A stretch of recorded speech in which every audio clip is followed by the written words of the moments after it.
today. Probably the hardest competition yet, but I'm very confident for us to succeed today. So awesome. Well, we believe in you guys. Now, Zexro, you told us after qualifying for the last week of duos that you were suffering from some tendonitis. Preparing for a competition like this, especially at such a high caliber, there's got to be a lot of stress involved with that. How have you been physically preparing for today? So basically, I didn't really play much, and then I would just VOD review and everything. I would just play on the qualifier days, take a lot of a leave, you know, and then it started going away at the end, and then qualified, so we're chilling. Fantastic. Well, we're all really excited to see you guys. I know that a lot of people are, a lot of TSM fans here and all over the world. It's going to be a great day. There you have it. It's proof that it's not all about just grinding and playing all the way through. You got to do your VOD review. You got to take care of your body, get those wrist stretches in. That's Zexro's story there. We'll see how they perform today. We've got one final group of duos to let on the floor. It's going to be bienvenue à tous en tout cas. Bon, ça sera par contre, ça sera pas des games, c'est juste que on regardera un peu la World Cup en duo. C'est là toi, Amelia, Gamer et Uzi. C'est du coup, il y a qui là? Ouais, il y a Skyte, Vato. Ouais, bon, nous on supporte bien sûr les joueurs francophones. Wants to play, wants to get on the stage, and knows he'll be able to enact their game plan. He wouldn't tell me what it was, and I wouldn't leak it anyway. Though the stream duo, kind of a little bit of parody there between Vinny and Zexro. Skype battling a ton of wrist issues and then able to overcome it. And I got to speak with him as well, and he's like, I'm just happy. I'm glad I'm here, man. And there was a fantastic post he did about it. Yeah, he had that twit longer where he basically went through how he lost his confidence because of his wrist issue, and then gained it back because of the support of all you guys at home who supported Skype through his journey. En tout cas, merci à vous pour les 7 sabons, merci. Non, moi, les joueurs francophones, attends. And then you have Plusha, a player who qualified as well for the solo competition, and Thomas, his partner from Singularity. And the final duo, Puz and Ming, representing from South Korea. Unfortunately, there was an Asian team who was unable to make it.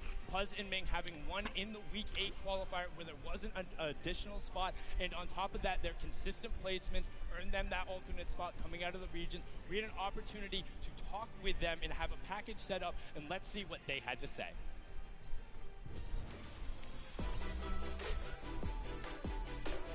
Et je les connais de toute façon. 저는 밍이라고 하고 이제 아시아에서 진출하였습니다. 저는 Ah ouais, bientôt les 1000, ça va arriver. 가장 좋은 성적을 내서 대체 선수로 뽑혀서 왔더니 이제 아시아에서 듀오 한 팀이 진출을 못해서 저희가 이제 좋은 기회를 얻게 되어서 이렇게 진출하게 되었어요. Ok, y'a pas de soucis, gamer.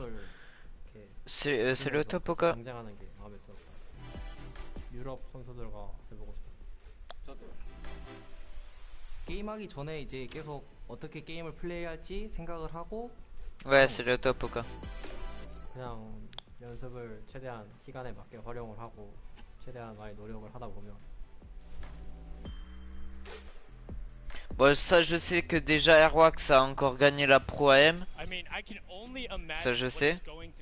First, taking the top spot in a week where there wasn't a qualification spot, and then having one of the most consistently best placements, then being chosen as an alternate, and finding out you were going to be competing, having a chance to represent Asia and South Korea here, and they are very good. They're known for playing aggressively, trying to find a side of a zone, box themselves up, and get some shots towards the side of the rotation. If they can get that position, don't expect them to not be dangerous, because they will make some. Dommage qu'on peut pas en mettre un grand écran. Those are all the players. Those are the 100 best Fortnite Texte fait voir. Oh, je m'en fous. Duos, and now there's a duo in particular. We talked about it. The loudest duo when they're announced. They want to be the loudest duo when all is said and done. We have Mitro and Mongrel down on the floor. Jordan, what do they have to say? We are all so excited to see this play and honestly to hear their comments. Et pourquoi Yuki tu viens pas avec ton autre compte? Attention mon Graal, attention. Ouais non mais bientôt Amelia, t'inquiète pas. Competing at LAN is definitely different. T'es, y'avait pas Airwax là? I like it more just because I like the environment, but online is easier. But I don't know, I just like LAN more. Fair. You can't Merci beat the à energy vous si t'es in a dans le stadium live. like this. A lot of people are really excited and stoked to be here, and especially to see you guys play. We can't wait. Thank you so much, Jordan. And now just those guys. Et je vais surtout analyser les fan zones parce que bientôt il y a un tournoi PS4 et je vais le faire. Ah ok, il y a pas de souci. Okay. Just think about that. 6 games, and then we'll find out who is the best duo in the world. Hands down, no question about it, the best. 6 games. We're going to do that real soon. The duos world champions will be crowned, but that's it. The pre-show is over. Enough from us up here. We'll be breaking down gameplay later. We're going to toss it on inside to kick the show off. You guys have a good one. Allez, ça va commencer, attention.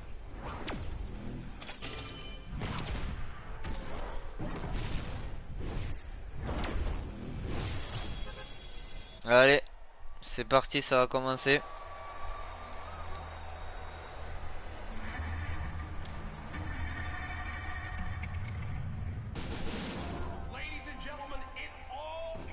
Ah non, pas encore ce DJ là, laisse tomber. Hier je l'ai vu ce DJ, laisse tomber. Attention DJ.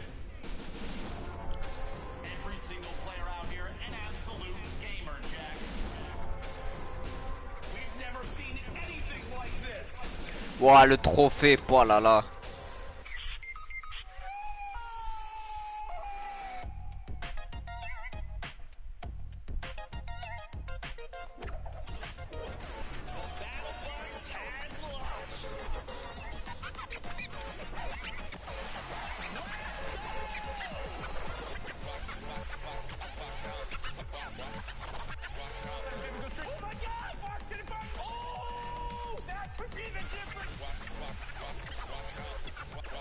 Là par contre, il y aura du level là. Là ça sera l'une des meilleures games de tout Fortnite. Hein. Attention le DJ. Attends, il y a pas Airwax là, non? Je sais même pas où il est.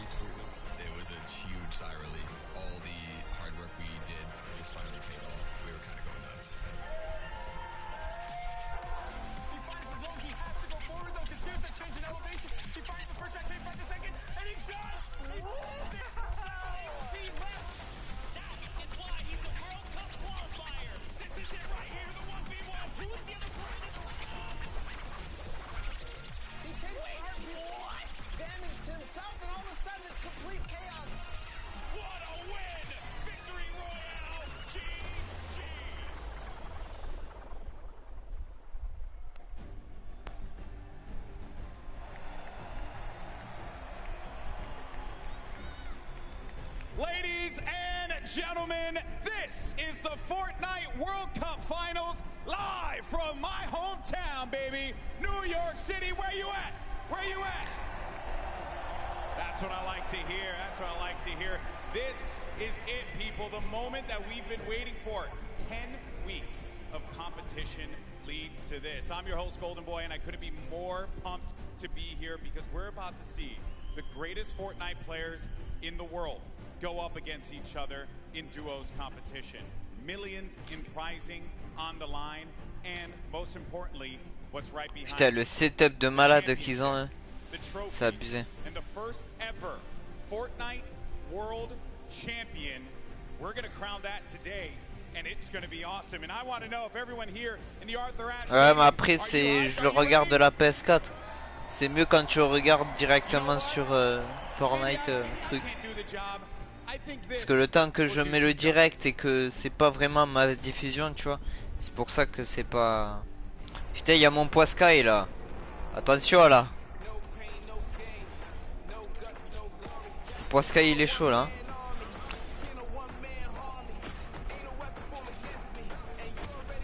Mais ce skin là, le mec, je l'ai jamais vu.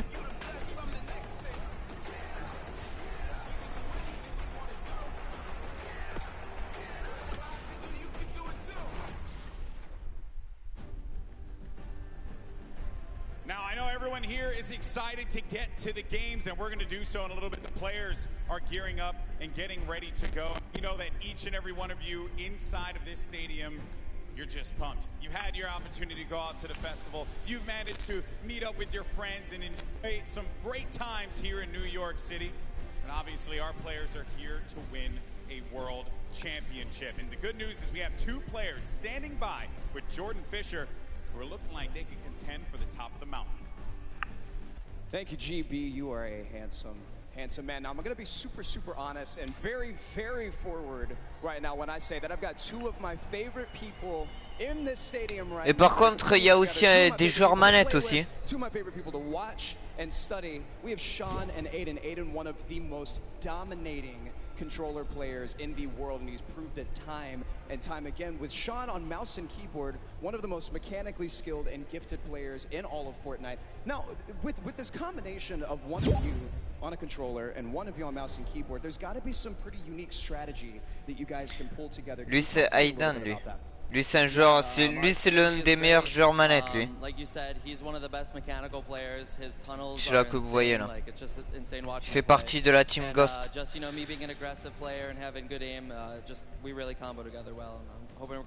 Non, dis pas ça, Yuki.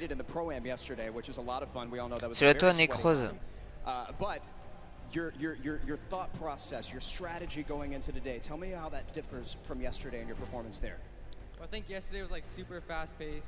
You need to get kills to place well. But today we're gonna go for end game, play super slow, and so we can kill it end game. Fantastic. Well, we're all so excited to see you guys. GB, what do you have for us?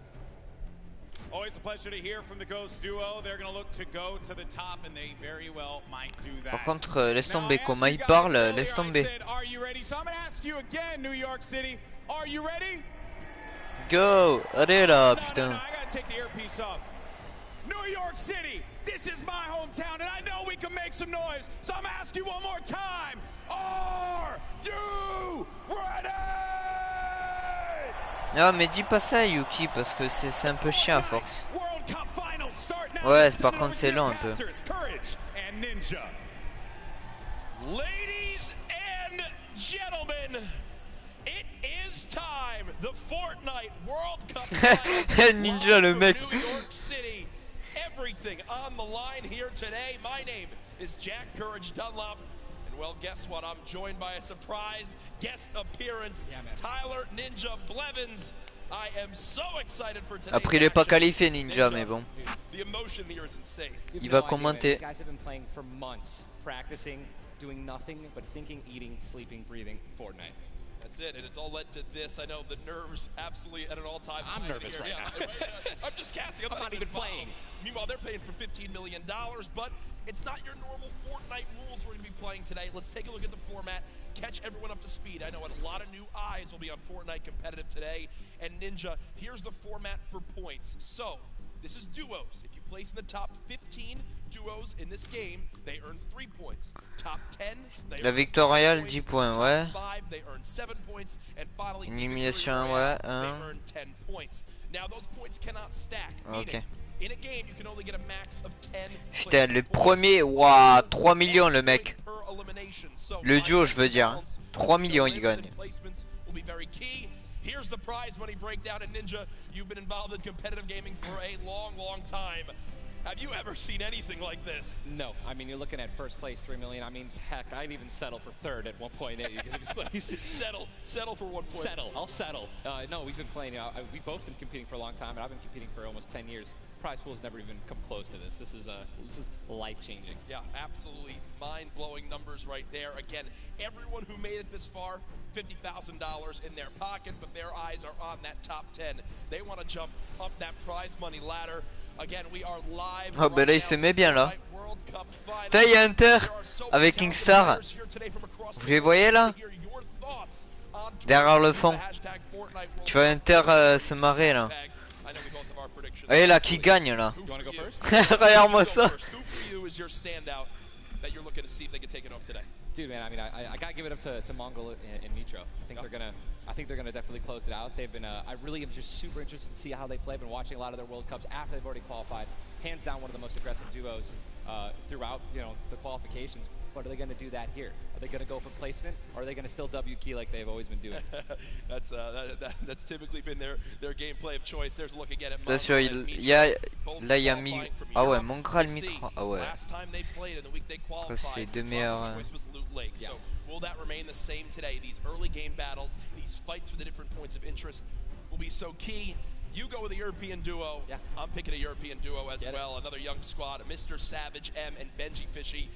Dude, Mr. Savage M is cold-blooded. Every time I met him, I'm scared of him. They're absolutely insane, as you can see right here on your screen.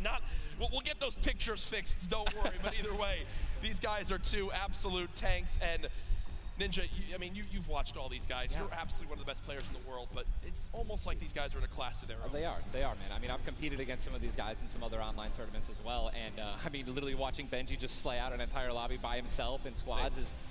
It's like it's art, man. You know what these guys do? It's art. So enjoy. I know Mr. Savage in a public match got like 40+ eliminations in season 9, which is unheard of. All by himself, solo squads. There are so many ways you can watch though this weekend. I've been just looking at my phone already. I'm seeing 1 million+ of you guys tuning in. As you guys know, so many ways to watch. You've got Twitch, YouTube, Twitter, everywhere where there's live streams. Also, a new Fortnite.com/watch feature that you can go take a look at. Ok, ouais, il y a Sky et Vato. Will be a crazy unique way to watch Fortnite competitive for the first time. I know everyone at home looking forward to seeing their top players perform. This place now, Ninja, is insane. I mean, this ouais, mais c'est ça, mais là, là ils vont parler. For an esports event, and I know people flooding on in from the outside. I just can't wait to get it started, dude. This is literally what I've been waiting for like 3-4 months. Yeah. The best of the best, all in the same lobby. All right, in the qualifying matches on Sunday, you're playing against, you know, in a lobby, maybe like 4 or 5 of the teams who are actually here right now, but now this is going to be all of them in the same lobby. Every single battle is going to be the best players in the world fighting against one another.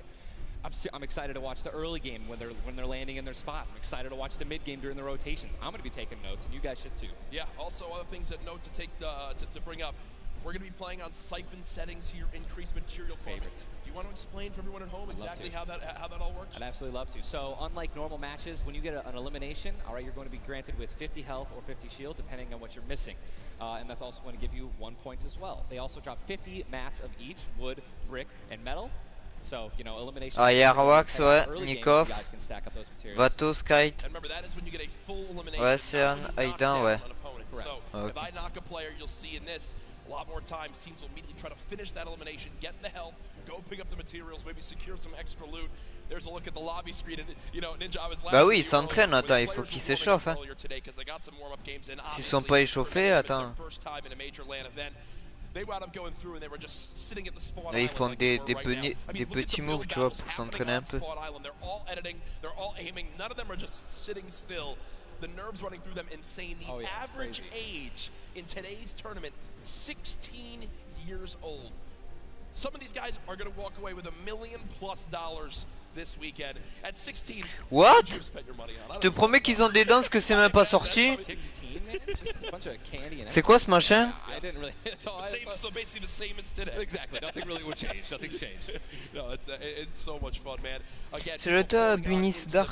C'est looking at these duos, looking at these contested areas, right? Loot Lake has been a very hot topic. Yeah, man. You know, Aiden has been landing there throughout all qualifiers. You see, you know, Mongrel and Mitro. I've been hearing some notes about, you know, Tilted Towers and or Neo Tilted as it's now called, of where they're going to go. In your opinion, right now you play 6 games. Yep. You know how detrimental it can be to your mental state if you have one where you kind of drop right off spawn and get taken out. Yeah. What is your game plan here? Are you going for it? You don't care how many people land there? You just go and play your game? Or I think you shy away? What do you do? Oh, man, these guys have been practicing. They know. They know that they're going to be contested. Yeah. They know that, and they're not, you know, if they're intelligent players, they're going to play exactly how they've been practicing the last 10 World Cup qualifiers. They're going to go exactly where they go. They're going to push where they're going to push. And, you know, they're not going to care who it's going to be. Now, me, honestly, I'd like to say that that's how I play. But, dude, in a situation like this, I think if I have someone contesting my drop, I'd definitely defer and try to go somewhere else. Yeah. But, you know, I mean, you have one bad game. Oula, pourquoi Mamplay il y avait ce... Ah ouais, c'est vrai. Right? You get knocked first. That's going to be something that you're going to be thinking about in the second game, the third game. Oh my gosh, should we change our landing spots? And then if you're thinking like that, it's over. Yeah, and I keep seeing you look down. You're like eagerly wanting to talk about this map. We have what the first map is going to be in front of us. But again, guys, there's so many exciting things going on in the world of Fortnite right now. One of the new limited time modes that is actually going on. Prop hunt, we watched a little bit of it yesterday, but again, oh, moi je pète un câble si je vais là-bas. It's a fun little, you know, je serais trop content. Game almost, Ninja. Prop hunt is the greatest thing that Fortnite has created from creative. It is amazing. It is hilarious. I mean, we were literally getting like angry and like, but also just laughing hysterically right when we're about to, you know, make it into the incinerator and get our points. It's just so fun. I mean, you could be a toilet. You know, you want to be anything. You want to be a pink flamingo, a bus. Go for it. Go for it. Just go for it. Yeah, we've had some fun games of Prop Hunt that we played. But again, right now, live in the game, play for free, Prop Hunt. A little bit different than the competitive settings. Obviously, Arena, it's been talked about, Ninja. This is the most played in qualifier for a tournament ever in the history of gaming. 40 million competitors, down to the top 200. To be exact, 178 because of the double qualified players. Right. And that is... You can't even put in like your head just how insane those numbers are. I think it's just important to show and let everyone know that, man. Just Epic continues to change the game. Making these qualifiers online, it just allowed so many of these kids to be here today because they've been able to play it, you know, from the comfort and safety of their home instead of traveling across the world just to qualify. Yeah. So I think this is one of the first times we've seen something like this, a qualifying like this. And dude, I'm just excited to watch these kids dominate the next freaking 4 hours, 6 hours. I'm ready to stay here all night. Hey, I'm down to stay here all night. I have no problem with that. I'm sure the arena is as well. When you talk about LAN events, right, you have so much competitive experience. You've been to so many across different games and genres. The one thing that stands out to me, though, it will never feel the exact same as it does as playing at home. So for these guys, what are some tips that you can share or you think that they should kind of take into account as they're playing, maybe on LAN for the first time? Well, do what I always tell people when they're saying, you know, hey, Ninja, I'm going to a tournament, any advice, right? You know, it's, dude, do exactly what you do at home, all right? If you wear socks and, you know, no shoes at home, that's what you're going to do. If you don't wear any socks at all or you wear sandals, you wear that. If you wear nothing but sweats and PJs when you're gaming and practicing, that's exactly what you should be wearing right now when you're competing, right? Yep. Don't try to change anything up. Drink what you normally drink before the games, water, energy drinks, whatever the case may be, or, you know, eat what you're going to eat. Do not change anything up. It's very important to get in that mental state of what you do and how you've been practicing the entire time at home. I've even heard of stuff as far as like don't change your sleep schedule and what you're for this. Like literally take it like it normally is. Now, again, we talk about how there's $30 million on the line of the Fortnite World Cup Finals across today and tomorrow, but there's already been $3 million in prize money given away this weekend. That happened yesterday at the Creative World Cup Finals. Let's take a look.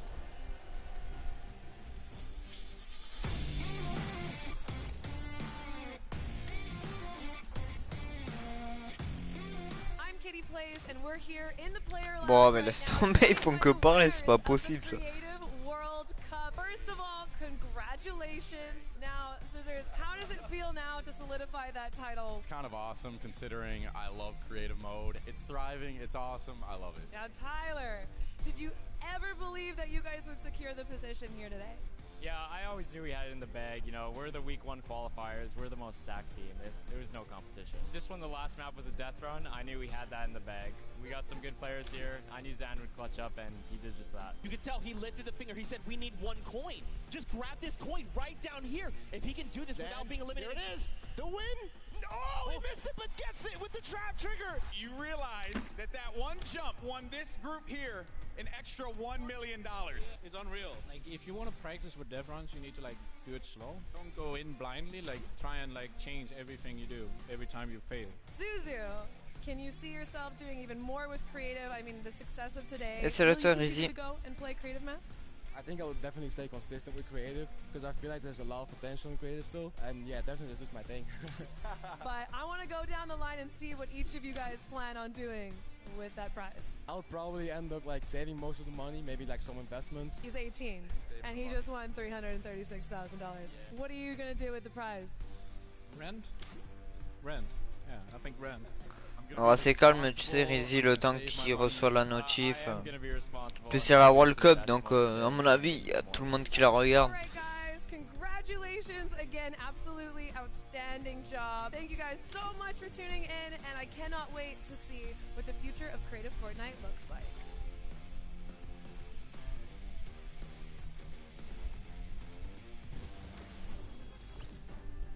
the Creative World Cup Finals. So much fun yesterday. Again, congratulations to Scissors and his team. $1.3 million won. I'm going to address the elephant in the room here, and it's not Tim the Tabman. You didn't win that, Tyler. That's correct. What exactly happened here? That's correct. No, we got 4th place, but you know, the crew that I picked out, man, Pal, Taco, Kaz, just a good bunch of kids, man. I mean, I think, and I also got to meet a lot of the creators, the ones who developed a lot of the maps, and just a lot of passion from these guys, man. And you know, I was really happy that I was able to, not even me, together as a unit, we pulled in, you know, 300 or 295,000 as a team. Dude. I mean, little whips, man. You know, we were just killing it. Little ice cream. That event was so incredible, and just another thing that kind of came out of nowhere again. That Epic changed the game. S'il y a des nouveaux sur la chaîne, vous êtes les bienvenus. Bon là on regarde la World Cup, mais on lancera pas de game. Après si vous voulez la regarder avec moi, il n'y a pas de souci. One of the 3 maps yesterday for you. What was your favorite? Was it kind of the prop hunt mode? Was it the run? Junkyard Juke, bro. Okay. Hands down, Junkyard Juke is the most fun game I've ever played. I mean, if you're gonna go in with a crew of like 32 people, if you can even muster up a crew of 32 people, like I want that to be a playlist where I can just go and play Junkyard Juke, and it just fills in 32 people. It's so much fun, man. I'm with that. What about should we get the whole squad together? Or I'm down with. Oh, we totally should. We should get a massive content creation squad and just go into that. It'd be the most funny thing in the world. Look, I mean, there's nothing greater when you're a little teddy bear and you're just walking around like trying to make it in. It's amazing, man. Hey, listen, it's all fun and games here. Obviously, the theme. Merci Rizzy, merci. Wow, on a atteint les 700. There's also the Battle Pass redemption. Everyone here has got tickets, has the commemorative tickets. So many things to look back on and remember these moments. For a lot of people here, whether they're players or the individuals and fans. Ah, c'est bien le concept qu'ils ont fait là. Such a legendary, iconic place to have this major event. You see again the crowd Ils sont autour et après, franchement c'est bien. Final things set up for the games. We can get it all launched for you, but trust me, we're all eagerly awaiting the start as well. So many organizations represented throughout the weekend, and I have just received the word that we want, Ninja. The game is ready to go. I'm ready. The first Vic Roy, man. Who's it gonna be, guys? All right, I want you guys to scream out your favorite duos right now, man. Let's make some noise. Who do you think's gonna win today? Scream it, make it. I want to hear. Oh, it's gibberish. None of it makes sense. I think I hear Mongrel, Mitro. Here we go, ladies and gentlemen. The Fortnite World Cup Finals duo competition begins right now. Bon allez, ça a commencé. This is going to be intense. I mean, there's nothing more, honestly, nerve-wracking than the initial launch. Off the bus, man, you're flying. Someone's going to die. Someone's going to be eliminated. Who's going to be the first one? Yep. You don't want to be the first one knocked out in the World Cup. You know, I mean, literally, I knocked him like, you know, it was the first game in the Pro-Am, and that was just amazing. He can't live that down. I don't want to be the first person knocking this. No, for sure. As now we immediately hop on board with my pick to dominate today, Benji Fishy and Mr. Savage, and they're heading right towards Happy Hamlet, a place they've called home so many times, and this is contested. It's already contested. You're flying on into here, Ninja. The early game's so key, and already Benji Fishy trying to put shots down range with that revolver, but ouais, c'est ça, c'est tout à fait ça. They're kind of split from each other right now. What are their comms like? I mean, I think right now they're just going to be trying to hear exactly where these guys are, footsteps, any type of information they can pass off to one another is going to be very important. They've been practicing this landing. I'm pretty sure I watch these guys play literally every week because they're from EU, so they were before NA qualifiers. And yeah, this is exactly where they normally land. Savage and Benji, they don't always land on top of one another. And you're honestly at a disadvantage if you do land in the same house because you're going to be getting less shields of one another, right? Less chances of getting shotguns and things like that. And pour la pression que tu dois avoir là. Are they going to be aggressive? Are they going to back down? Well, we just saw the first zone has been revealed. Oh, mais t'inquiète. Northern side zone, so anyone in Happy Hamlet not safe. Full Peak, Frosty Flights, Paradise Palms, Lucky Landing. En tout cas, GG à toi pour les 68 000 abos. En tout cas, GG. Now we mentioned the increased material farming right now, so you're hitting a couple trees, you're getting 20, 30 materials like a si, il est sorti ce planeur. Towards the middle of the map here at Dusty Divot, and it looks like Landjock and Punisher go out very, very early in this first game to Tetra. Ouais, c'est vrai en plus. Ouais, y a pas de souci.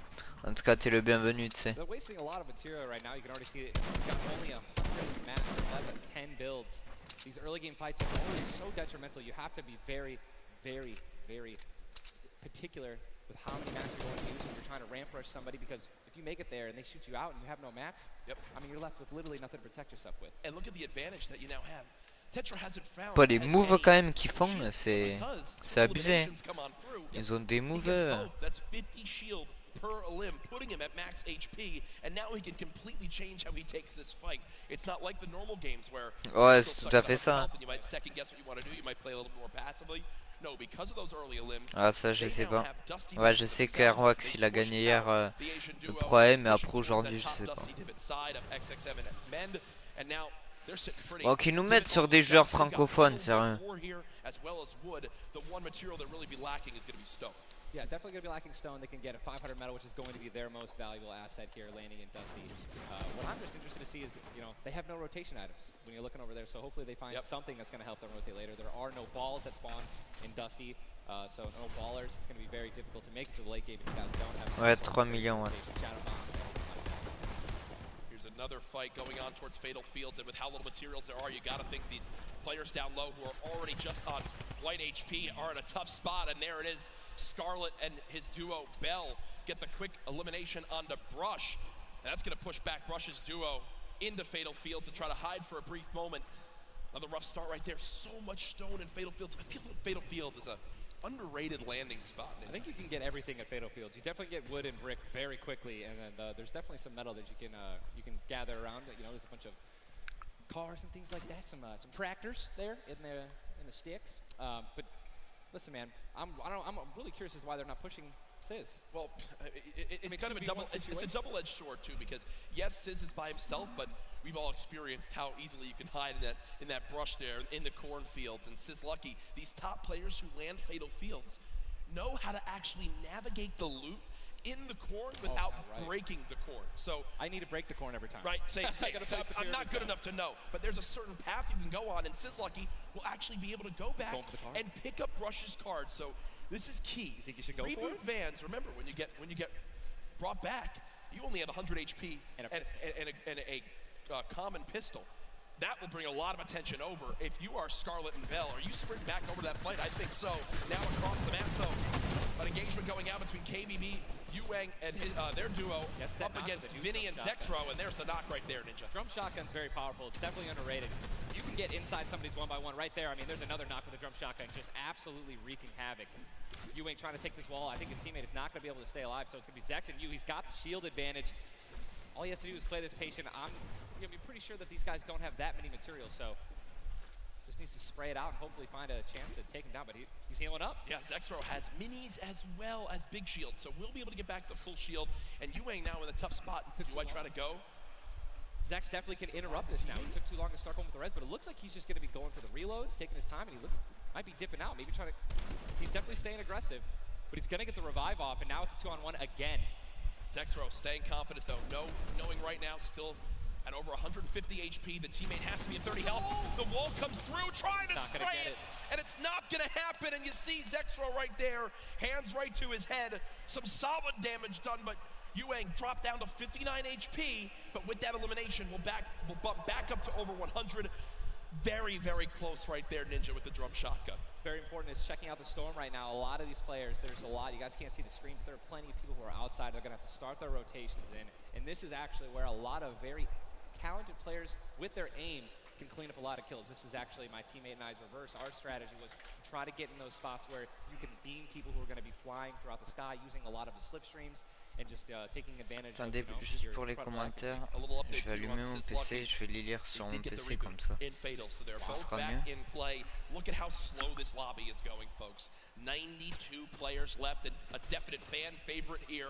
Nate Hill and Funk of FaZe Clan currently set on up near Lazy Lagoon. And Ninja, this is your landing spot that you went to with your duo reverse. What are maybe some little tips and tricks for players at home who like to land here? Yeah. All right, so there's, if you go on the boat, on the ship, every single one of the masts is like worth 200 wood.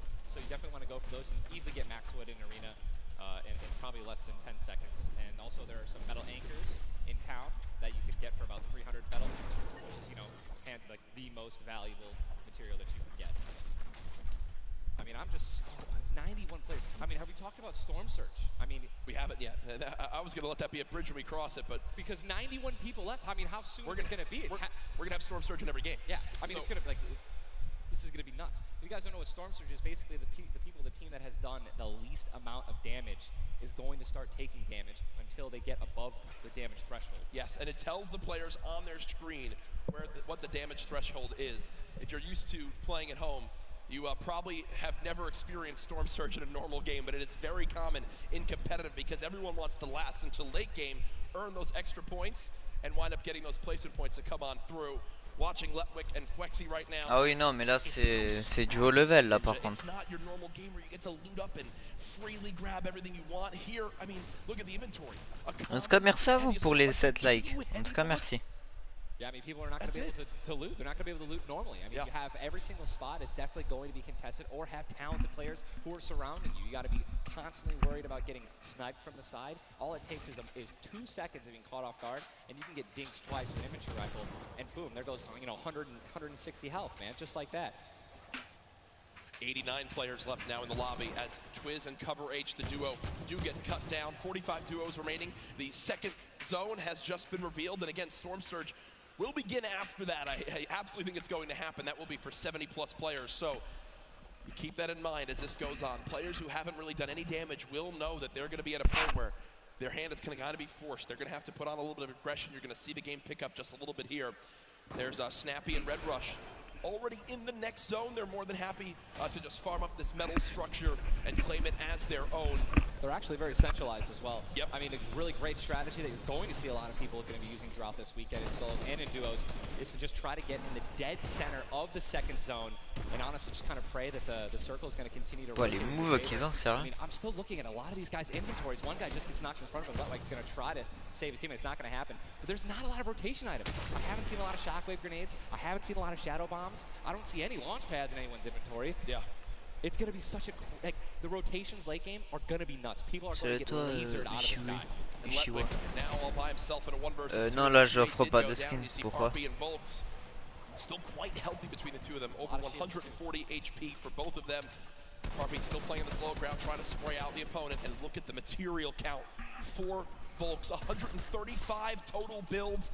C'est en combien de manches déjà? Just kind of ran away, but I don't Je pense en 3 ou 4 manches. Reboot card, so will basically be by himself for the rest of this game.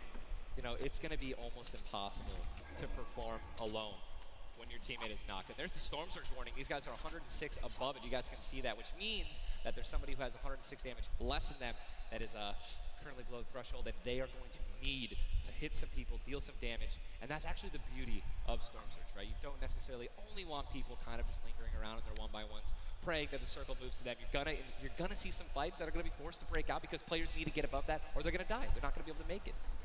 Now moving towards the Dusty Divot Diner, you see Clicks and Skeptic. Yeah, the very young duo from NA East, and you just said yourself, I didn't even know you could farm this. J'ai pas compris ta question. Right? These are the top players in the world showing off the little things Non, that c'est they pas know moi qui joue là. Really no one else can pick up on. Many teams already stacking here as On regarde la World Cup en fait. C'est pas moi qui joue là. Once they get max, they don't just stop Moi je joue there. pas They comme keep ça moi. farming to have an excess for more if they need to expend a lot of materials. Là je joue, je me fais éclater là. You see a fight going down in Salty Springs. A lot of grenades being thrown right there. That's going to be Serpent and Hype. Serpent and Hype in a pretty decent spot. You're seeing, if you guys can look on the minimap that we're staring at, every single team is now in the safe zone. Everyone is safe in the next circle. It is moving in.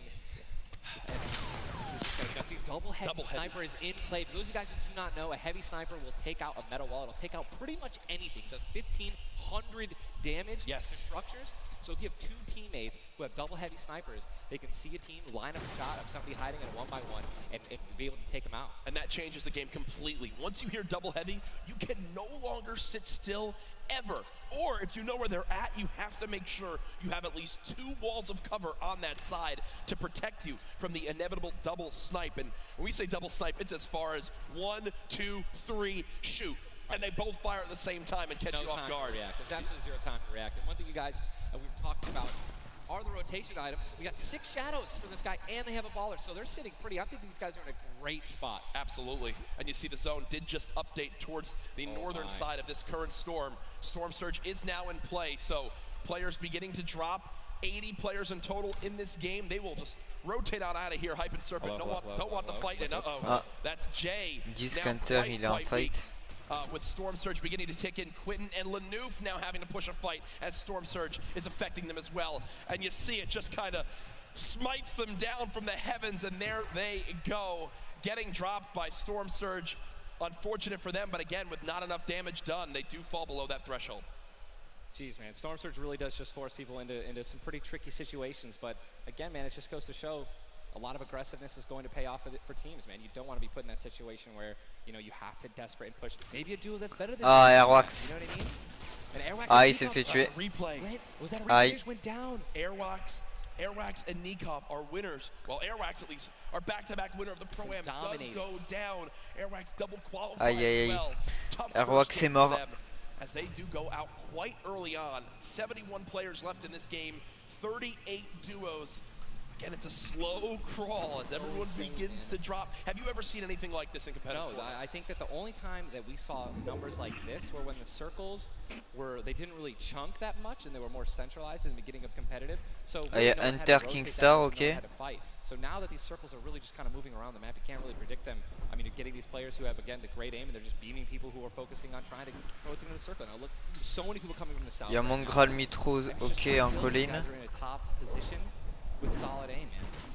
You're going to Texture right now, already getting beamed. He's spamming the spacebar, trying to make it as difficult as possible to hit. He sees a lot of, look at already. Ouais, Airwax, il est mort. Where's he going to land? Je pense même Nikov aussi. Ouais, par contre, ça bug là.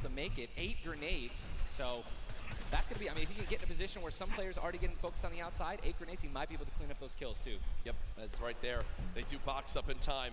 Did take some shield damage, but thankfully they have some minis to replenish that in just a few brief moments as there's Eclipse now using them. He's got his teammate right next door as well. Medkit, so they're going to pop that too. Every little bit of HP matters.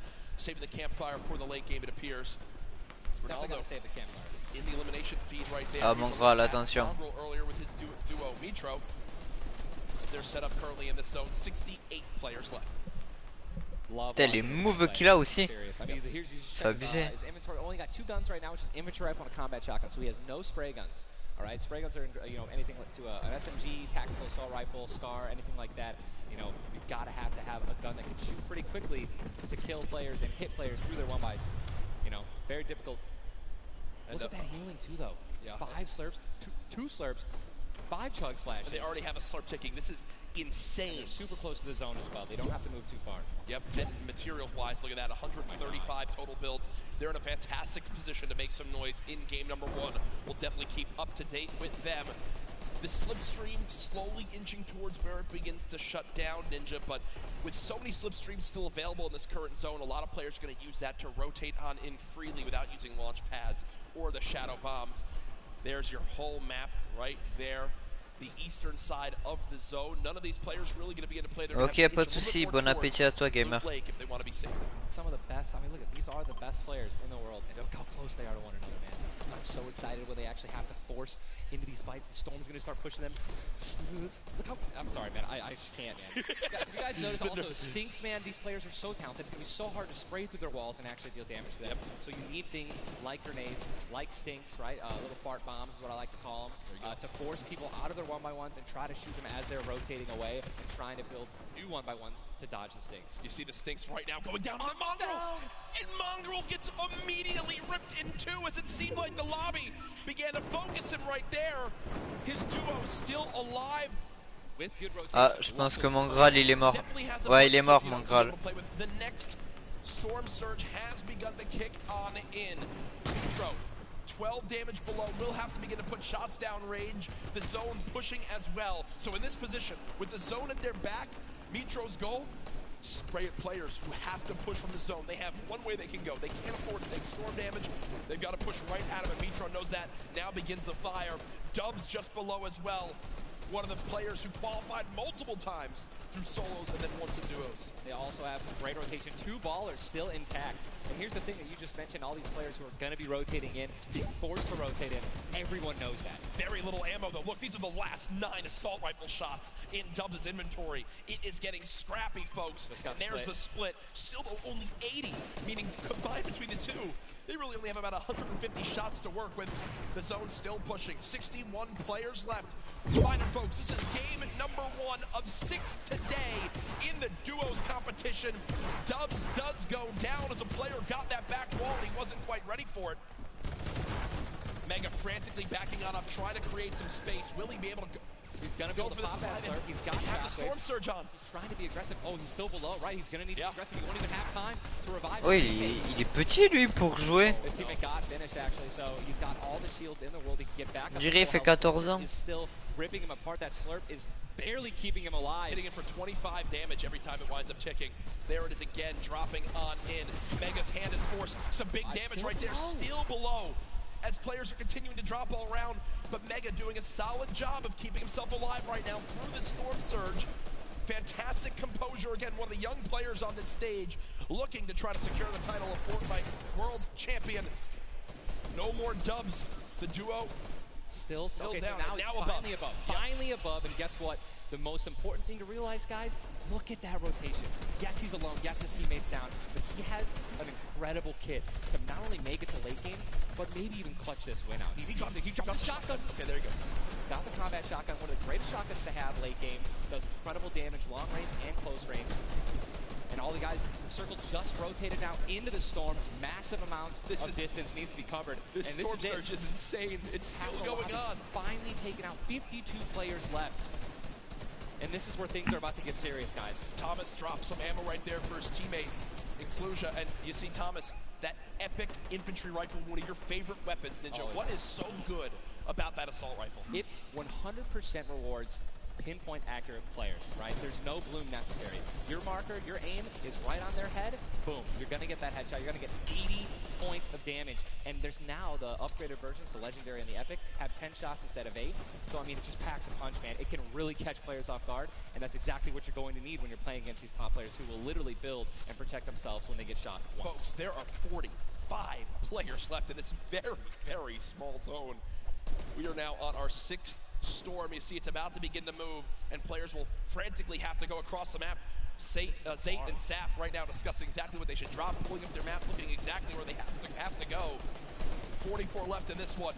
We already got people using shockwave grenades, guys. This is a very far rotation for the second movement circle, so this is actually going to move very quickly. These people are going to potentially get stuck on their launch pads because there's so much frequent building. It's going to be nuts. And who's going to try to take the high ground? Because after this first circle goes, this is where people start. Il y a toujours Kingstar à Hunter en vie. Sauf que Kingstar a peu d'HP. Macwood taking zone damage. Daedra as well. King slowly bouncing on through with the shadow bomb and does land. Yes, but taking no storm damage, just playing right on the edge. Yeah, right on the edge of the zone right now. Will just stay boxed up for a brief moment. What? As now there's J'ai vu invisible. Stomping the elimination feed. Arkram now goes down as well. You can see the elimination feed on the top left to keep track of your favorite players. There's so much is going on. This is what tunneling is. When you hear players mention tunneling, this is it right here. You move with the zone, you tunnel your way in, give yourself cover, but not a lot of materials left. Only 22 builds, and this zone is stacked. But look who's on the high ground. It's Mr. Savage and Benji Fishing. That would be your 2 picks, so good for you. All right, I have to owe you a bet there, man. What's that? All right. Bongo, unfortunately, do you still know if Mitro's still alive? I mean, listen, people are dying left and right, being eliminated. More Savage just used another shockwave grenade. He already had high ground, though. The question is, are people going to try to take it? You know that if you really want the chance to win this, you're going to have to try to take the high ground off him or have a rocket launcher to just take him out of it. He's just so weakened. Mr. Savage just looks up. Elle est toujours Hunter, ouais, mais Kingstar, je le vois pas. It's all Benji Fishy and Mr. Savage in the elimination feed right now. 24 players left in this one. But 20 duos. There's almost no duos remaining, Ninja. Right, this is all solos, and this is kind of what's going to happen, man. Mr. Savage goes down. It's up to Benji, and listen, Benji's been in this position before. We know he can handle it. Mitro's still in the game as well. I just saw him. He looks incredibly healthy, but now taking some storm damage. Eh, salut à toi, Ander. Ça va? Ah, ok, y'a pas de soucis. He's got 10 total builds. 10 total builds. He's just trying to outlast as many players as possible. Remember these placement points. We've made it into our top 10 duos. Now into our top 8. Zayt and Saf now. Zayt and Saf now on the high ground. This game. One of the few, the only duo left. This has a Zayt and Saf win written all over it. Mitro, Mongrel's duo. Et ouais, c'est un beau. Ouais. Very early on, still alive in this one. 40R Storm now getting beamed. Can the North American duo of Zayt and Saf close this out? Raining down fire from up top. You see the frantic builds coming in. Benji Fishy goes down. Mega, Mitro, and Scarlet on the low ground. Shots still coming on in. Zayt and Saf just sitting pretty. Mitro just got a double, I think. Mitro 5 limbs. Tries to get it done. Not enough. Zayt and Saf. 2 versus 1. Will they take game number 1? Yes, t'as vu ça? Ah, GG. GG. Putain, ça joue bien là. Ouais, ça monte vite. Hein. Je sais pas, d'un coup j'ai pris un bon abonné, mais truc de malade. And I've watched so many games of competitive Fortnite, Ninja. They were the only duo left with still like 18 players remaining. When they get the high ground like that, they send one player down to get close. Scarlet was already weak, and there's just no shot. In the end, the veteran players of Zayt and Saf take game number 1. Ah bah ouais. That was a big topic of conversation. Players with LAN experience, players non, pas quand même, je vais pas le rattraper. Mais... Will they let the nerves get to them? Guess Goler un cas, ouais. No. Zayt and Saf take game number 1. Kept their composure. It was absolutely incredible to watch, man. And I seriously, these guys have been absolutely dominant in the World Cup qualifiers online. And it's only fair that they continue to show their dominance here at the actual World Cup stage.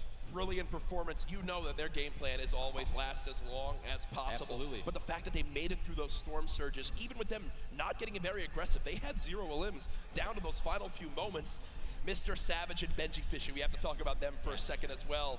The European young duo, they were on the high ground. It was looking good, Ninja, but so many players focusing them, the shockwave grenades as well, and they had no healing left. It's unfortunate, man. We have a group full of these players who are literally the best in the world.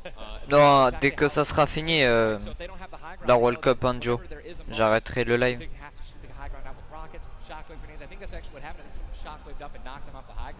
Parce que ça change un peu que toujours jouer, soit montrer le gameplay. Au moins là on regarde la World Cup, comme ça change un peu quoi.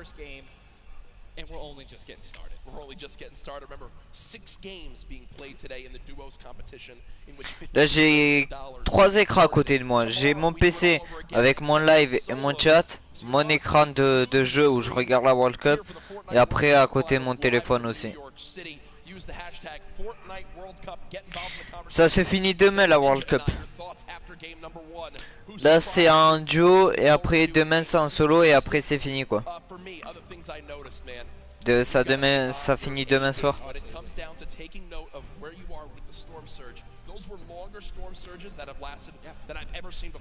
I've honestly never seen Storm Surge affect the game so much. Yep. Because here we are having 80 people left after the second circle. So, you know what I mean? Like, and these guys, they're not going to let you hit them. You know what I mean? And if you want to put shots on these guys, it's going to be when they're flying in the air, rotating, which you also expose yourself to a sniper shot. You know. Absolutely. High risk, high reward, man. Right? Let's see how these guys change. I wonder if the guys who did get hurt a lot by the Storm Surge, are they going to make changes in the second game? Are they going to be a little bit more aggressive and trying to deal some damage as they rotate? Bah oui, non mais j'ai pas live.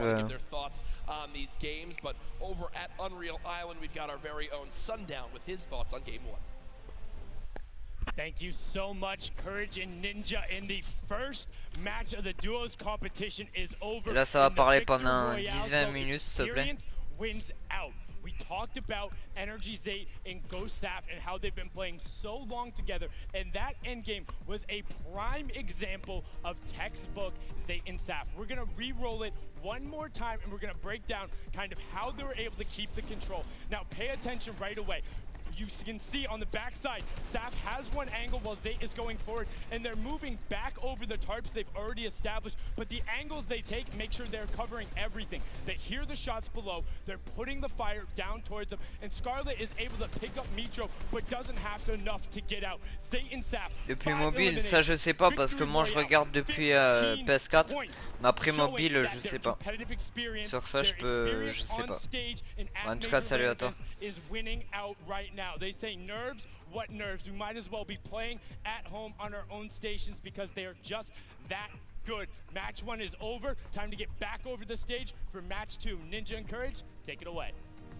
Thank you very much, Sundown. Great stuff. Sur la PS4, il y a un truc exprès pour regarder la World Cup. Enjoying the event themselves, but again, game number 1 in the books. Obviously, so many updates to see exactly where we stack up. In the end, those final moments can be so hectic. So before we hop into game 2, we will have a standings update for you all at home. Who do you think's up top of it right now? Well, guess what? It's Sap and Zayt, but ouais, tu appuies R2 et tu verras. Après sur mobile, je sais pas si ça est, mais. Both of our predictions, and they're still up there. Guess what? Imagine when they're healthy.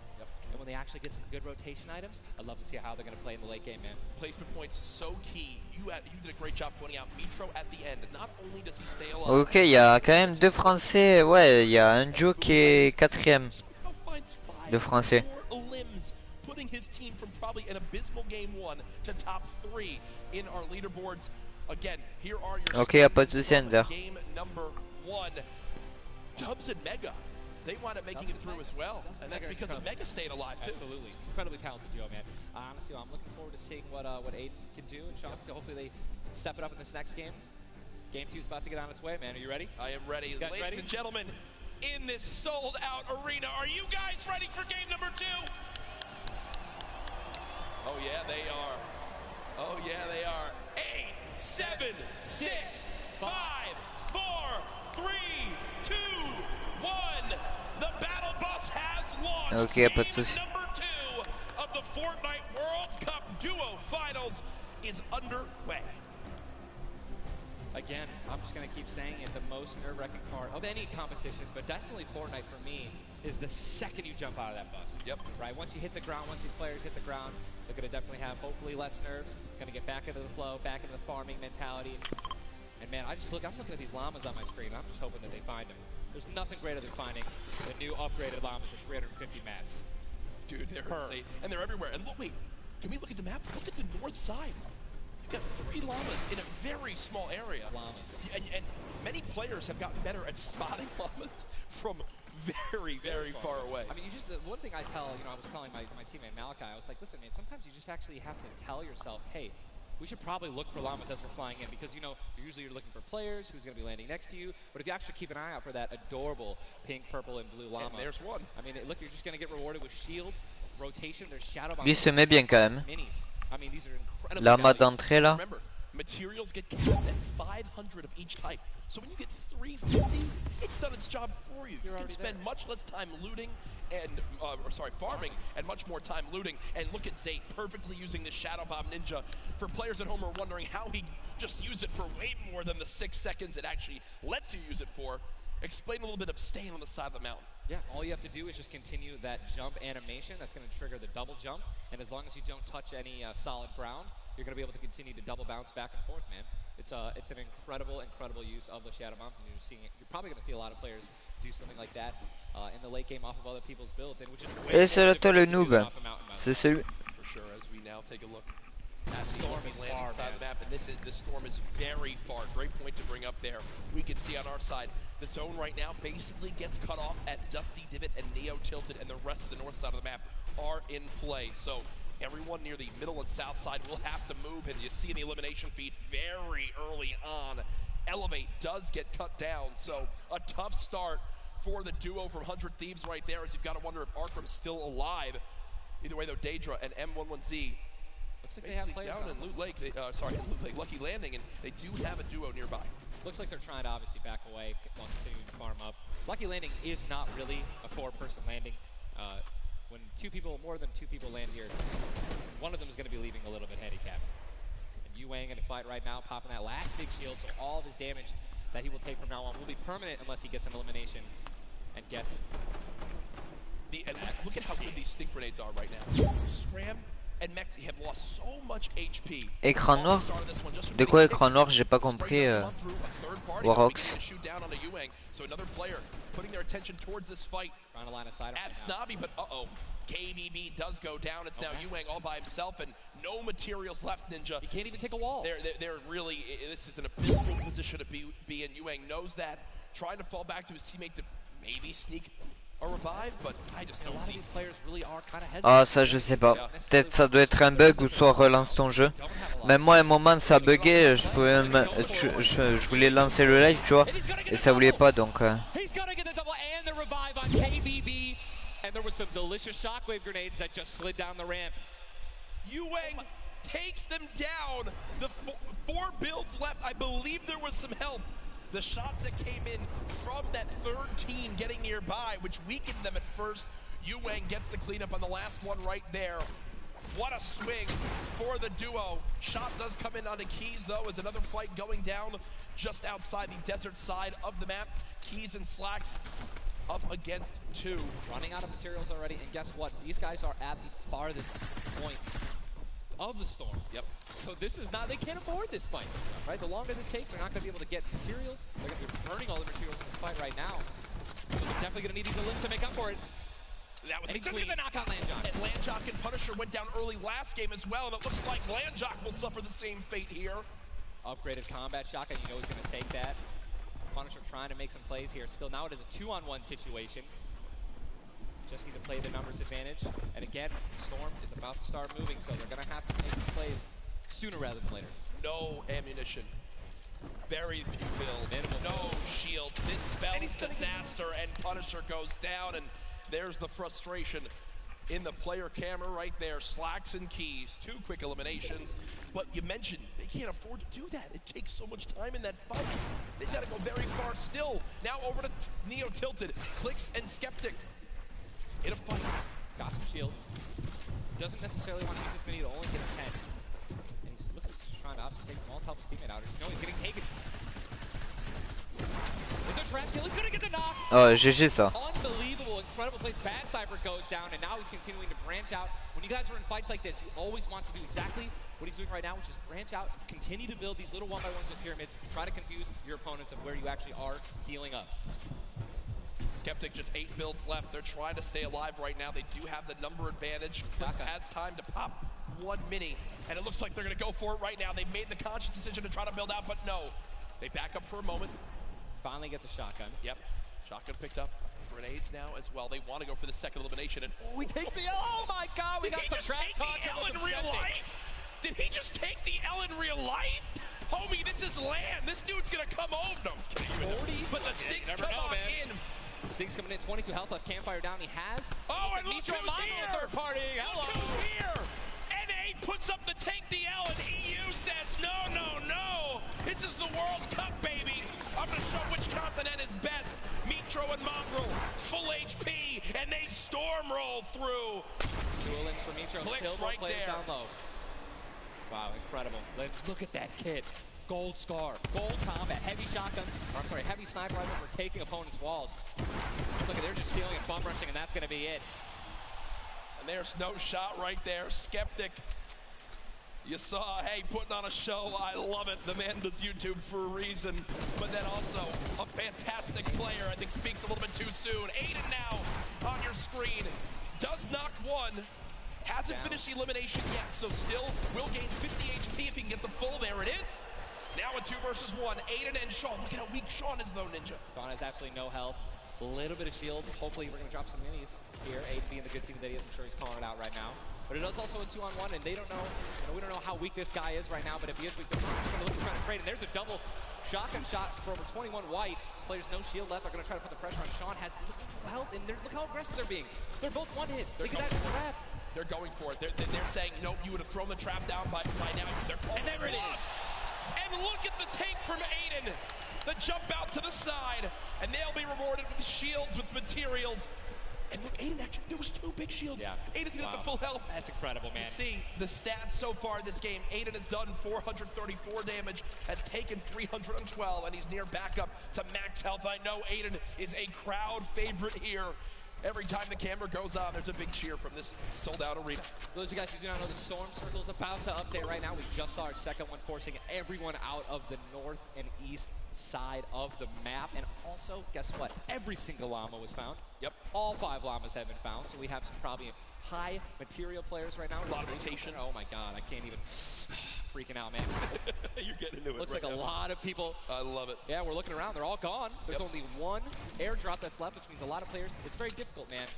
Going for airdrops is super risky, but it looks like everyone at the World Cup here is taking their chances. And what's kind of funny with this zone, as you see it on the bottom right side of your map, the slipstreams are there to basically help everyone get from the southeast, east, and south side of the map easily into this zone. So if you kind of sit outside and c'est le toit Taser. you might be able to deal a lot of damage. And remember, you might think, oh well, there's no way you're going to get that elimination. I'm not even talking about that. I'm saying free damage for Storm Surge when that comes into play, because it is going to happen very, very soon here. We're about a minute away. It literally looks like we've been watching that action. But there's 84 teams, 84 players left still. Yep. I guess that's a testament to our observers backstage. Great stuff to them. Sizlucky does take a bit of storm damage right there. Chug splashes in the inventory. And Ninja, like a dolphin. Chug splashes have came into this game and they've completely taken competitive by storm. Are they the best healing item currently in this meta? I think that, you know, there's a lot of items that get added where, you know, not everyone is all unanimous about it, right? Some people do not like it. But let me tell you something. Très bien, merci. I don't think I've ever seen more positive, you know, reactions from an item being added than when Chug Splashes were added. I mean, nothing but positivity on Twitter. It was absolutely incredible. I woke up to some delightful posts. Delightful just some delightful posts. Those of you guys who don't know what they are, each one, Splash, they come in packs of 2. You can stack up to 6. They give you 20 health or shield, whatever you're missing. And they're instant. You throw them down the ground, and they can be used to heal you and your teammates around you, as well as, if you really want to be a troll, your enemies that you've knocked. Here are Mongrel and Micho in the zone, and you talked about this inventory. I'm going to come out and say it right now. There is no way someone in this lobby has a better inventory than what Mongrel has right now. And when you come into this, they were already in your top 3. So they're in a position right now, Ninja, where they have a pop-off performance right here. With only 6 games being played after the first 2, they could be your leaders. Absolutely. I mean, they were only 2 points away from first, man, and they didn't even win the game. And Mongrel went down early before placement points were even rewarded. So, Sean in another fight with Quentin and his squad. Sean trying to take some walls here. And he's out of light ammo. Ah, t'as GTA? Ah, ok. He's out of materials. So he can't even spray right now. The one thing you can do is spray an AR, and that's not really going to be effective against top players if you're actually trying to take walls. Well, the player tried to drop a trap down low to bait Aiden, but Aiden does not fall for it. This seasoned veteran trying to cover his back. Players beginning to spray on through. Stink bombs dropping, and there's one of them. Another shot comes in. Gets his shield. That's why he went for the thirst. Yep. And grabbed the mats. 365 mats now. He is, or more than that. He's got. Get out of the stinks. They've got to get out of the stinks. So weak 2. Look at how weak they are. And don't they can get both Sean and Aiden. I think that's exactly what they should. They split up. Now he's trying to take them 1 by 1. He's getting pushed by more than one person. Quick reaction from Aiden, but this looks like it could spell disaster for the duo. Damage dealt 639. Ah, dommage. En tout cas, GG à lui en tout cas. Now it's up to Sean. Can he clutch it? Only 2 HP. Got some minis. Picked up some ammunition now for his minigun. But looks like Spades is just way more healthy. And obviously there's 3 other players who are around him as well. So what's he going to do? Looks like he's going for high ground. Smart play, but he's out of mats. Oh, no, he's got wood. He's got wood. He's good. We both freaked out. Et c'est le top Exoriax. For those of you guys who don't know, when a brick or a metal pyramid. Big thing to know. Look at his zone. He has to push. That's it. He has to push. He has 52 health, but the zone is right at his back. He's got to go. Don't even worry about Storm Surge. They're 446 above as well. Has a shot. This is going to be taken down. I mean, that's just the worst position to be in any competitive game, is being weak, low materials, low health, and being forced to push in. Every time you watch Aiden and whoever he's playing with, they are always the most aggressive, it appears. Yes. If you remember the famous moment, I think for me, arguably one of the most famous moments in Fortnite competitive history was the Nick Merckx and Aiden duo, where they made it into the big bonus about a year ago. Oh my God. And a crowd popped off. Well, they're always scrappy getting into eliminations. Here, the stat popped up for a second. Aiden and Sean had done 680 damage in the game. The average in the lobby was 80. They were 600 above. in this lobby already. Unfortunately, though, when you fight that much, there's a higher chance of you going down. Speaking of potential fights, here's Sizlucky and Brush, who we saw earlier on in the last game at Fatal Fields struggle to stay alive. Now in another tough spot as they're both low on shields and low on health. Decent rotation items, 2 shadows on the launch pad. Again, I always want to keep stressing that because if you guys have some launch pads, even one shadow can get you into another zone, right? Yep. Which is going to hopefully get you those placement points that you need, or even put you in a position to get some eliminations. But yeah, as you said with Aiden, we mentioned this earlier, are people going to change how they're going to play, right? Are they going to do anything different here at the World Cup? And guess what? I'm pretty sure we can say that Aiden's squad is not doing anything different. They're being incredibly aggressive. They're putting the damage down. And unfortunately, there were just too many players who took advantage that they were weak. And that was the top 5 leading into this game. You see it updated again right there on your screen of where the leaderboard is at the moment. Mitro and Mongrel staying alive, in a great spot, holding this pyramid edit. And for people at home who might not know, he's not exposed right there, right? Ninja, he's peeking through his build. Correct. As you guys are peeking through a pyramid, you hit edit on it, you cannot be seen, right? And you can also see through it. It's a very amazing feature. Fortnite Battle Royale. Fortnite Battle Royale, the ultimate Battle Royale experience. Ultimate Battle Royale experience, man. Blue T is in the storm, taking damage, a lot of damage, and he's still going to be rotating. Road taking damage as well. Thomas gonna have to make some plays. And there goes Road. He actually just got knocked. 66 players remain, and this storm is kind of moving a little bit away from Pleasant Park. But it's once you have a high ground mountain in play, I mean, I'm wondering if it's going to go north. There's 3 high ground mountains in play, and really mixes it up late game. A drone ship that people can wind up going on top of, and those are brilliant to use. Oh, absolutely. If you guys can get up on top of those, guess what? You have ultimate high ground on the map without having to place any mats. Yep. It's incredible. You can't get sniped from above, and you can deal as much damage as you want. Also, it's incredibly difficult to shoot players that are up there. 100%. But it's important to know that after the 5th circle closes in, those air vents will stop working. So if you don't have any rotation to get down, glide or redeploy, anything like that, yikes. That's a massive yikes. So you have to pray that someone puts a launch pad down underneath it somehow. Yep. And go for it. Yeah, just risk it all. Most of these teams will mess that up. Now, we talked about our Game 1 winners, the team that took home the Victory Royale, which is, again, 10 placement points, the max you can get for placement in these games. It was Zayt and Saf, and they're currently set on up in this zone for the moment. Did they just get the zone as well? Are they the yellow team in the minimap? I mean, they're close enough for sure, I can see. I think, no, actually, no, they got to rotate a little bit, but look, they got 4 shockwave grenades. Yep. And they'll be all right. They'll be able to make it happen. Airwax and Econ, man. Here we go. They have to rotate the farthest. Look at how many Airwax, Nikov, Kingstar, Hunter, okay. Yeah, Arkham and Falconer have a tough rotation ahead. Slacks and Keys.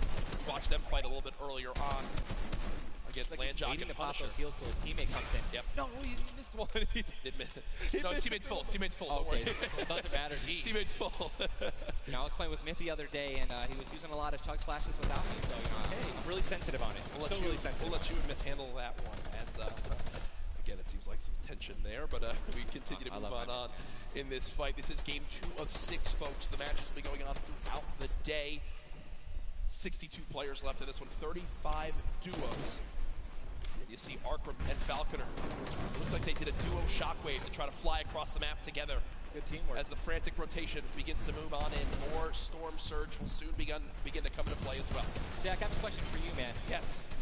Once these circles start closing in, they're so small, what do you think is the play? To rotate in right away once it's revealed if you're far out, or to wait and be the last team? For me, it completely comes down to what you have left, what you have in your inventory, where you are at, the leaderboards as well. If I'm in a position where I know I need to make some ground up on the leaderboards, I want to rotate early and try to begin to spray back on the opponents to get some free eliminations. Yes. If you get the zone on you, you begin to just build on up and get that height so you can spray on down as well. In this one, though, again, all comes down to rotation. If you have nothing to rotate with and you're far away, I think you play late and hope someone else drops a launch pad near you and use that community pad to your advantage. Yeah, we're looking over here at Ewing, 3 eliminations, sitting here with some very good materials, and definitely a very delicious loadout. Anyone with a heavy sniper and a blue SMG in a combat. And remember, he started the game in Snobby Shores with that clutch when KBB did go down, so they're still in this one because he still has that beautiful blue combat where he clutched it with, man. Yes, he does, and all the materials you could ever ask for it. Nearly 100 builds in this one. You see they're marking right now. I think they have a double heavy sniper combo. They're either marking double heavy or they're saying, focus this, the zone's closing there. We're gonna find out soon enough. It literally looks like he's marking exactly. He's trying to look and see. Yep, Oh, they do a double heavy cypher. And Ninja called it. The man knows. They see one. And you guys saw the pyramid. This is exactly what Jack talked about earlier. You need 2 walls, 2 layers protecting you from one of those walls so that double sniper will not take you down. But they've got the tools, the key to open all doors, as I put it. And this zone, Ninja, it just moved over a mountain, man. It just moved onto the side of the mountain, so high ground will be in play. But at the same time, Ninja, half of the low ground still in play, so it's not as bad a position for the low ground players. Here's a look at Mongrel and Mitro. Remember, Mongrel did go down early on in the last game. He's got to back on up because he's burning through materials very, very quickly. They're far above this storm surge, so they're good for the moment, and there's the replenish from his teammate in Mitro. 64 total builds left. Always see them doing this. They always split half and half maps with one another, and then they go and collect the others. And it's just a perfect way of making sure that you guys have equal material. Look at how weak Sap is. Sap just sneaking up through with that shadow bomb. The spray coming in from Mongrel. Stink bomb is hit as well. Everyone focusing these players on the outside. They've got the minigun firing too. The lobby now picking up quick as we move into our pit zone. The storm is closing in, and that's going to be forcing everyone to get into where the safe zone is right now. It is moving in towards Pleasant Park. Guys, this is absolutely insane. 51 players still remain, by the way, in a circle this small. They're just trying to get as many limbs possible as people are rotating in. Mitro on the bottom right of your screen with that minigun has 631 bullets to spray down with Mongrel in a fight. Gets one player weak, but does have to back on him. Didn't get the clutch. Someone else stole the kill from him. Mitro gets chucked as well. Still have a launch pad, but again, when you're in a situation like this, low ground, they're getting sprayed with nothing but grenade launcher shots and frag grenades, and they're both going to be eliminated, and Mongrel also, Airwax just went down as well. And you see Cease in the elimination feed. Does look like, remember early on, Elevate did go down. There's loot looks so delicious. They go for it. Zane Sap, do they do it? Do you go for it? There's a launch pad there and so many materials. This is game-changing loot right now. They've got the builds to go for it if they want. They're going to do it. They're going to make the play. A gold combat shotgun too, man. Zane and Sap, uncontested. That's one of those risk versus reward plays that can help set them up for 2 victory royales in a row. Mongrel and Mitro's loot too, man. Oh, that was making a statement. And we know that was juicy loot. Yeah, they're making a statement saying, listen, we're from NA, we're here to play. Taking out the evil, they didn't know they took them out, but they're definitely taking their loot. Yeah, for sure, as they are still above this. Still great rotation items too. They both each have a launch pad, both have 2 shotgun grenades, and they're gonna go. He didn't get it though, they try to get both at the same time. Gonna be flying, and this is it, another massive rotation going to be taken to the center of Pleasant Park. They're 167 damage above the threshold, so they're looking pretty good right now. The question is, are they going to keep mid-ground, go for low ground, high ground? What's the play? They didn't get the full launch pad.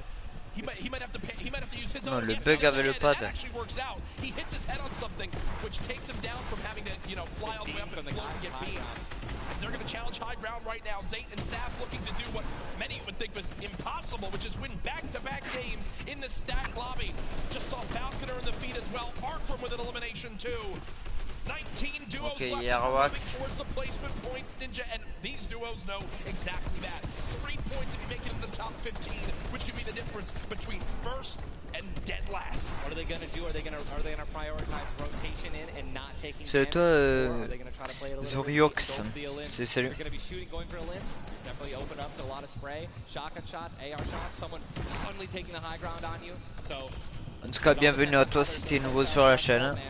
Many more duos remaining in this game, unlike the last one. Zayt with another elimination right there on a KBB. You got Snappy and Red Rush on the high ground, and Sap over the play. The high ground goes to the high ground. Take, will he get it? He's gonna get it. He has it. Zayt's got high ground. Zayt has high ground as they go to try to push for 2 victory royales in a row. Sap is there as well, but Snappy just appeared right behind Sap and shotgunned him down right there.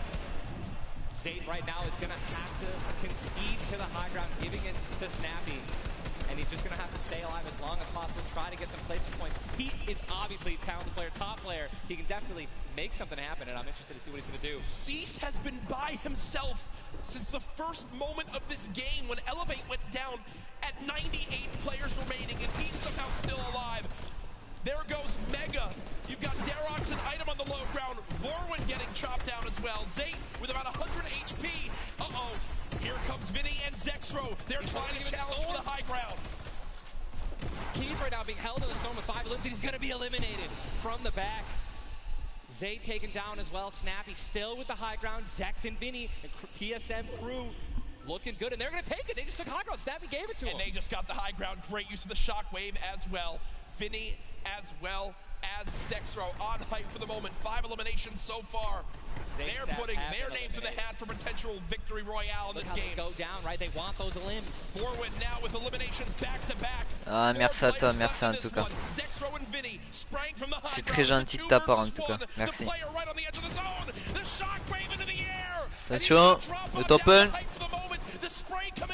GG ça.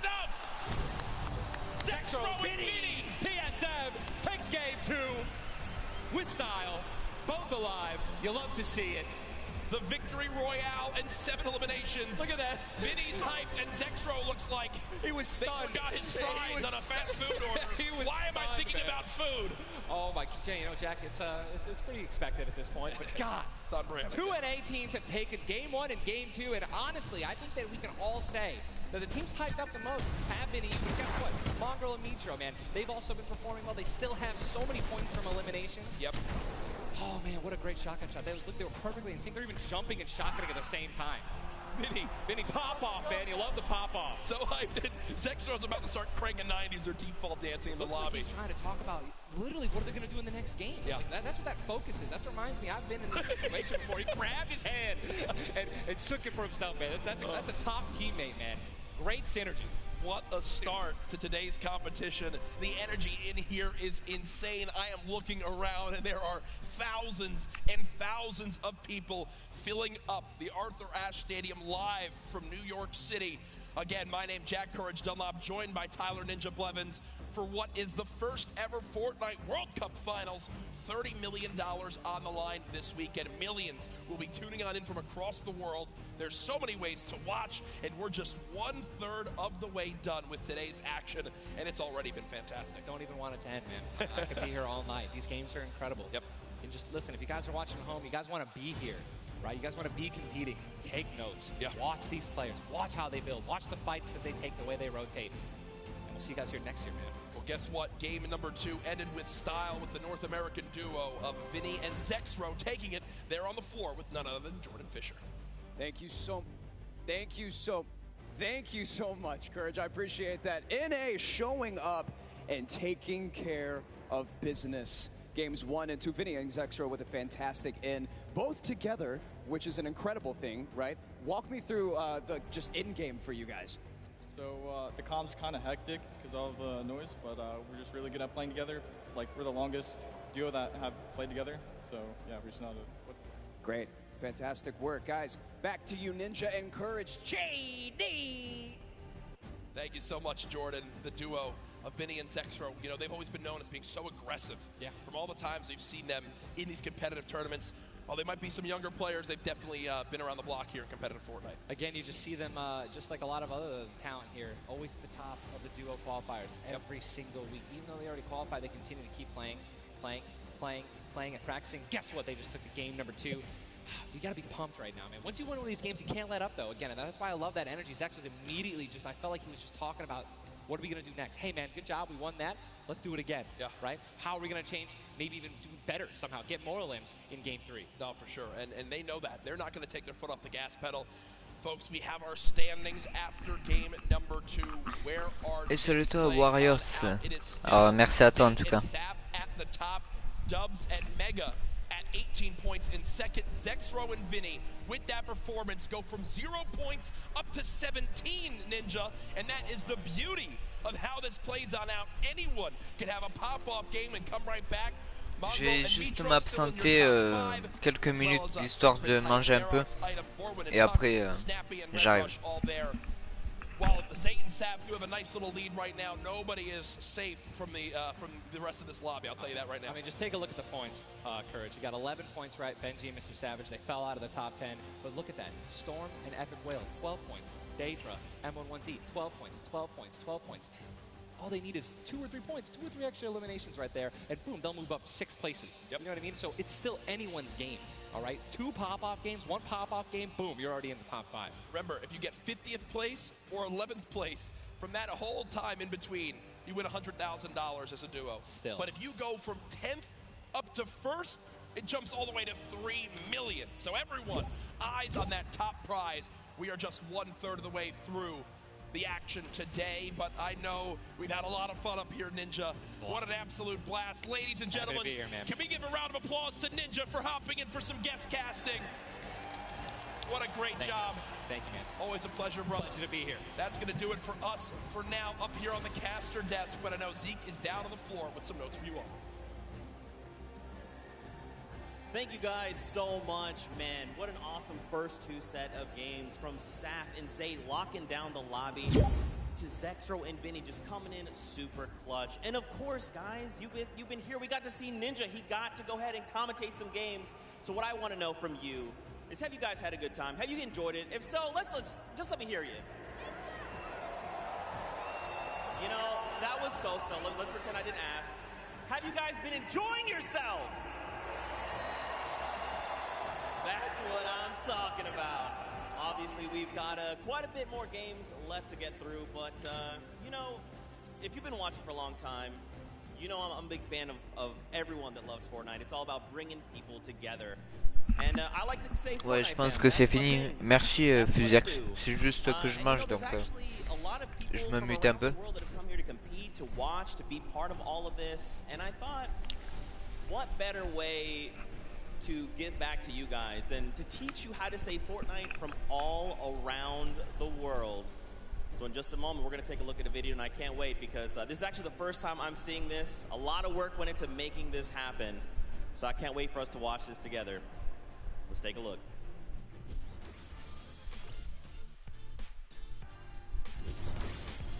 Hello Fortnite fam. 포트나이트 팬 여러분들 안녕하세요. Привет, Fortnite семья. Ne ottilit storio. Kära Fortnite folk. Jag är fan du Fortnite. What's up, Fortnite fam? Fortnite 팬 여러분들 안녕하세요. What's up Fortnite fam? Hey, 저는 Fortnite fan. What's up, Fortnite fam? Was geht, Fortnite Freunde? Bonjour, bonjour. What's up, Fortnite fam? Yo, what's up, Fortnite fam? Are you trying to do the floss? Sorry, I'm texting. What's up, Fortnite fam? What's up, Fortnite fam? What's up, Fortnite fam? What's up, Fortnite fam? E aí, galera do Fortnite? What's up, Fortnite fam? G'day, Fortnite fam. Bonjour, comment ça va les fans de Fortnite? G'day, Fortnite fam. Cheer up, Fortnite fam. What up, boys?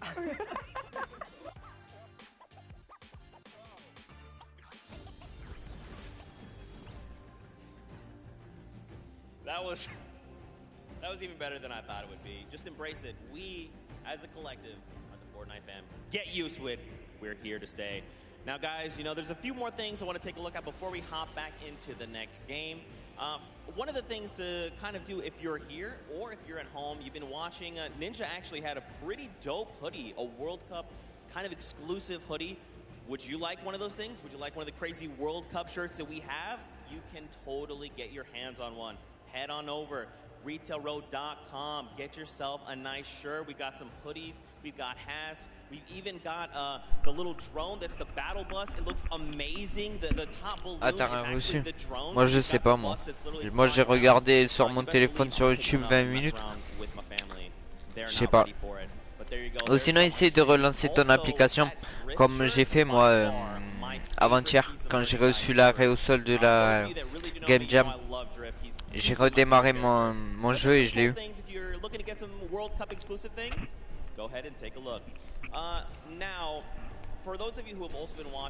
Ouais non mais sinon tu redémarres ton jeu.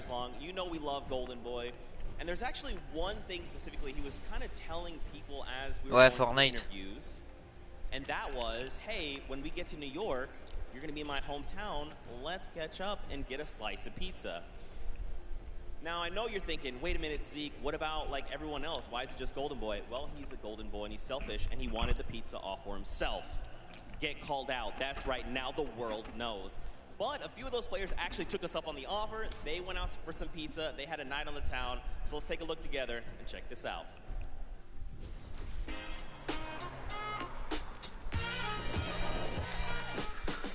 New York City. We got the Statue of Liberty, Central Park, the Empire State Building, and the first ever Fortnite World Cup Finals.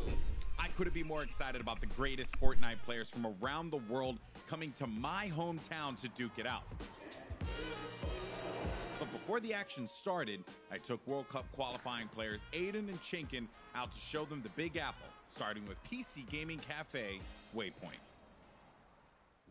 What's up, boys? Hey. Welcome to Waypoint. Good to see you.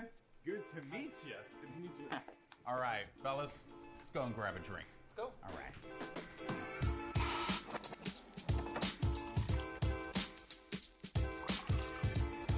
All right, gentlemen, thank you so much for joining me here in my hometown, New York City. Thoughts on it so far? Chinkin, we'll start with you. Hot, Okay. a lot of people. Yeah, hot and a lot of people. I'm sorry, but also welcome to New York. That's kind of the way it is out here. Where are you from in Austria? Austria, like I'm near Salzburg. And the population? 40K. I think it was like 40,000 people in the train that you were in on the way here. Probably. Yeah, so There was so many people. Now I want to talk about the competition at hand because obviously this is going to be the biggest opportunity, I would imagine, of your lives. You're going to be playing in front of a massive crowd. Is there a way as a player that you prepare for that? I don't think like there's a way to like prepare for it. Yeah. But try to like calm down, not get like nervous, not get shaky and stuff. Yeah. And then we should be good. Like.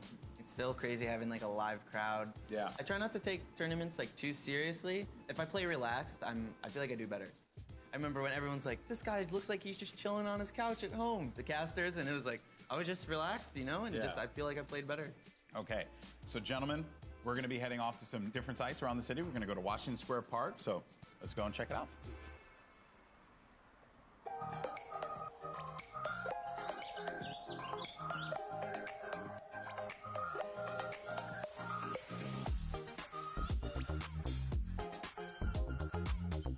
All right, so now here we are in Washington Square Park, gentlemen.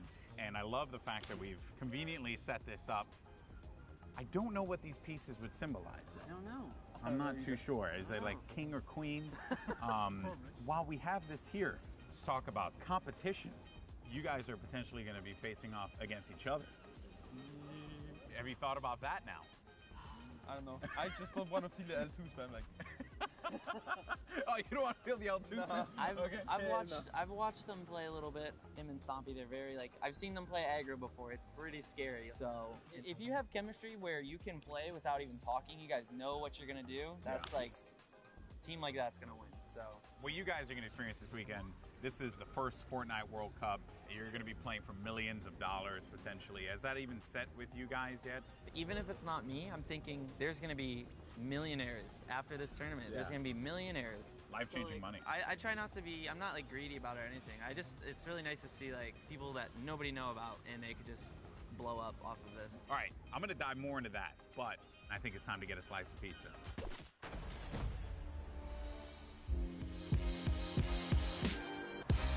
Take you out for a good pizza. We'll get some pizza. To give everyone pizza. Yeah, I'm gonna show up with 2 giant boxes of pizza. Pizza. Say I won't, Bala. Say I won't.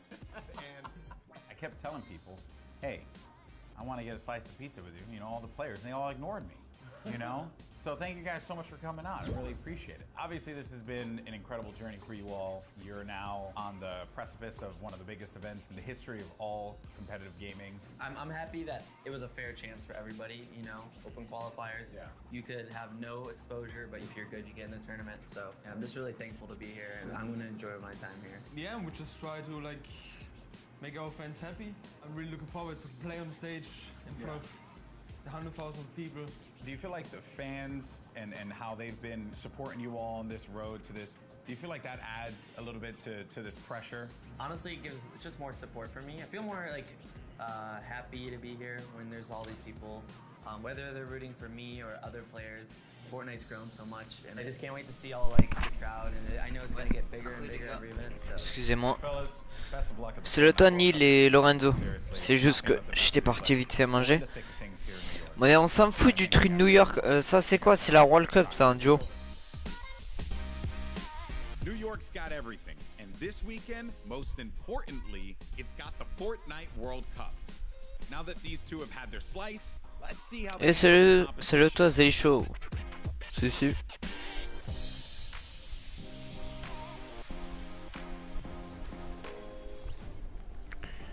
Bon, c'est fini ou comment ça se passe?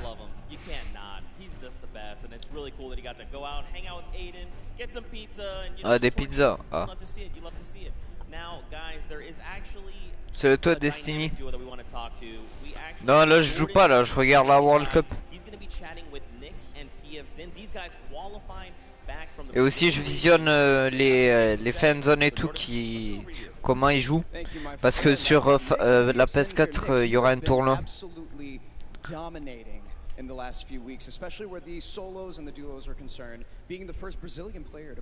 Je sais pas, ça doit être un bug parce que c'est pas que toi qui me dis ça. Il y en a d'autres aussi qui peuvent pas. Soit c'est un bug ou soit, comme j'ai dit, redémarre ton jeu.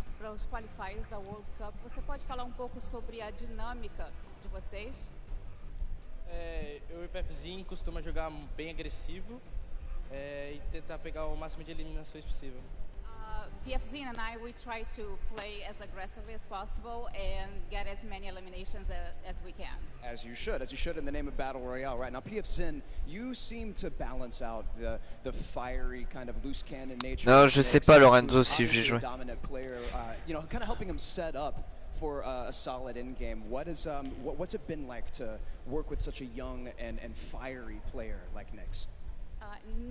PFzinho, você parece que você consegue contrabalançar o estilo bem incendiante do Nyx. Então, como é que é isso para você fazer esse lado mais balanceado da dupla? Basicamente eu tenho uma role de suporte, então eu meio que fico nas backlines e ele vai na frente.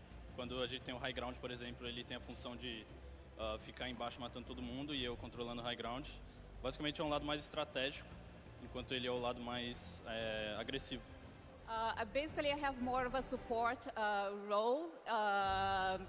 Whenever we're in high ground, I'm just more in the background supporting him.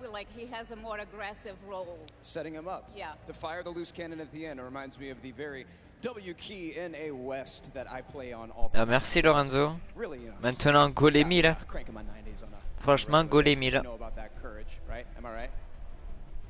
Back to you. Whoa. Jordan, it's back to me. Come on, courage. He's just found the chicken parmesan. Someone whispered the word and he went running. You just see it. Also, big shout out to Nyx and PFZen. I actually chatted with Nyx very quickly. He walked up and was like, "Hi, I'm Nyx." Je pense là ça sera la remise des prix, je pense. Après je sais pas. Turns out he didn't understand any of it. So I had to get a translator and tell him that I love him. But that's how things go. Now, of course, guys, I know what you want. You want more games. We have 4 more on deck. So I think for now, we're going to send it back up to Golden Boy and Monster. They're going to get us into these games. So how's DJ Mike Realm? Play us in. Oh non, encore le DJ, attention.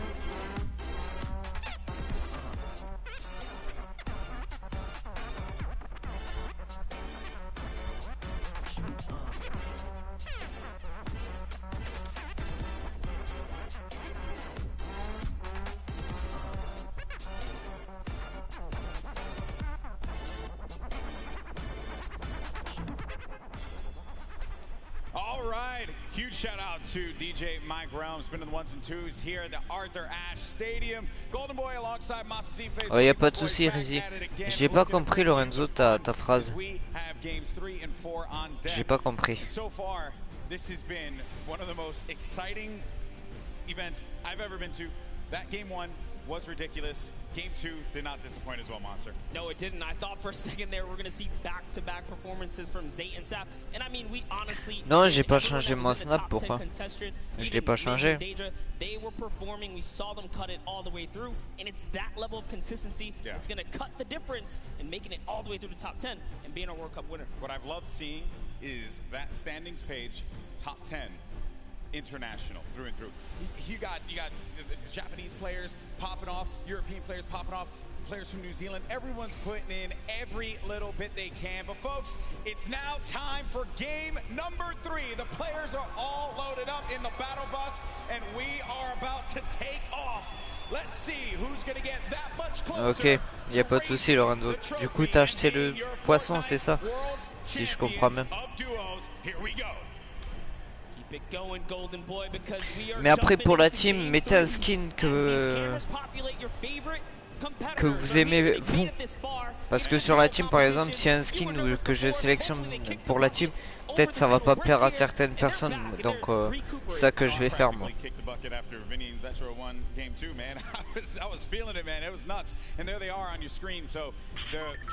For the bus here, it's going to be a north to south one going right over that ice biome. It's going to cut pretty much center of the map. Ouais, il y a Kingstar, ouais. And Vinny and Zexro, I'm very happy that they're performing this well, Monster. This is a duo that had so much success. Even going into the World Cup qualifiers, we all were like, yeah, this is a duo that definitely should make it. This is a duo that, hey, they could even win the whole thing. Yeah. Then tragedy struck as Zexro had a few problems with you know, arthritis and different things with his hands, and I'm make sure I'm getting that right. And I'm just bummed out about that. Good to see them here showing up, man. That's huge. I mean, that's what you expect of our competitive veterans, specifically Zexro, Vinny. They go back to. Non, Jigsy, il a pas été qualifié encore. Il a pas été qualifié. Anyways, in here we have UN KBB. He's gonna take down Mexi. Is Scram close by? Is he close enough? And this is a battle going down in Snobby Shores. So off the rip here, we have players getting dropped. That's actually going to be our first elimination. Lucky for us to catch that one. But there's shots coming in from the Viking Island right up above. And he just kind of turns a corner, sweeps him up, catches that full elim there. So that's his now. Got a little toe-to-toe action here, Golden Boy. Very rough situation to be in here, but Zexro now looking to engage in this one. Potentially here's. Non, il sera pas gratuit le pass de combat saison 10. It's a little wild, man. It's like il est pas gratuit. All together here, I think for the players as well. That moment where they can just have that conversation. What are they going to do? How are they going to just implement their strategy going into the next game? What is that strategy going to be? Do you mix it up? Do you change your drop spots? These are things that are going to be so important for these players. The time that they with one another. Now Scram looking to be potentially in a world of hurt here. We heard from Nyx, PF Zin earlier on. This is the Brazilian duo. I don't think they know that. Yes, Scram, they're going to be on the hunt for him. So they know that he's around here. They're just trying to sniff him out. Yeah, and if you were ouais, je vais me le prendre le pass de combat. Feel the tension, specifically when we brought up the Brazilian duos, the Brazilian players. These guys qualified, and they qualified with heavy elimination. Nyx especially being one of our only players to like literally qualify as hard as you can in the, you know, for the weekend. He was at it each and every week. You constantly saw him at the top every single time. It was so impressive, and also qualified for solo, so we'll be seeing Nyx tomorrow. And then you got Scram. He's got 2 eliminations, but he's just hiding this one out. He hears them making all that ruckus, all the noise around him. And Scram just does not want to give up his position. Perhaps he grabbed his teammate's reboot card. He's maybe looking for that play. But Nyx and PF Zin, they have to have an idea of where he's going to be located here. Yeah, he does not want to give up his position here. He's actually just hiding in the basement right now, hoping that these guys just kind of blow by like dust in the wind right here. As Nyx and PF Zin, they think it's clear. They think it's all good because they came in and they just wrapped up one of the other players. Non, il n'y a pas de cheater, non. Against Mexi and Scram here. So Scram might just get lucky and be able to kind of sneak on by as he hears this powerhouse duo, this Brazilian duo, kind of loot their way through and make their way to the zone soon. And loot they definitely will, because they're getting a lot of resources out of this. Scram over in the distance, he's going to be out of there, but now we're making our way over to the action. It's happening with 7SSK7. Got Spades and Crim now looking to push on for this fight here, potentially. Got some shots going off. Crim is going to play that overlook position, getting challenged there, and trying to use that advantage from the download, a little bit of that right hand, right? Just see if you can get a peek in there. Does get tagged up, Crims. Guy does back away there, does manage to build out. Ah, je sais pas ça. And Spades is going to force him out. There you go. So they're just right now playing for that positioning, and I like the fact that they're using these, you know, the natural high grounds, right? Get to the top, hold it down. Don't really focus too much on just trying to get in their face quite yet. Give yourself that moment of opportunity and really get a lay of the land, and then going for the engagement. Yeah, absolutely. The best duos will try their best to isolate their opponents, really force them into, you know, very weird situations like this, force the 1v1s, and hopefully get those free shots and then pursue the push here. So again, look at how now they're split up again. So Spades and Crims are doing a great job here pressuring and isolating their opponents right now. And so far, they're definitely dictating the pace of battle here. Yeah, that's what they want to continue to do. They're suffocating them. Plain and simple, right? Not letting them get any kind of movement there. I mean, Jam side in 7SSK7, they're having a conversation of what the play is. What is the movement going to be? But Crims and Spades are not going to allow them that opportunity to breathe. That's going to be the down there. Crims managing to knock down Jam side. He's looking for 7SSK7 around the corner, and that's going to be the elimination registered. Both players are going to be out of there. And a big win there for Crimson Spades. What a clean push right there. Crimson Spades have so much to prove here because when they qualified, they were kind of looked down on like, wait a second, was it luck? Was it not? No, they're here to show it off and show why they're at the World Cup Finals. But now, hopping back with Miz and Daedra, we saw them have a great game one, came out top 10, and they're still in the running. They're in about the top 10 right now as well, based off of eliminations. Not necessarily picking up too many placement points. They're heavily dependent on just piping up these players at these points of interest. And looks like Lucky Landons is theirs right now. And they'll have that, but let's see. Miz and Daedra. They linger about it. I love the fact that you go to this hot spot here, so there is going to be a bunch of free items that you're going to be able to pick up on. Also, you're going to have that circle advantage. It's right there, so you don't got to worry too much. You can continue to focus on looting. Je vais voir Lorenzo. Needs to be careful. Where's Daedra? Je vais voir ça. Right next to him, trying to get these angles. So what they have to do, they have to stick together. Looking for the sound cues right here. Can they find their opponent, catch a nice little low ground peek right here? Low ground is definitely underrated. If you can just kind of peek out, catch a big shot, you're almost guaranteed a headshot, which is a big multiplier. Yeah, players don't really think about that, right? Like you always see Fortnite players go after the high ground. That's the bread and butter for a lot of players that play this game. But you know better than most that the low ground can pay dividends for you if you know how to take advantage of that positioning and maybe some overzealous players to try and get aggressive on you. You got Gustavo. Pseudo, rédac. Ouais, mais en fait, c'est pas qu'à toi. Il y a plusieurs personnes aussi que ça arrive. Et moi, je sais pas, moi ça marche. Soit essaye de relancer ton appli. Non, ouais, 300 points, mais après faire d'autres tournois pour être qualifié aussi, tu vois. Après, c'est trop chaud, il y a trop de haut level. Cautious about what they want to do. They are not trying to get too aggressive in these fights. They know what's on the line here. Millions in prizing is on the line. You do not want to make a bad decision. Be one of those teams that are eliminated out early on. But Gustavo's going to be putting shots down. Focusing this player, forcing him to actually build up. He has no builds to work with as well. 19 HP remaining and just a hope and a prayer, but unfortunately for him, that was not going to be enough there. Gustavo's out wishy isn't going to happen for him either. And Miz, he's feeling it. That's going to be 2 elims for this duo. You gotta love the snarky little smirk right there on his face when you get those 2 points. Smirky feels so good. It's really good. It feels really good. And then Volks and Parpy. And look at this. Parpy actually dealing with this battle.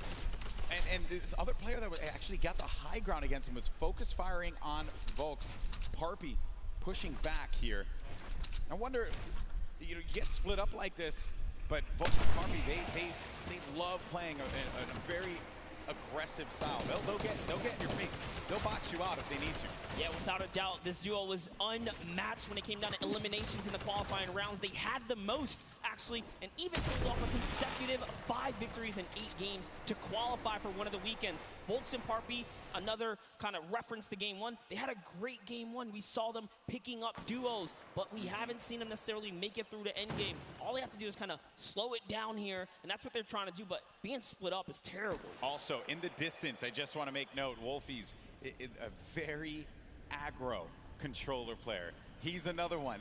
I think that we've seen a fun mixture of players that look to get that safe approach to the game, and then others that just want to take early fights, get some points early on, because maybe they're playing that early game strategy rather than like focusing so hard. Like if you get late game, that's great, but you do want to rack up a few eliminations. Look how low the points are that have been thus far in games 1 and 2. Get yourself a few elims and then maybe manage to make it to that top 15, which is very hard given how many players have stayed alive in this game. games 1 and 2, we were at what, circle 5? Or, yeah, circle 5, I think. We were sitting at like 45, 46 players. They're just waiting for movement. Yeah, and that's where that storm surge kicks in, right? Does damage to players. That's feeling back. But Crew and Chapels, one of my picks to watch, have sort of been struggling in the format so far. I guess when the real pressure's on, you know, the environment shifts, right? Everything changes. Right. That's right. Everything changes here, and Crew does manage to get that shot off, or attempted to, with that tactical shotgun. It was not going to get the connection necessary there, but oh, t'as tapé le mec carrément. Back away. Both players as well respecting the space from one another. The stinkers come out. Crew and Chapix having to get out of there, and they're going to use those, I believe, the shockwave nades to just fly on out of there. Didn't see the purple over their bodies there, but they were able to fly on out of that fight. Mais il y en a qui sont jeunes quand même. Mais le live sur PS4. Good on them to kind of back up, and when you have stinkers, there's no defense against it. You get chunked down right through your builds. It really is annoying to go against. And speaking about the stinkers here, Epic Whale's under pressure right now, and that's just going to chunk him down. They force him off of the campfire, and we'll see if he returns to it. Yep, here you go. Yeah, you're only going to get. Pour regarder le live, c'est sur la PS4. Il y a un truc normalement dans le jeu, en haut à droite, pour que tu regardes.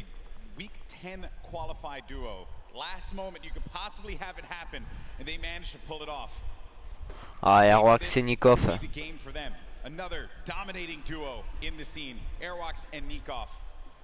Airwax winning the Pro-Am yesterday 2 times now. This is a whole new ball game. Best players in the world in this lobby. It's not going to be a cakewalk, and he knows that. It hasn't been the best run thus far for Airwax and Nikov. Yeah, and it was their last. Même que je joue pas, Lauriane, en tout cas, voilà, c'est. T'es nul, tu sais, elle sort ça comme ça, ou il sort ça comme ça. Je joue même pas, s'il te plaît, dis ça. Oui, dis ça. Trop chelou, les gens. If it was 5 placements, they were 6 or so like that. It was that close for them. But jumping in here, Crew is going to put some pressure down, and it looks like his teammate has been traded out as well. He's already gone. Also going to see some eliminations over in the feed as well. You got Crew who just cleaned up on Volks, but Septic took out X-Men. Non, je connais pas. And then I think I saw XXM pop up there on the Ben, je te l'ai déjà dit, Tim. We'll be out of the action as well. Après, si ça bug, je sais pas hein, d'où ça vient.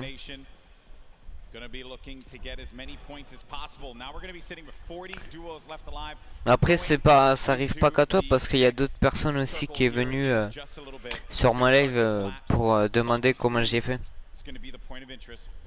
Ben, c'est tout simple.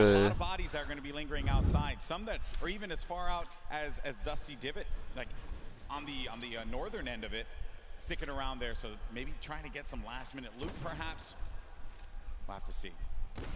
Here is Parpy looking for that peek. Volks and Parpy always tend to stay together, but wait a second, that was a tricky little shockwave right there. He did try to sneak his way into the build. He takes the wall. What are you going to do with it? Crew's still looking for the replacement here. He gets it on land, takes the wall. 184.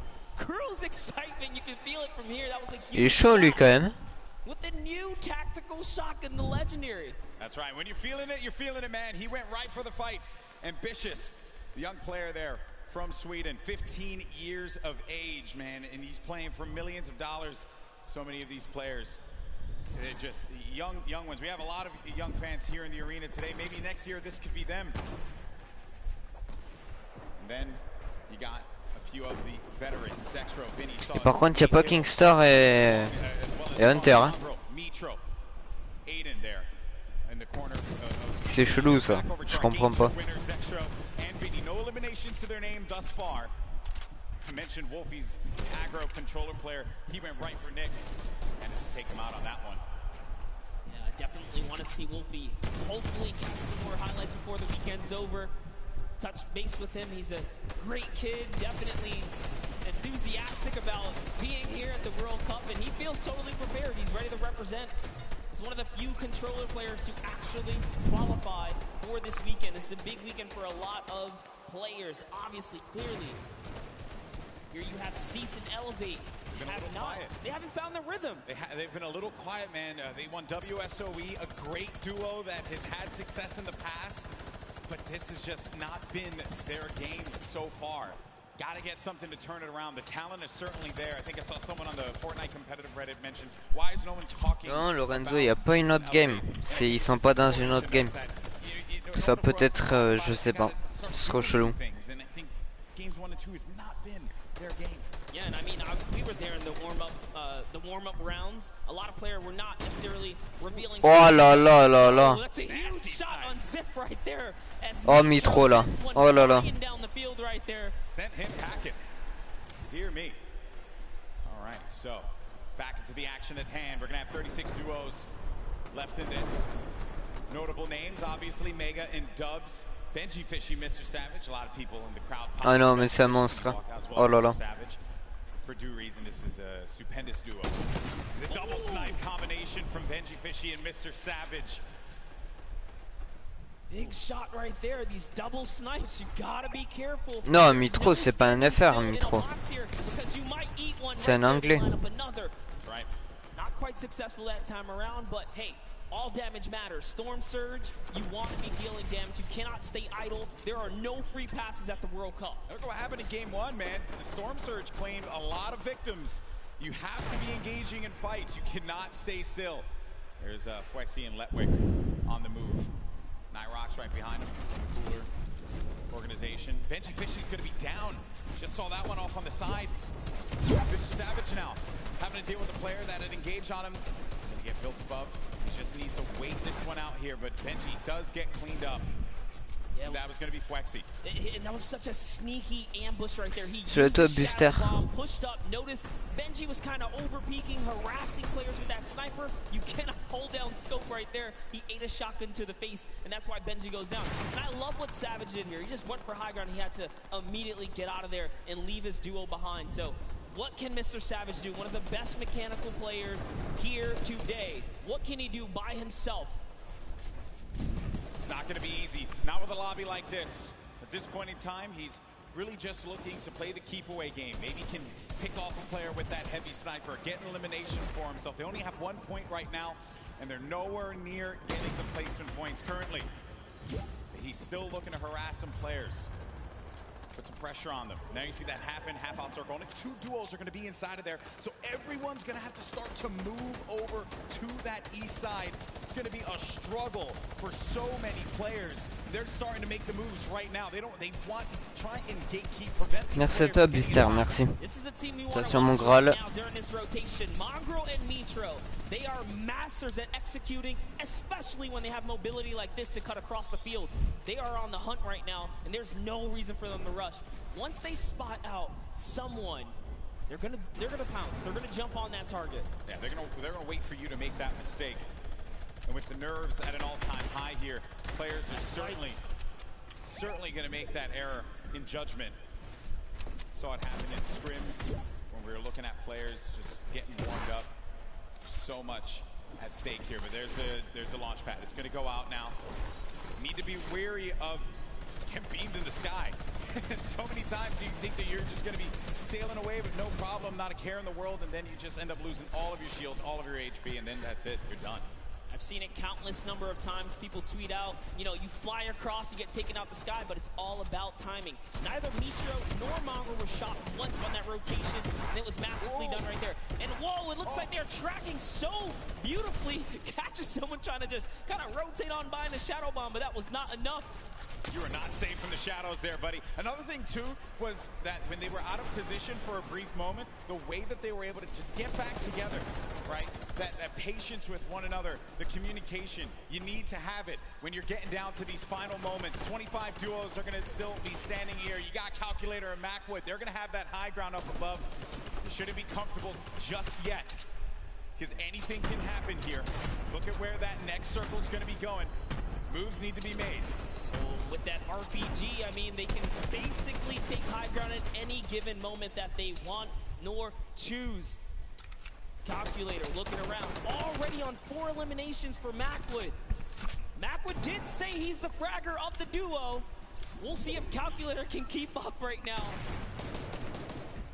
I am just poking good fun because Calculator loves to talk a big game on the social medias. He really does, man. He's a character without a doubt. but right now there's no fun and games to be had. This is game 3 of the Fortnite World Cup Finals. It's time to put up or shut up for a lot of these players. Merci à toi, Buster. Merci. This was earlier on. Le petit, il est chaud aussi là. There you have it. Out of the game once again. That duo, European powerhouse, gonna pay there to Dubs and Mega. So far, so good. Naakso again just holding this positioning right here. He is gonna get blocked out with his teammate accidentally, but it's all good. This is still his ground to control right now. They have clear control of the skies here. And they have a ton of builds to work with as well, Monster. 4 eliminations for Macwood. A great game for him thus far. That's 4 points for this duo, but he's going to be taking salut à toi Baba. Par contre, t'es pas le seul ou la seule à avoir ce bug. Mais après, je te propose ou sinon de relancer ton jeu pour essayer.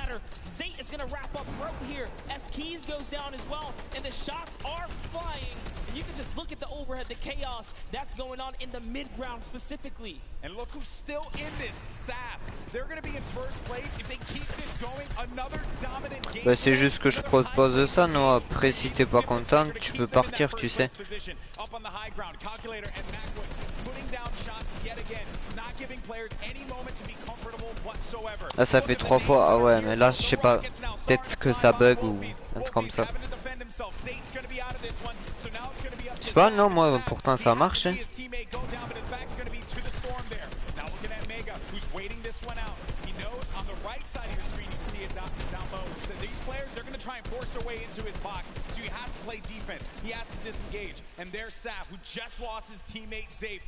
Je te Darkness.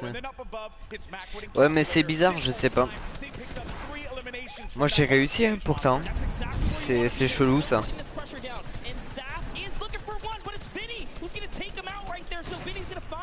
Elimination, and he has so much health. He is in the game right now, although by himself because Zextro is down. And now Oslo, Bad Sniper, one of the few duos that are still left in this game right here. Ouais, il y a Kingstar, je sais pas, là je les ai pas vus, Hunter et Kingstar. Ouais, tout à l'heure ça marchait.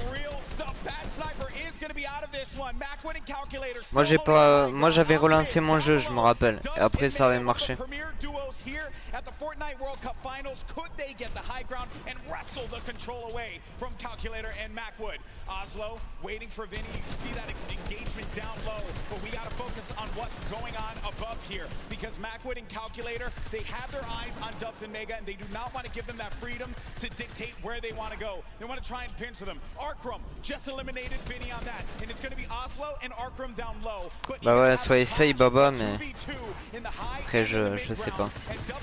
Feeling that pressure, needing to just dial back here, wait a minute, because I think what they're doing is they're just trying to see if they're going to run out of builds potentially. I mean, the play here certainly has just been defense, defense, defense. Yes, that's right. Oslo's now left by himself. All he has to do is time this firefight, so long as he doesn't bother them. But Dubs and Mega try to go for the high ground and make a fatal error. They fall to the low here, Golden Boy. This isn't looking good there. Mega and Dubs, they have the low ground, the ultimate low ground. Oslo's going to be outside, but they get the elimination. Calculator and Macwood. Ah du coup tu l'as eu ultra puissance du coup. Comment dire, le tag de la World Cup. Moi je sais pas, il faudra que je sais même pas si je l'ai eu. J'ai regardé tout à l'heure 20 minutes, tu vois, sur YouTube.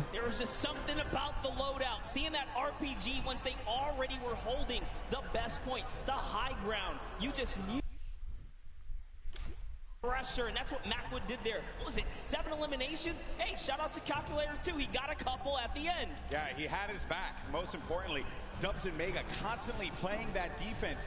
Credit to Macwood and Calculator for the way that they continue to apply the pressure. And then it was the shock, sending them down low, forcing them into that engagement. Credit to Oslo now. Ah mince, j'ai pas vu ton message, Rizzy, excuse-moi. Ah, peut-être un jour, on verra bien.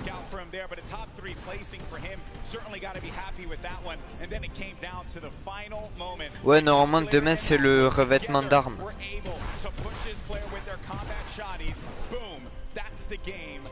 And look how happy they were there. So good. Gotta love their reactions right there. Whew. What a game that was. had a little bit of a slow ramp up, you know. But that's what Fortnite will do to you.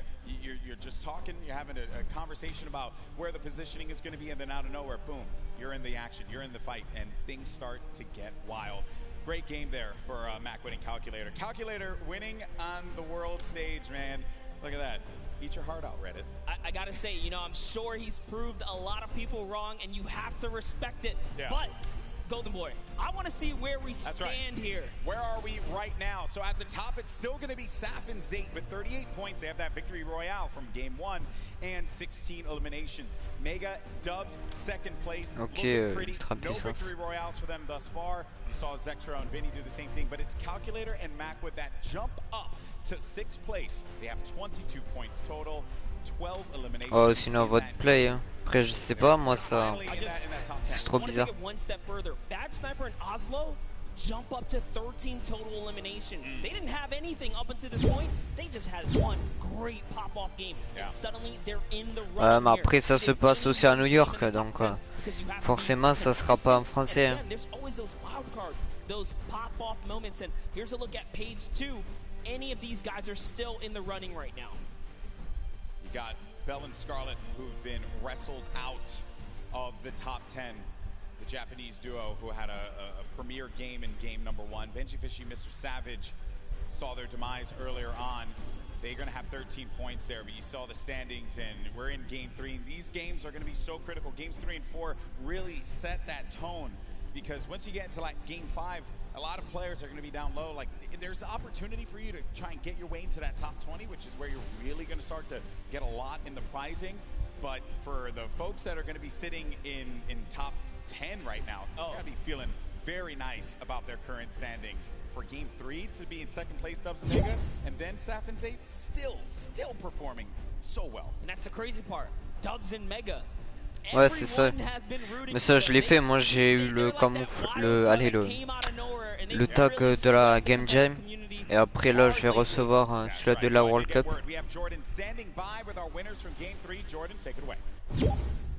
NA really showing up and showing off today. It's amazing, seemingly tapping in that nail on the coffin. Such a please pardon the pun, I have to say, calculated game here from Calculator and Macwood. Guys, well matted, well utilized. You dominated high ground, seemingly all of that in-game there. Walk me through that process of getting that high ground, attaining, and then dominating for the rest of the game. Well, we were able to pick up 2 lucky eliminations on that outer circle of 4th zone, I think it is, and we were able to use our mats to build up. We were lucky enough to get half and half, and we were able to just beam people out of the air, hold high, and got lucky with a couple zones. Amazing. Well, I mean, again, you had 3 games left to go. The strategy, is it going to continue to shift around a little bit, or are you guys going to maintain what you've been working on thus far? I didn't hear the question. Strategy, maintaining thus far. You guys have a very calculated and very patient game, seemingly leading all the way up to the end of the end game. Right. Ah ouais, j'espère aussi. For the end of the next 3 games. Shoot them in the head. Shoot them in the head. You heard it here first. Back to you, GV and Monster. Calculator gets one opportunity to show the world his Le mec, s'il te plaît, il a un claquet de chaussettes à la World Cup. J'ai jamais vu ça. Some people, it's just that simple, and hey man, maybe he's just wired that way, right? We're all wired a little differently. Calculator has clearly got his head on his shoulders, and he's ready to just shoot things. Yeah, but Macwood was the one doing a bulk of the shooting in that last game. 7 eliminations for Macwood. He looked so great, and you would expect the young Calculator to be the one that leads the charge on slaying, but Macwood, man, holding it down. And let's not get ahead of ourselves here. I mean, you know, Macwood not that much older, right? But I think it's just important to note that you have to have teammates at any point in time. Ouais, non mais il est sérieux le mec. Oh, c'est la World Cup, comment il est habillé, c'est abusé. Yes, I mean we've seen it from the start of every round. Some teams are just more aggressive than others, and they know how to stick together. A lot of great moments in that Oula, game. d'un coup on est 11 sur le chat. Sundown standing by to Oula. break it all down. Sundown, over to you. Thank you so much, Golden Boy and Monster. Now, we talked about Safe and Zat. We just got to talk with Macwood and Calculator. But Dubs and Mega had an incredible game from the early into the mid that they transitioned into a top 2 performance. So let's dive right on in and see what allowed to make them into the top 3. First, notice their elims in the bottom corner, but the rifle fired together. The second they see the shield is down, able to pick up 1. Mega is the one who is leading the charge here. He picks up all 4 of their first elims. You can see Waller plays down, and the trap is so intelligent. Double ticks going through, places the ramp. Knowing the yellow is there, pushes in 2 more elims, chug splashes. Dubs stays up with just barely enough HP. Ah ouais, il a éliminé Mitro et tout en plus. Every single time, gets the mid ground control. 5th elim for Mega. We talked about how high their ceiling was, unfortunately using the shockwave to go down and end up at a low ground disadvantage. Calculator and Macwood able to ride it out, but now Mega and Dubs have pushed into that top 3, challenging to be the first ever World Championship duo. The team who has possibly the highest ceiling, full qualified solos and duos. The question is, in the last half, the last 3 games, will they be able to keep it up? Will NA stay on top? Will Serpent and Hype represent Oceania and upset the apple cart? I'm about ready to see some hype myself. Let's throw it back inside for the last 3 games. Gentlemen, take it away. Well, if you want hype, got you covered, baby, because these games have been incredible. And if you're just joining us for the first time, welcome to the Fortnite World Cup Finals live from New York City. We're in the Arthur Ashe Stadium. Game 3 just concluded. We had 3 different winners across 3 different games. This is our duos competition. These players are playing for a lot of money in prizing.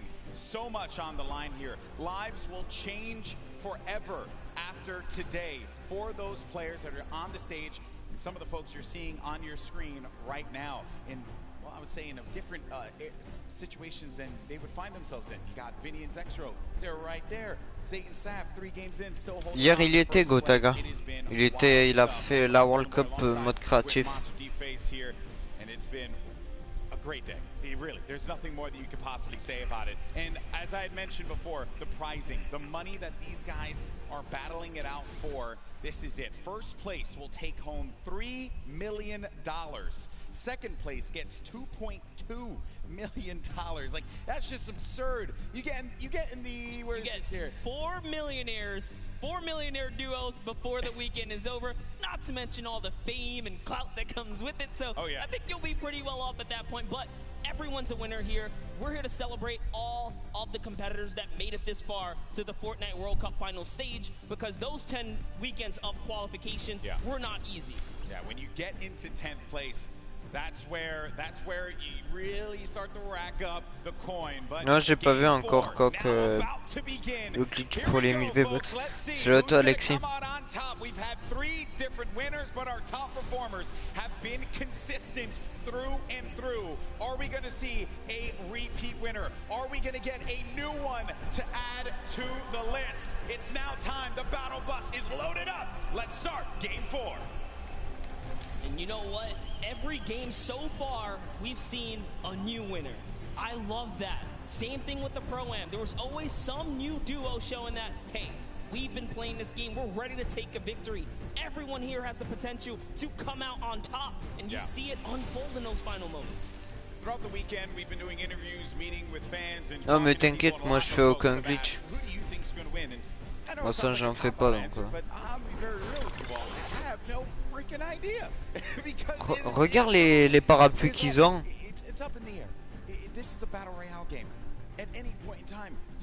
Je sais même pas comment on fait pour l'avoir. Et c'est le temps, Mathéo. I mean, we nearly saw it with Zayton and Sap. I think anyone with good logic can clearly put their money on people that have had prior experience, but even that is not enough, because Macwood and Calculator showing that, hey, you know what? We don't even need that. We're here to slay. Dubs and Mega, they're in 2nd place. They made their names in these qualifiers that led us up to this point. They did not find themselves in land. This is the first time these young men are up there playing on this stage. When I was their age, I couldn't even that I would be capable. J'en fais pas, normalement j'en fais pas des live et taper. Mais après j'autorise que vous abonnez entre vous. De toute façon, les modos ils sont au courant donc. J'en fais pas parce que soit le mec il va s'abonner à ta chaîne et après par derrière il va se désabonner et moi je serai quand même par exemple je serai quand même abo à lui donc c'est pour ça que j'en fais pas. Let's just hop into this duo right here. We'll talk about him a little bit. They are known for sticking to the hip in PvP. Earlier today we saw Volks get traded out, but it wasn't just like an easy trade. They were actually winning the engagement up until that point, just showing that they have the skill. And that's the OCE region, right? One of the most feared regions here at the qualifiers because of the fact that you just had to get a ton of elims. You had to be #1 in the region. When talking to players, I would ask them, what are you looking to avoid? And every time, if it was, you know, the NAU players, they would say, I'm just trying to avoid OCE or Brazil.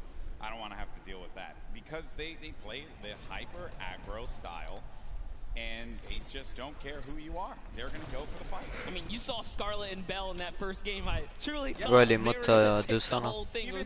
Even Sinnoh in the Pro-Am yesterday, another top player finished second. Region, finished second. And he was just, I know it's a Pro-Am, obviously a different competition there, but he was just going into boxes. He didn't care, not a care in the world for them. Déjà les premiers, ils gagnent 3 millions. Ouais, 3 millions ils gagnent. He hit him once for whites already, so that means there is no shield on that player. You can have up to 100 effective shield. That player's dangerously weak, and folks just keeping an eye on him. He doesn't know if he slipped out already, and says, you know what, I'm gonna go back to my teammate. It's a little too risky getting split up here. Play for the mid to late game in this situation now, but 7SSK is going to be dealing once again with Spades and Crimson. It seems like just a constant for them. They cannot seem to win out on this fight. Crimson's going to be down though, so the advantage could be going in the favor of Jamside and 7SSK. Spades going to have the high ground, now having to deal with a 1v2. Does he have what it takes to pull this one off? He doesn't own that wall. He has no more builds to work with as well. They're going to push out, and Spades couldn't deal with it, and that's going to be the win there for those two. You would think for Jamside and SSK, like, hey, you know, we've been landing here, haven't been successful. Do you mix it up? They say, nah, I'm going to stick to my guns here, because everyone's a winner, regardless. The VP boys coming out on top. Week 6 qualifiers for them. And they just need that game, that one game. So many of these players, pas tout ça, Alexis. one game that catapults them into the top 10. And then the momentum shifts, the confidence starts to rise up. You think to yourself, I am capable of being able to do this. Mongrel looking for it right here. Love this dual perspective right now. Mongrel's actually looking for a side angle. He's going for the offense, pushing out. Is he tracking this player down? It's really hard to tell. They're getting into, really just going deeper into Neo Tilted. If you hang on the outskirts or by the slips, you're at huge risk for getting dived onto. It looks like they say, you know what, we're just going to continue to push on through. Those guys dive off, and those markers are actually the trackers. They say, hey, you're going this way. Mongrel still wants a piece of this. Keeping up with where players are moving in the crowded Neo Tilted, a new area that was introduced just a little while ago. Some players made Tilted Towers their home. This was a drop spot for so many, the likes of Nick Merckx, Aiden, right? But ever since it changed, you started to see players second guess whether or not they want to go to the new Tilted. Fight. Talking to Aiden earlier, actually when we went out to go get pizza and stuff, he had mentioned like Tilted's just a whole different beast now. You know? Just not something that he really would want to deal with. That's why you don't really see him going that way anymore. Ouais, j'espère pareil que ça sera bien. It's just a different lay of the land. As things start to shift, different comforts kind of tend to evolve and whatnot here. But we have Twiz and Cover H looking for a push down right now, and they have the positioning, they have the high ground, and it's just a matter of, do we want to dive down? They don't want to give up their angle. They know this duo below them have a flint knock. Flint knock can do so much damage if you peek the wrong way. Minimal's gonna hit you for about 80. Apparemment, il y aura une nouvelle map pour la saison. Après, je sais pas, mais bon. Il y a des théories. Communication that they'll have with one another, something that a lot of these duos that came together for the Fortnite World Cup duos portion of the finals don't really have that cohesion, that chemistry that these two will have, right? That Saf and Zate would have as well. Crazy to think there's 89 players in the lobby and 48 duos. So a lot of disengages, a lot of solos out there right now. Keenstar and Hunter looking to defend themselves right now, and it's just a cat game right here, cat and mouse game. What are they going to do? They actually shockwave on out of there, and into the slip they go. They're out. They're trying to get away. That was a shadow bomb right there, and he's gone. Yeah, I was a little worried about that duo that was coming in, but the storm is creeping up now. This is only phase 1. Nyx gets knocked by Zexro. Saw that in the elimination feed just a second ago. Item and Derox out in the wide open. And it looks like actually they saw Mend right there building by himself in a one poor wooden shack, and they're pushing the shack now. So Twiz is going to hear these shots off in the distance, but looks like we're hopping over to the Loot Lake area where it's Macwood and Calculator going against Daedra and Miz. This is a top 10 contenders right here. The game 3 winners now having to deal with Daedra and Miz. Shots as well, snipe shot, you just heard that one squeak by Daedra. Need to be careful there, there's some more shots being laid out. Disengage as well. And they're just really pushing them away from here because you've got to get to that safe zone. Don't want to have to deal with the storm, obviously. It's still early games here, so you're not going to be ticked for too much. But you're really looking for this next zone. Where are you going to start to move here? And this, again, the game is going to be so slow in the start because as you get closer and closer to the end, game 4, critical game, Monster. So many points you can earn from this. Flying into the top 10 potentially if we have a new winner that was outside of it.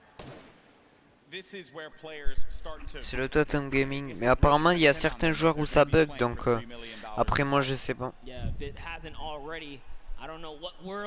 Ou soit essaye de relancer ton appli Tom Gaming. Who eats a chunky one right there. Cover H looking to chop this bad boy down. In comes the Stinkers. Is it going to be écran, c'est sur la play. Hein. Cover H doing it not only for themselves, doing it for New Zealand, their families, and everyone watching them at home. And that is going to be one elimination through. I saw that one pop up. That's number 1 for this duo. The challenge comes in, and that's the win there. 2 elims total. Twiz gets them both. Tried to get out there and play the trap play, but it was not enough. 7 SSK grand écran, bah, t'appuies sur carré. Moi j'ai appuyé sur carré. Jam side, 7 SSK 7. You're looking at Jam's perspective here.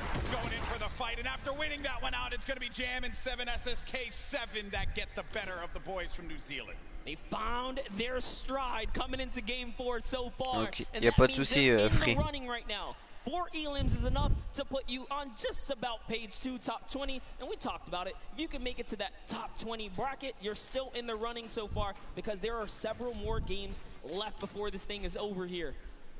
This Calculator finds himself very high in the sky right here. He's got a nice little base. They're just waiting. Yeah, waiting it out. Norwood's going to be beneath them. And those are the players that were forcing them out before. Oh no. Starting to hear the explosion. Ah, merci à toi en tout cas. Merci. Wow, he actually sent a shot when the explode came in and hit Cease with that? What? How was Cease knocked right there? Just again, when it comes to pour voir, eh ben, tout simplement. Après, je sais pas si ça bug, toi. Après, parce qu'il y a il y a beaucoup de personnes en fait qui est venu sur mon live et qui m'a posé la même question que toi. Après, si c'est un bug, voilà quoi. And it's so unfortunate because they were just about to push to seal the deal and elevate there, and that third party up on the mountain ruined that push. Slows things down. Elevated Seas having to deal with the Stinkers will be moving out of the fight now. I love it right there. He uses the Stinkers to back him off, and since he doesn't take friendly damage from it, he pushes right into enemy territory here. He's so offensive. He's on the enemy traps. Oh, man. Macwood gets owned right there. Not what you wanted to see happen after winning game number 3, but elevate and ben, normalement, sur ton jeu, en haut à droite, t'as un truc pour la World Cup. Tu cliques dessus. Et après, t'appuies sur carré pour mettre en grand écran la World Cup. Tout simplement. Salut, Kylian. On Calculator, sending him packing. Calculator did a great job, though. He did win his straight off against Cease. Ronaldo and Zip are just nearby, though. Looks like they've heard the commotion. They're getting closer, and it's Norwood. Norwood's lurking about. He was like, you know what, getting closer, trying to see what he can do here. And Ziff's going to fall down here because of the shockwave. Yeah, Norwood was the one down low, hearing all of the action happening. Oui, ça va très bien, merci. Now in front of us. Do they manage to get this wall, just get ownership of it? But the ramp is going to be placed, giving him time to wiggle out of that moment of time. And Norwood actually used all of his shockwaves there to disengage. Yeah, it's not really worth it. By yourself, evidently. Oh, man. And that's Norwood. Norwood tried. Didn't get far. He did not get far at all, my friend. But there's the other duo right in front of him. Ziff and Ronaldo have him in the sights. Ronaldo's going to be on the other side now. Engaging in the fight, not taking any damage. Such a good job, though. Good job by Ziff here to come in and back up his teammate right now. He is trying desperately to get to his teammate here. This is great teamwork. Now they have the pinch lined up, and the trap is down. That's a siphon for Elevate right there. That siphon could be the difference maker for him. Ziff doesn't have any shields. He needs to take a moment to just pop the minis. It's a little bit of a reset here. He's still in this too, so he didn't get knocked. He's not full eliminated yet. Which is rough. You don't convert the Elam, you don't get the point either here. This Elevate is doing a great job on defense, but the Campfire heals down players as well. This is actually really, really smart of them to sit on the Campfire right now and just wait and buy time. Always looking to set up the phase through right there, trying to get through the build. Some shockwave comes out, and close but no cigar. Such an intense fight between these two. Oh no, someone thirsted. Snappy, he went for the shot from the distance. There you see him right there along with Red Rush. And then Ziff down low on this island, using not only the rocks, but also this metal that he had just built up for himself to get out of this. Ziff is the target of the server at the moment, as everywhere he moves, he cannot Salut Thomas là. Ça par contre je sais pas, c'est soit un bug pour le grand écran. Ou sinon essaye de relancer ton jeu. Now let's go ahead and take a look. Oh, and Ziff is out of here. Funk,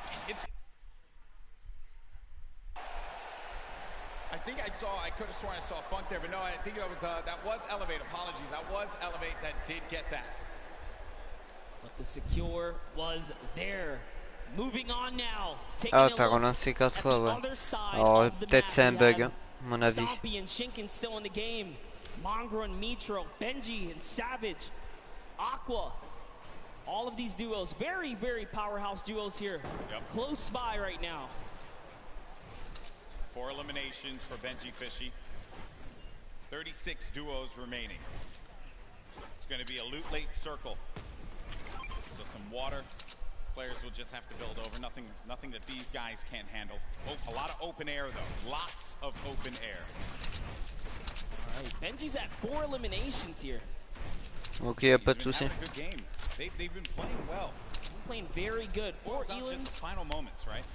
This early in the game to have 4 Elams is actually huge, and I love what they're doing right now, just fishing for damage, because Storm Surge, you never want to be under the pressure of the Storm Surge.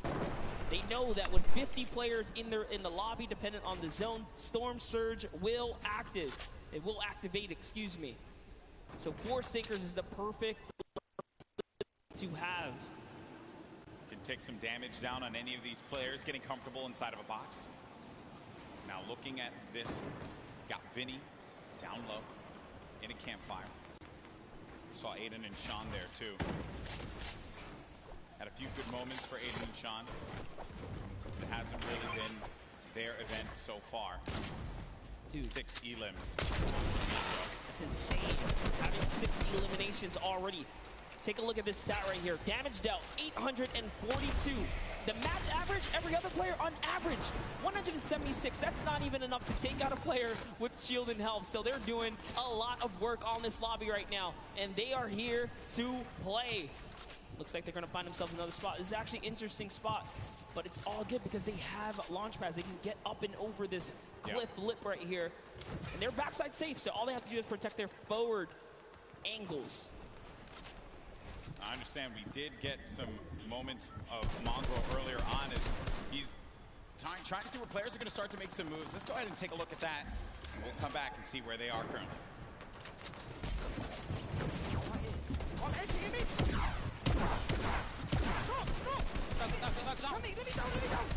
Oh my, up that. Nice! Nice! Oh my god, nice!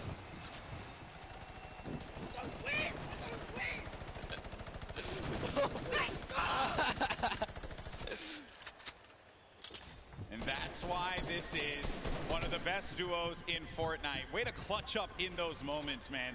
Yeah, the nerves, they have to be shaking there. But Mongrel, just a steely stare. Love it. Love to see it. Get out there and get yourself a duo that's going to clutch up for you today in the Fortnite game. If your friend ain't doing it, drop him. You don't need him. That's right, but you heard him. He said we're going to win loud and confidently. Mongrel and Mitro are here. And they're here to win this game. That's the mission. But everyone else, all 33 duos that remain here have that same objective in mind. Luckily for them, I think that circle does work out for them just a tad. And there it is, Storm Surge. It's now live.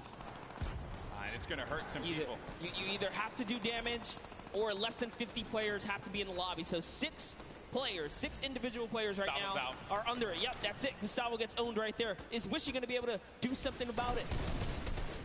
Storm Surge in effect. Dubs and Mega once again. They're in second place in the leaderboards. 3 games have worked out very, very well for them. And they can see that effect. You can see the Storm Surge around you. 51 players. Only 1 player needs to be eliminated, and that will be it. Says, you know what? We balling. They out. They're going. They're trying to get that zone plan for placement right now. And do you blame them? Why not? They're in the lead right now. All they have to do is consistently skate through. They've gotten through the hardest part, the beginning. They're warmed up. As Mega is trying to fish around here and get a good spot. Looks like they get themselves a little bit more real estate, but their pressure is in because the baller players come in. Right in front of them, too. More defense having to be played here. It's kind of shades of game 3 when they were in a similar spot, but this was from the high ground. This time, will be right in front of them. The action has cooled, though. They can take a moment to reset. Definitely did cost a fair amount of metal right there. Mega now on 300 metals, trying to inch his way to that fence nearby. Just doing a little bit of a material swap right there. Back to Mr. Savage and Benji Fishy with the minigun. The minigun's so good for pressure plays. Spread out a few of those materials. Get ready for the potential movement. The snaking is what you would hear players often mention. They tunnel out, give themselves some coverage. You need a lot of materials for that. Then the artillery strike from up above, a new item that was added. You can build around and give yourself some defense, so really it's just waiting it out rather than having to move out of the blast area. 5 elims for Mr. Savage and Benji Fishy. 6 for Mitro and Mongrel. This has certainly been a dominant game for EU thus far. Yeah, for sure. As Yuang takes out Rote right there, EU player is going to go down. Rote gets the trade out, though. Must have been the zone here as we are cutting across here. Mitro's trying to find some real estate here. Is he going to be able to set up? He's going for the high ground. A little bit of a build-up, but Mongrel's got it under control. He's got the high. Who's putting some pressure down? Yeah, he's getting the shot straight across here, Golden. Yeah, there was a duo right on the other side there that Mitro was concerned about. So he goes low. Then, really, wherever you go, there are going to be players looking right at you. And sometimes you just manage to incur the wrath of the entire server. Luckily for Mitro, that did not happen quite yet. Saf, I just saw Saf get dropped. Zate's going to be separated from his teammate there across the side. And that is the circle creeping on forward. It's going to be open air, open space for them. So the ballers will have space to move around and try to survive here. This is it. It's coming down to the final moments, Monster, for a lot of these players. The pressure's on. Yeah, Saf has already been taken out, so Zate is left to fend for himself here. Can he play for placement? We already know Mongrel Mitro were split up. Can they find themselves amongst the chaos here? Aqua and Nyrox are holding up the high ground here as well, and that's a scary duo way up top, uncontested. Not someone that you want to have up above you. Mitro, 6 builds remaining. After this, doesn't really have much left to work with, and the builds go away pretty much instantly. Zate gets eliminated, so that's going to be the end of the duo that's currently in first place in the standings, but Mega and Dubs. Dubs is out as well. 4 eliminations for the duo, the bottom right of your screen. Mega very capable of being able to clutch this out by himself. but it will not be easy. Yeah, Mongrel actually just slips into the low ground too right now, so he is trying to stay alive here. Jumps into someone's box. It's Voron who gets taken out right there by Mongrel, so he's still in the running. Mega goes up and gets traded as well. Vinny's still here too. So many solos remain right now, but there are still several duos in the game here, Golden. And the scariest duo is going to be up above. It's Aqua and Nyrox. They're tarping this up, and they're putting down shots wherever they can. If they can get a few more eliminations, a few more points, that will jettison them up the leaderboards. Elevate has 7 elims as well right now. He has 7 already. Rojo jumps out of the box. From him. Wolfie's still in the game. Controller player. Talking to our boy Christian earlier, he mentioned he loves to get in the faces of players, and it has worked out for him thus far. Elevate is out of the game. 7 eliminations for him, 7 points, not bad at all, and you're going to get the placements to boot. Still, Aqua and Nyrox up above. Then you got Benji Fishy in the game. 5 eliminations for him, 6 total with Mr. Savage's 1. Oh, there's a player in front of him. He pops up in front of him. Oh, that is so scary there, but Benji Fishy is eliminated by Sky. Sky has been around the competitive scene for a long time, and for good reason right there. Nyrox now owning from the high ground, putting that pressure down. A shockwave was initiated right there, but it's not going to be enough. This is their map to control right here in the final moments. They're the only duo standing, Golden Boy. This is their game to win. The cooler duo. Is this going to happen? As they're putting the pressure on these players down low, they're synergized, they're communicating, and they're ready to pick up this victory royale in Game 4. He only has 10 builds, though. This is very intense. Both of them don't have much here. He's going to put all the splashes down. Is that the decision right there to commit? Looks like the shockwave is going to cause an eruption in the high ground, and now they're in the zone here. What's going to happen here? This is so close. 5 players remaining. Few left as the shockwave is going to send him all the way up. Nyrox takes out Falconer down low, and he's wrestling with everyone. But Nyrox is out. Oh no, he does manage to get the elimination, and in the storm, he gets the victory royale. 7 eliminations for the duo. A big, big win for Nyrox and Aqua. Huge shockwave play in the final moments right there. It's going to propel him to the high ground and allow him to work top down. But not only that, it chucked everyone into the zone for a couple of seconds right there. So it truly was the ultimate disruption right there. The shockwave at the end of the game will just change everything. The complexion of it all. And just everything that had happened right at the end here. Look at Nyrox. He just went down low. He wanted to get scrappy with him. He goes down. That's Sky and Chapix. And then it's Aqua who follows it up. Flew up right into the sky there. That was actually I also like looking at the player's face at these moments because the focus that he has. Oh, man. To hit your shots. You must hit your shots. Look at that. C'est le toi, Nathan. Stompy, Shinkin have talked about Aqua and Nyrox as players to look out for. They're scary competitors on the scene, and good to see them take a victory royale. Yeah, in EU, right? So we've had 2 NA, 2 EU now. You know, getting a little scrappy out there. Spicy. I like to see it, right? Everyone's like, EU, where you at? NA, where you at, right? But hey, that is the game, right? You never know what you're gonna get. Saf and Zate still hold on to first place, but it's only gonna be by 2 points. Dubs and Mega, they're looking for that victory royale. If they're able to get it, hey, they could find themselves in first. Vinny and Zextro in 3rd place currently with 35 points, 5 shy of first place. Saf and Zate have to hold on to their title as the Kings of the Mountain. And in that last game, they just could not put it together. These last few games for this duo is going to be critical given how close this gap is between all of the players in the top 10. That's right, and take a look at your next page here. We saw plenty of Spades and Crims winning that Paradise Palms kind of early interaction, but one loss sets them way back to the second page now because you have to continue to accrue points here. But look, Epic Whale still here as well. There's a lot of players in the running. Yeah. Wild stuff from game 4, excuse me, as we've had the EU duo, the cooler duo, managing to get their win on the world stage. I know that we're going to have Jordan in a little bit with the winners. He's getting everything together. I want to hear from these players, and good news is we are going to do just that. So let's send it on over to Jordan, who has our winner standing by. A massive shift for EU here. We all know that shockwave grenades can absolutely shift the balance of in-game, especially allowing you to propel yourself up and work your way top down to dominate and control what was the most exciting final moments of in-game here today. What is your plan going into these next couple of games? There's a lot kind of hanging in the balance here, right? There's a big momentum shift for you, and you have the opportunity to kind of go any direction that you want. What's your plan? Our plan is just to keep going what we're doing right now, just landing our spot and going for consistent placement points. Consistent placement points, that's key and can absolutely take the Vicroy home, as you saw just now. Back to you, GB and Monster. Thank you so much, Jordan, for that one, and stay the course. No reason for you to adjust anything. If it worked out for you there, clearly you're doing something right, Monster.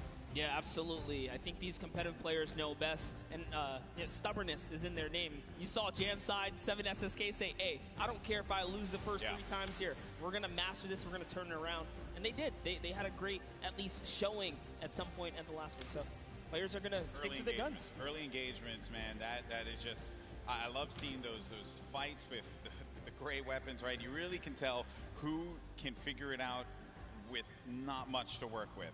That's always the challenge that players have to deal with in the beginning of a game like this. Now, I do understand we have Bala standing by to break it down and what we saw in Game 4. Bala? Yeah, well, Aqua and Nyrox definitely showed up here today, and the resurgence of EU is maybe starting. We've got 2 more games to go, but I want to talk about Mongrel and Mitro and what they had to do in this game here. They actually ran into Zexro and Vinny. We're going to start off. GB, you were talking about early game engagements. This is one that's been going in the duo of Mongrel and Mitro's favor against Skeptic and Clicks in Neo-Tilted Towers. The pressure here from Mitro to find out exactly where the first player is.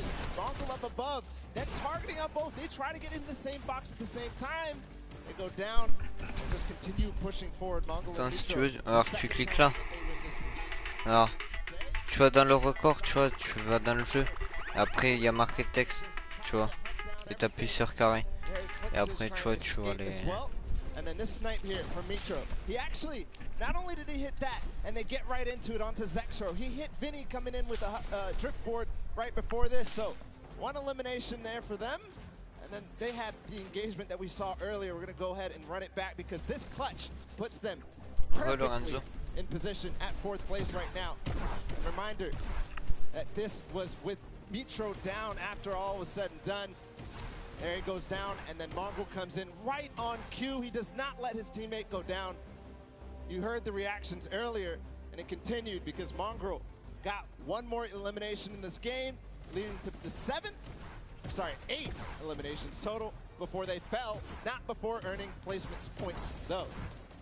So this game, not only did they take out Vinny and Zexro, which were in 3rd place, they stopped them from accruing any more placement points, so they are inching their way closer. They're now in 4th place. They actually have the most elims out of everybody in the tournament so far on 20.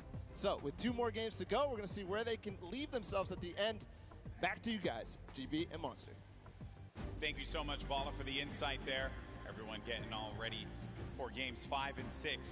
And then we crown our first ever Fortnite World Champion. Crazy to say out loud. It's happening. It's happening. This is it. It's happening. It's happening, right? Now, there have been a lot of duos that have been the talk of the town, but one duo in particular that have a lot of fans excited are Benji Fishy and Mr. Savage. And we did get an opportunity to catch up with them, and they're currently in 8th place. Can they climb up? Let's go ahead and check it out.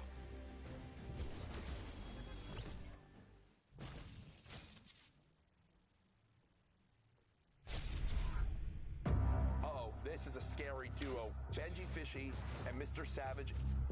Our communication is probably the best in the world. I'm gonna rift us. Yeah, go. I just think we're on another level. Behind you. Double RPG, 3, 2, 1, go. Absolute destruction there. This dual partnership has changed our lives. We've been able to accomplish so much more together. Let's go! He encourages me, I encourage him. We're best friends, we're duo partners, and it makes me smile. Yeah, it's a good feeling. Check me again, bro! We're savage! We're Benji Fishy, bro! My name is Martin Floss Anderson, and I go by the name Mr. Savage. My name is Benji Fish, and my in-game name is Benji Fishy. One of the most terrifying duos coming out of Europe, period.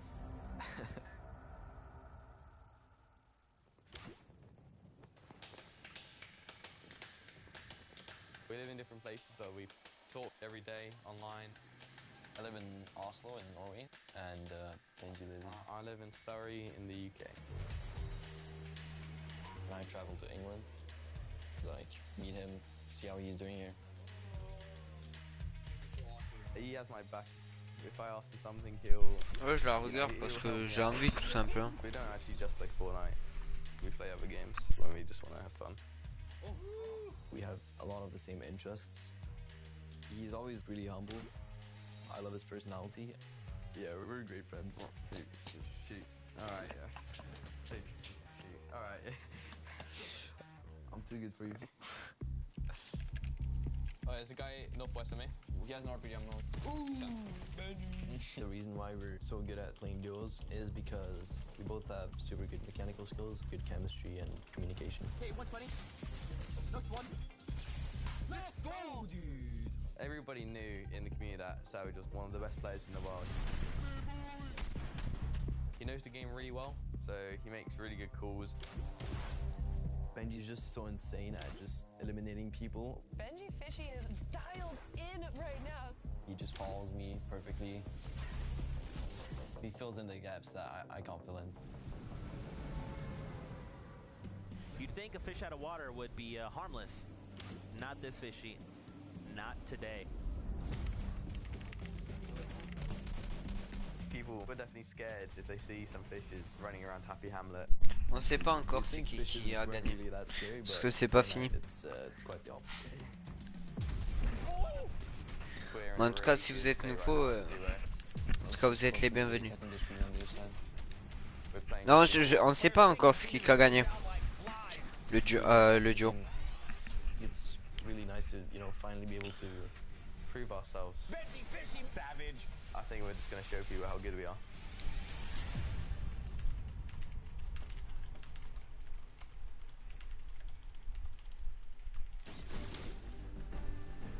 Hey, look at that right there. Some fans of Mr. Savage and Benji Fishy. They were diabolical in the online qualifiers.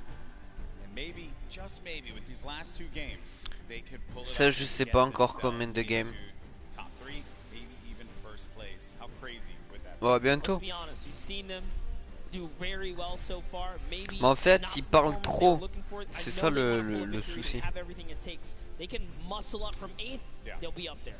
It's going to be a challenge for not them, but every single player. But we're going to go to a quick break. When we come back, games 5 and 6, and then we crown our first ever Fortnite World Champions. We'll see you on the other side.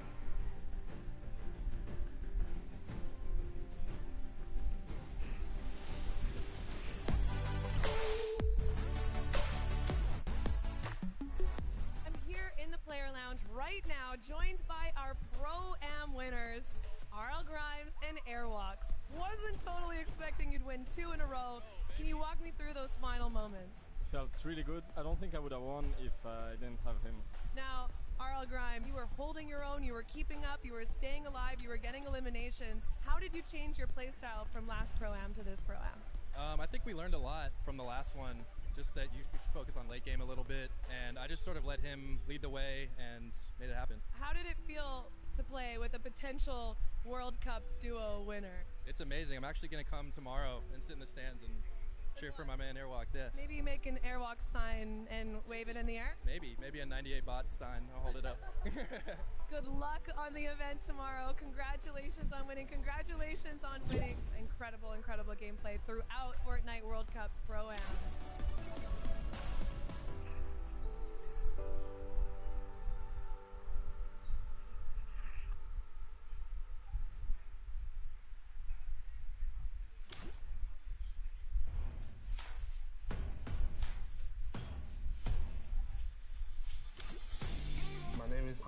My name is Serpent. We qualified on the last week. Week 10 duos.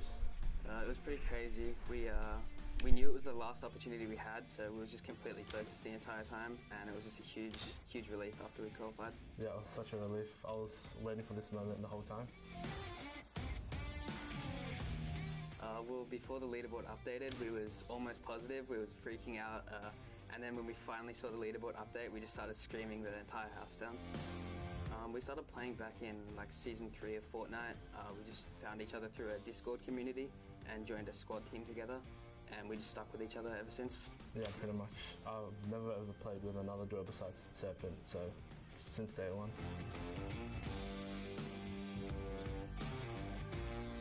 We both make calls. Yeah, we both have things we're a little bit better at, but we try to take the roles like evenly.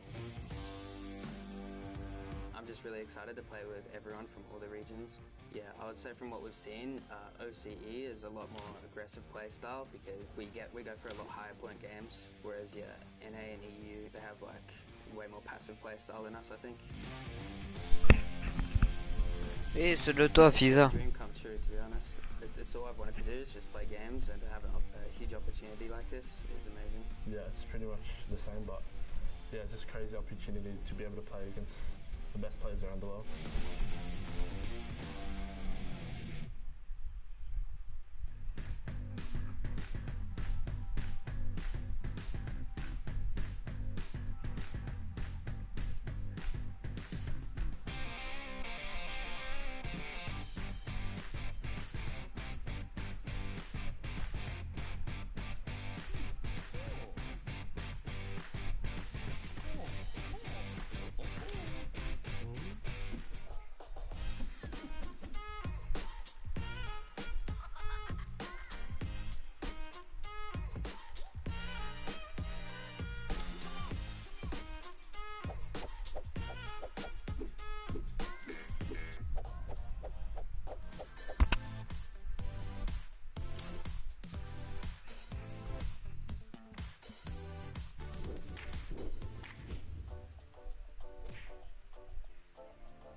Ouais, ben en fait, ça débug à certaines personnes.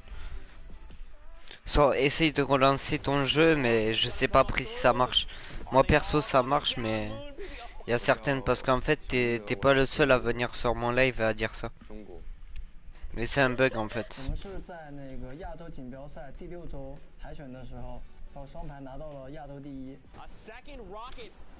Ah, d'ailleurs, avec plaisir. 当时我很高兴，我超级高兴，从桌子上跳了起来。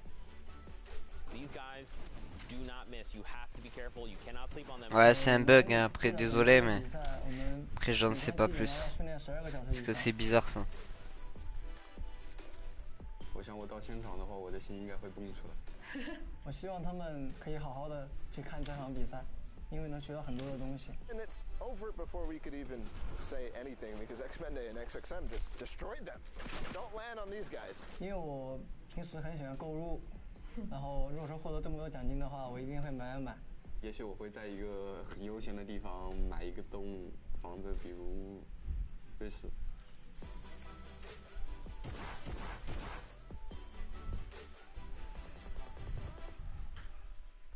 Et quoi Lorenzo, j'ai pas compris.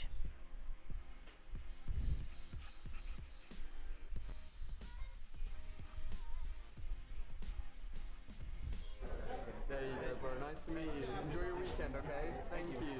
Profound respect. Let's see you guys play us for the first time. Yeah. A lot of skills. Good fun. It's yeah, it's pretty cool, man. Very impressive.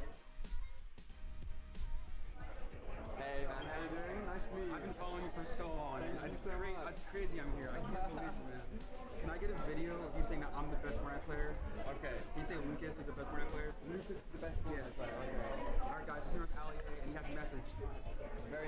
message. Lucas is the best Fortnite player, okay?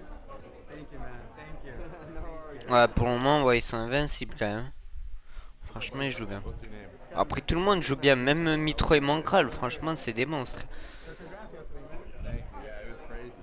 Là, franchement, tout le monde joue bien.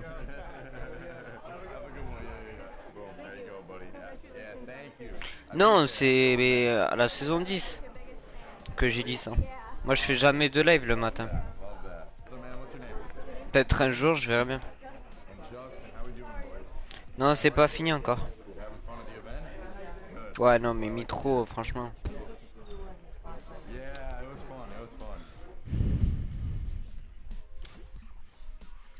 Alors, ils sont en 4ème position, mon gras, les Mitro. Après, il y a Saf et Saïd.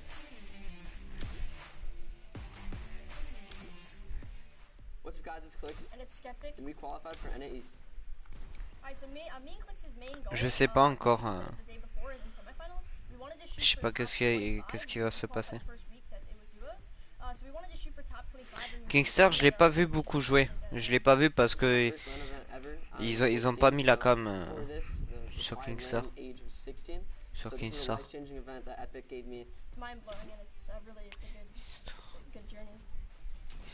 So one of my friends back in December recommended me to play with Clicks, so I tried playing with him once. We played a few games. We didn't do amazing, well, we played pretty good. But I had to do a part of the time, so I was good. But after he started competing high levels and Share the Love, he got first place and all that. Ouais, il est même pas dans le top 20. C'est là qui gère pour le duo de la Solari, c'est Nico et Airwax. Yeah, before big games, get my nerves out and make sure I'm on the right track. I literally just scream as loud as I can. Like my stream knows it, so hopefully that goes a long way. I wash my hands. I'm not joking. No, I wash my hands. I have to get the perfect grip on my mouse, so I wash my hands a lot, like a lot a day, just to make sure I have a perfect grip on my mouse. It sounds pretty weird, but it helps. Tons of people ask me questions on a daily, like how do you like find the right sensitivity? And I feel like that's obviously the big mechanical way for the game, so I just tell people to stick in like one sensitivity and just work your way at it, and it really comes a long way with my aim, my building, everything like that. I say practice makes perfect with everything in life. Just I think about the game. The more you practice, the more you play in creative, the more you'll get mechanical, game-wise, and all that up. So I think practice makes perfect.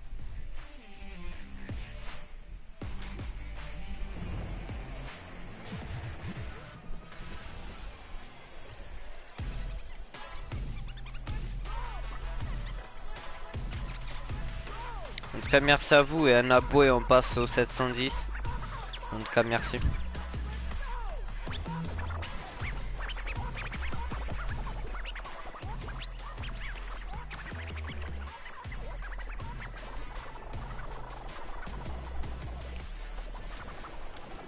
Ladies and gentlemen, welcome back.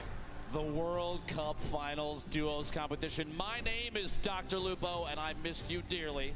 Joining me on the desk for the final two matches, Courage JD, you know him, you love him, one of the best men in the industry. Oh, stop. I'm super excited to see what these final two games have in store. We've watched a ridiculous competition thus far. Honestly, it's been insane.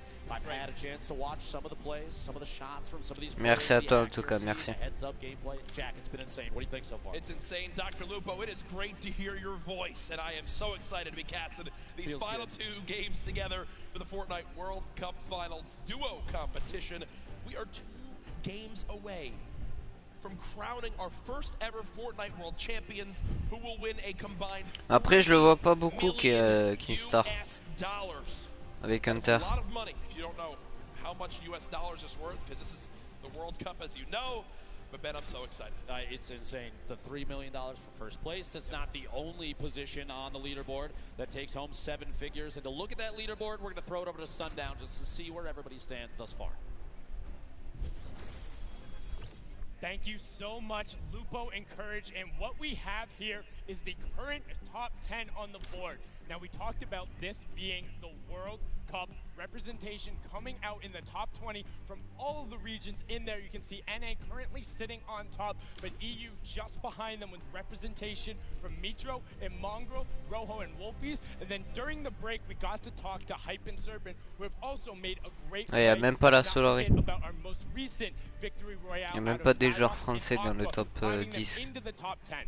Now, what we want to take into account, 2 matches are left. The highest elim totals we've seen out of a pairing is 12. We've seen it twice.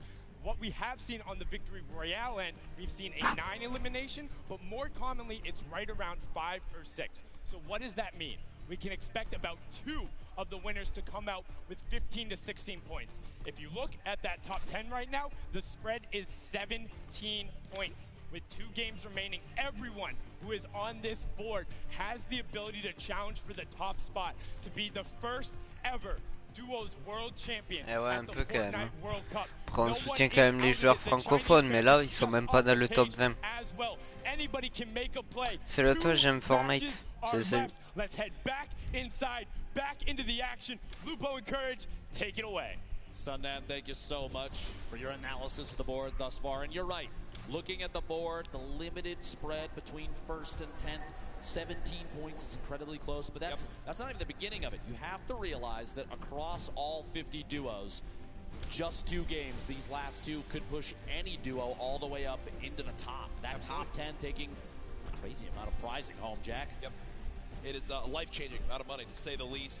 As you know, people watching from around the world, millions and millions tuning in today. Use the hashtag. Ouais, il y a Inter Store derrière. On peut les voir. Mais là qui se réveille parce que ils sont même pas dans le top 20.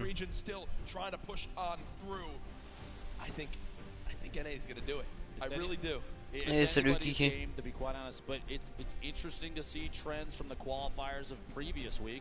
non, ils sont pas, il y a aucun joueur pour l'instant français dans le top 20. Après je sais pas, mais in a big ways. We go into late games. We've had some of the highest player count final circles that we've ever seen. We've had a lot of aggressive gameplay from people at clutch moments. And that's faut pas dire ça quand même, Lorenzo. Même que parfois je gère sur Fortnite, mais là il y a du haut level là. This crowd has been incredible live here at the Arthrash Tennis Arena in New York City. Which region will reign supreme? 5, 4, 3, 2, 1. The battle bus. Allez, c'est reparti. Game 5 is underway.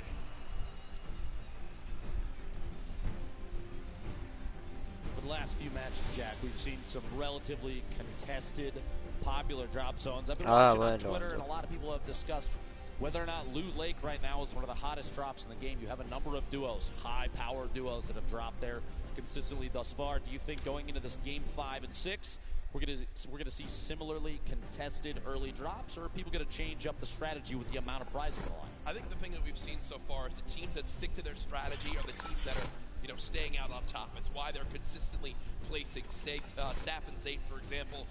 Wouldn't be surprised to see people stick with their normal game one more time. Again, as Sundown did a great job of highlighting, Dr. Lupo. One performance, 12 limbs in a Victory Royale, 22-point game would shoot you way up the leaderboards. Oh yeah. So you can't count yourself out yet, as we do see our last match winners currently on our screen. Uncontested there. Nyrox dropping in an early baller, a very pivotal piece for late game survival. Going to farm up all the materials he can inside.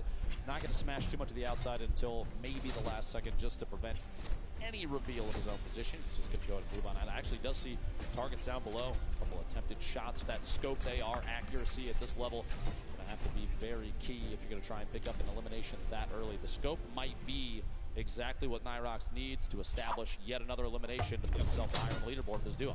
Remember, the scope, the assault rifle, a hit scan weapon. You aim, you point, you shoot. If it's on him, it'll hit him. And these guys have pinpoint accuracy, as it's known. You know, when you land on the southwest side of the map, if you don't land in an exact big area, it's a very, very scrappy start. It's a lot around getting a baller, rotating on through, and just trying to, pick up one chest here, loot one building here, and piece some things together. It's known how tough it can be, but Nyrox and Aqua currently on their way. Let's shift our focus towards Neo Tilted here. You see Mongrel and Mitro, who so many times have been contesting here with Clicks and Skeptic. Clicks and Skeptic so far, pretty quiet day today. I agree. 4 duos, though, in Tilted. Going to be interesting to see who opts to take an early out, maybe go for the ballers that spawn in that slipstream around the outside, or maybe get a little aggressive and push on another team that spawns in there. Potentially from an earlier game, though, Skeptic hopefully learned his lesson. You don't want to L the camera necessarily too early. Yep.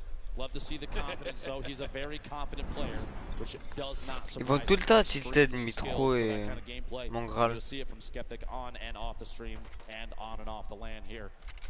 Arthur Ashe Stadium, one of the coolest streams I think we've ever done this in. Oh, incredible! It's you know, you walk on through, you see all the tennis greats. Ouais, j'ai la fibre. Ouais. You know, I hope they put up a poster of the winner of the Fortnite World Cup there. It's Serena Williams, Saf and Zay. Honestly, it would be incredible. Après, s'il y en a qui voient en mauvaise qualité, c'est normal, c'est Fortnite. Parce que plus le stream, plus que je regarde le truc de Fortnite, c'est normal. Landing here every single game. 4 teams though still in Neo tilted. When will the battles begin? 97 players left. Ah, ça va en 6 manches. Ah, voilà. C'est marqué en haut à droite. 4 shadow bombs this early in the game. Those are incredibly powerful going into late game, especially when you're attempting to avoid confrontation as much as possible until just the right moment. You can shadow bomb out of almost anything. Granted, the people that may see you rotate don't have pinpoint accuracy, which honestly is typically the case in a lobby like this. Well, we go ahead and look at Lucky Landing right now. 2 teams currently here. This has been the case so far this game. Gustavox, 8, and Wishy DP up against M11Z. The duo right there. At this point, yeah, I was going to say, it looks like they're just opting to do a little bit of a split here.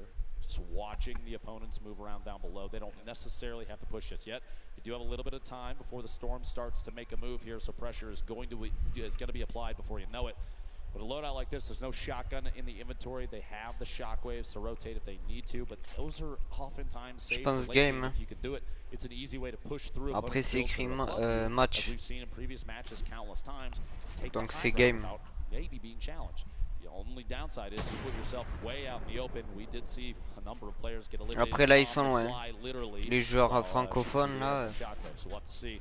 Shots are behind Gustavox X. Gustavox 8. Down, no shield remaining.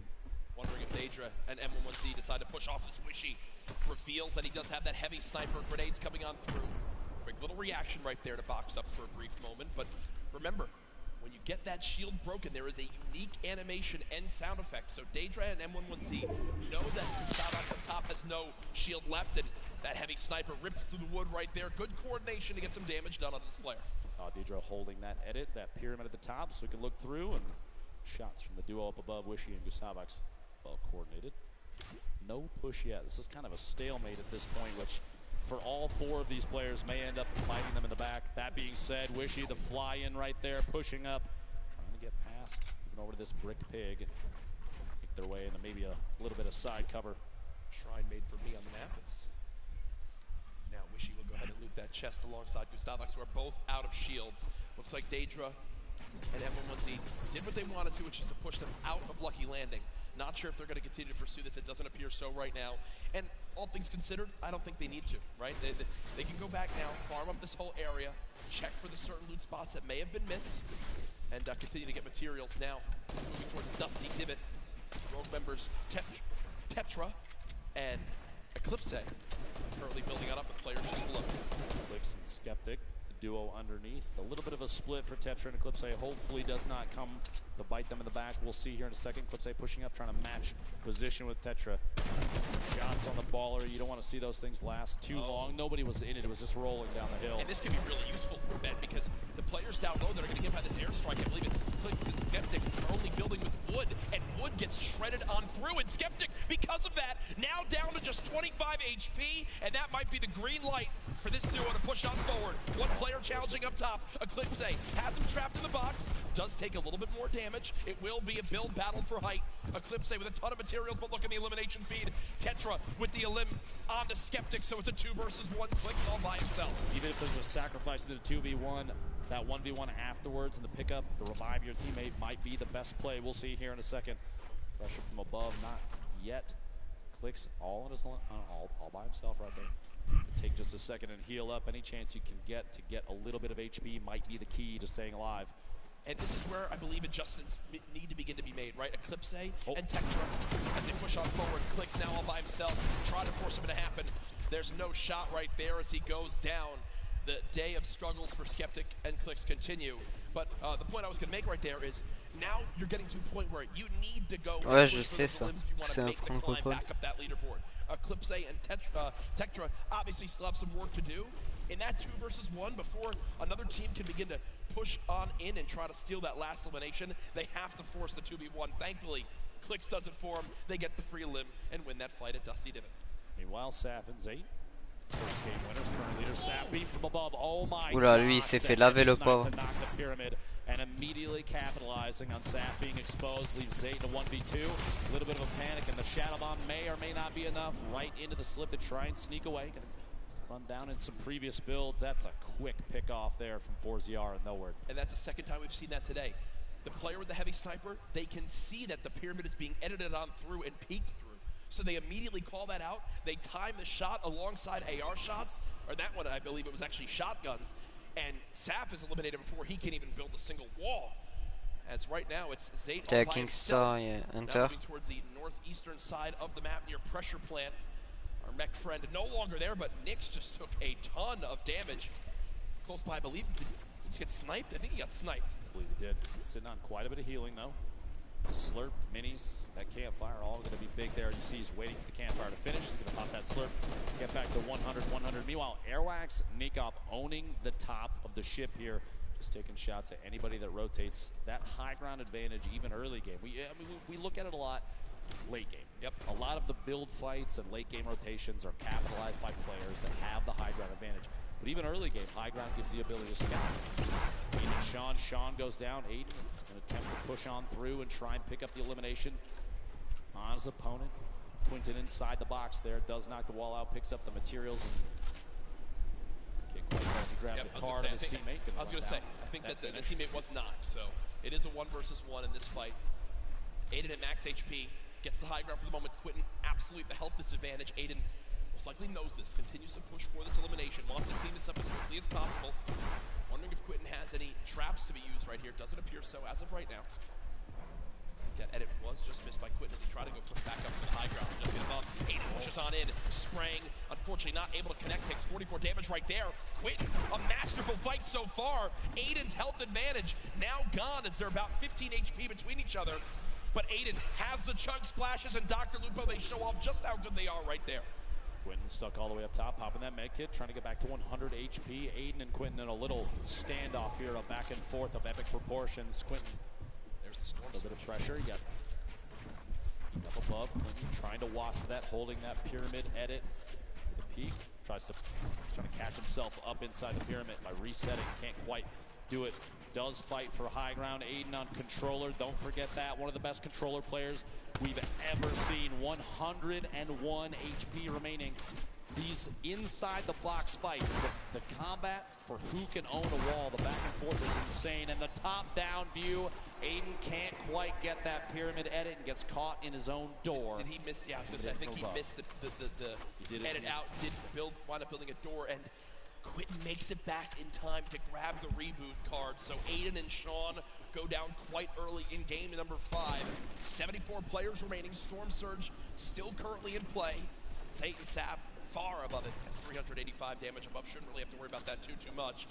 As Zate is in another skirmish right here. Dr. Lupo not deciding to use the chug splashes to get that health up.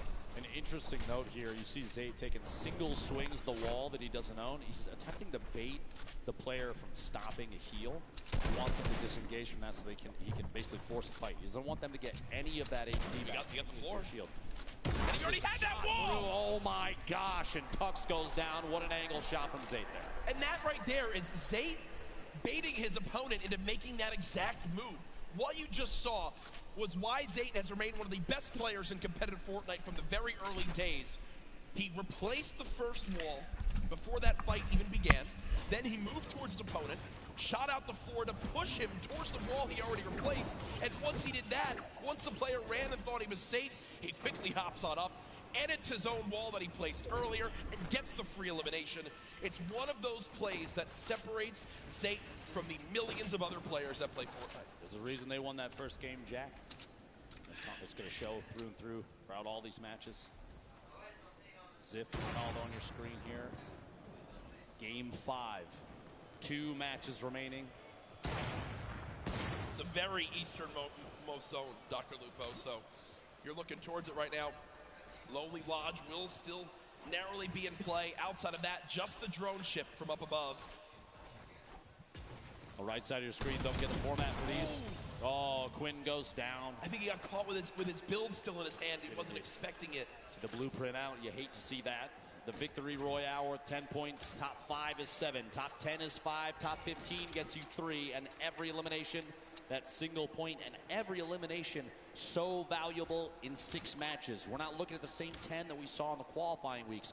You have only the 6, but it's a guaranteed 6. You have to take advantage of every elim you can, because looking at the leaderboard like Sundown did earlier, 17 points at that time spread 1st to 10th place. Yep. Here the fights continue. Tyler 15 and Lanane in an awkward position right now as Tyler 15 has gone down, and there's pressure from both sides. And you've got to think these players know exactly where they are, and that's what they're going to do. Already 4 eliminations between Fortnite as well as Noward, and they're trying to get this wall replaced. They've got one. Did he get the pyramid as well? I can't tell as of right now. Interesting note about Tyler 15 and Lanane.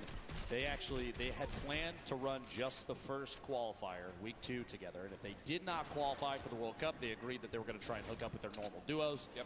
And lo and behold, they qualified for the World Cup. So here they are. They have not spent a whole lot of time together. And it's amazing to say that, because the cohesion between those two, oftentimes when we watch them, they're on top of each other's game the entire time. Yep. And that's why they made it this far. 65 players left. The next storm surge could be happening soon. You see the shockwave grenades used as Crims right now eats a rocket to the face, down to just 79 HP. Thankfully, if you're a Crims fan, he does have 5 minis to pop, 2 big shields. I'm sure Spades. Oh no, Spades is full house. Après aussi, ils ont une grosse sensible parce que c'est pratiquement des joueurs clavier-souris, tu vois. Donc après, la sensi, ça y va, tu vois. Même PS4, même Aidan, qui est un joueur manette, franchement, il a une grosse sensi, lui. Mais après, c'est tellement fluide aussi sur PC que voilà.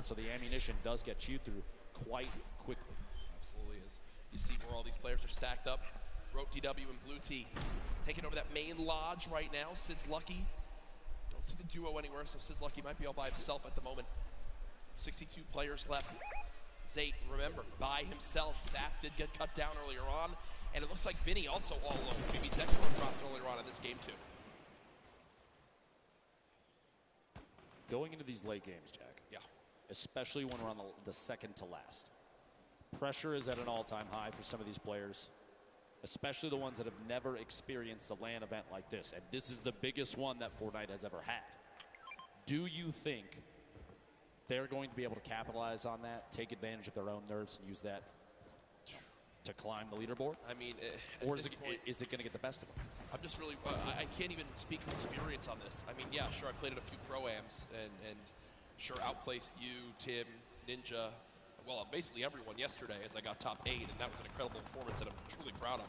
Jack, you outplaced us in both winnings and wake. But as we take a look at this again, I actually forget what I was going for this because I was complimenting myself so much. But Nate Hill and Funk Bomb, 2 players who had a very quiet day so far, up 4 points up to this game. They've matched that in this one alone, so they're at 8 overall. And well, that's that moment we're talking about. With the shield broken, the entire lobby has decided you are the player we're going to shoot at. And Nate Hill is burning through materials. This is looking like it's going to end right here for this FaZe clan duo. Nate trying to make it through. Just a frantic flint knock shot. At that point, it's desperation. 6 total builds, no healing, only 34 HP. Imagine if Nate had caught. Wait. Did tag him. And no. Dots from the side is caught between multiple teams. Players rotating into the zone. Players that were originally taking shots. A tough break there in Game 5 for Nate Hill and Funk Bomb. Keenstar and Hunter do wind up finishing off that elimination with the help of Serpent and crew. 57 players left now. This zone, Ben, is in the middle of basically a forest, but most trees are now gone. I'm looking at the minimap right now. This is a pretty central zone where everything's remaining. So players on the outside will need to move in from all areas. The zone pushing forward. Here are Mitro and Mongol. A quiet game so far. 0 eliminations up to this point. The question remains, will EU climb up into the top 3? They're just on the outside right now.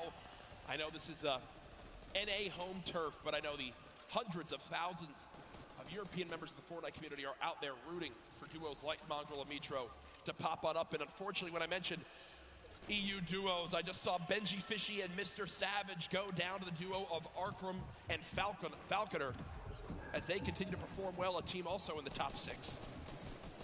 Not out of this just yet. One game still remaining. This circle, a east-southeast push. This is the 50-50 where you're going to see a number of players sit inside the next safe zone and take advantage of that ability to watch people rotate in.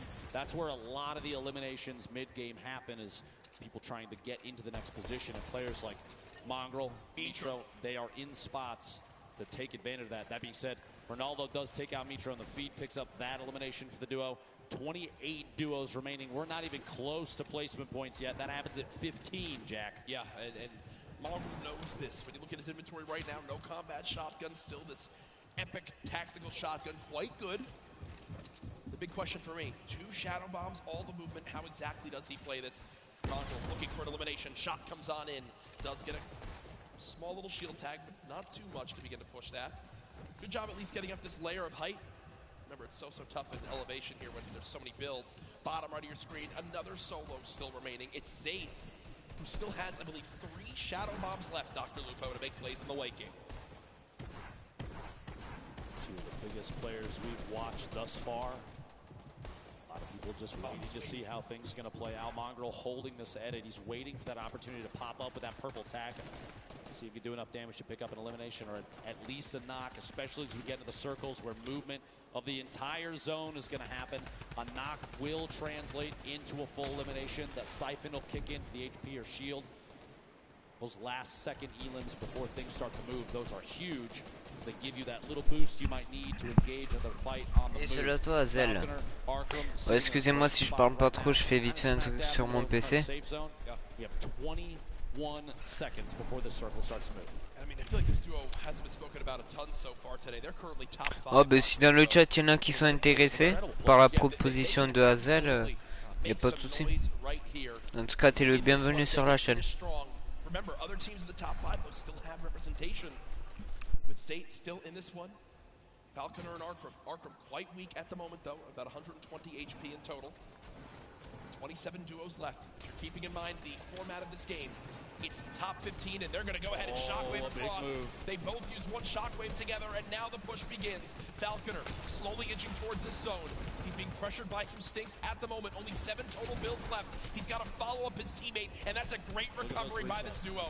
He's made it back to Arkram, but look at the high ground, folks.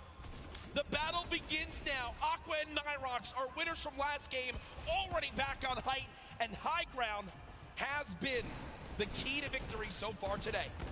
Just underneath Airwax, the back-to-back Pro-Am winner, and his duo Nikon below. Previous game winner sitting all the way up on top. Cease and Elevate rotating across the very front of the circle. You see players flying across the current safe zone. The shockwave grenades so key in movement late game right now in the current meta. Players on bottom fighting it out. Only a few ballers left in play right now, and they're most likely, if not already, going to be eliminated very quickly. 19 duos left. Aqua on top. He'll come float back down here in just a second. Battle still going. Nyrox and Aqua off the high ground. No one challenging for it as of yet. You got Elevate and C still on the low ground. Punisher there as well. Mongrel still making plays happen without any movement items left. We are one team away from placement points being earned, and there it is. We are now in our top 15. Zay getting caught off guard from behind. Linnaeus drops in. He wound up dropping in 16th. It's just outside of placement points. Zayt and Saf will not earn placement points this game. The lobby beginning to drop like flies, and look on the high ground still, folks. It's Nyrox and Aqua setting themselves up for a great spot at the end of this game. 2 players still left in ballers. Somehow, Mongrel is, oh no, he goes down right there. 11 players left, Dr. Lupo. Players all the way to the high ground, still Aqua and Nyrox. They have absolute ownership of everything underneath them so long as they stay on top of their material count. They don't get overzealous with those builds. You have to savor those, because right now there's nothing left unless you pick it up from a player that gets eliminated. Item at the edge of the zone goes down. Spray from that minigun from Aqua. He is not letting anybody move unchallenged right now. So powerful. 2 duos left. It's Aqua and Nyrox, Cease and Elevate. The rest are all solos down low. Cluja with the elimination on a Chapix. Cease and Elevate deciding to drop down low because I believe they're out of builds. They've just got to go brawler mode right now. Cease getting chunked by this minigun of Aqua as he continues to rain down fire. Down goes Cease. Elevate now weak as well.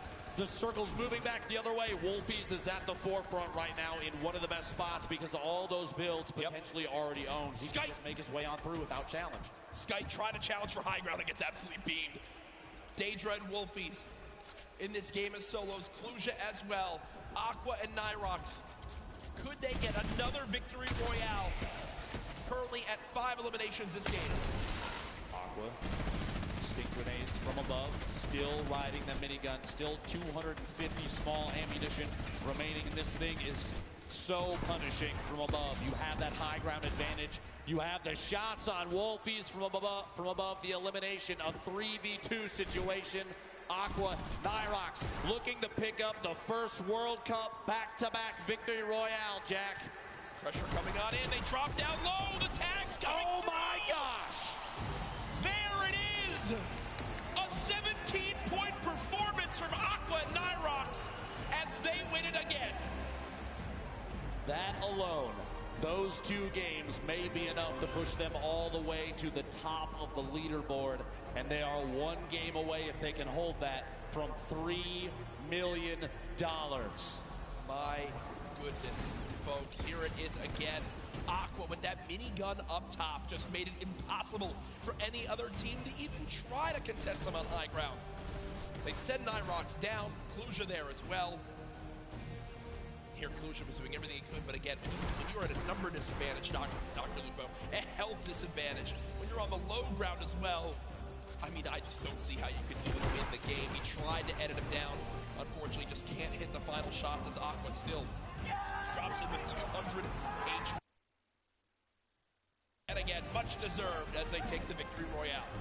The reactions from these players are one of my favorite parts, especially at this level, Jack. Yeah. 1 game remaining. World Cup Finals Duos competition, and the best players we've ever seen in any lobby, literally ever. Yep. And we're here along with literally 18,000 people at Arthur Ashe Stadium. Yeah, and they are enjoying themselves here today. What a feeling it has been. We hope you've enjoyed the coverage so far of the Fortnite World Cup Finals live from New York City. A reminder for the millions watching online right now, we still have another day of competition, and tomorrow it gets even more intense. The solos competition will be underway.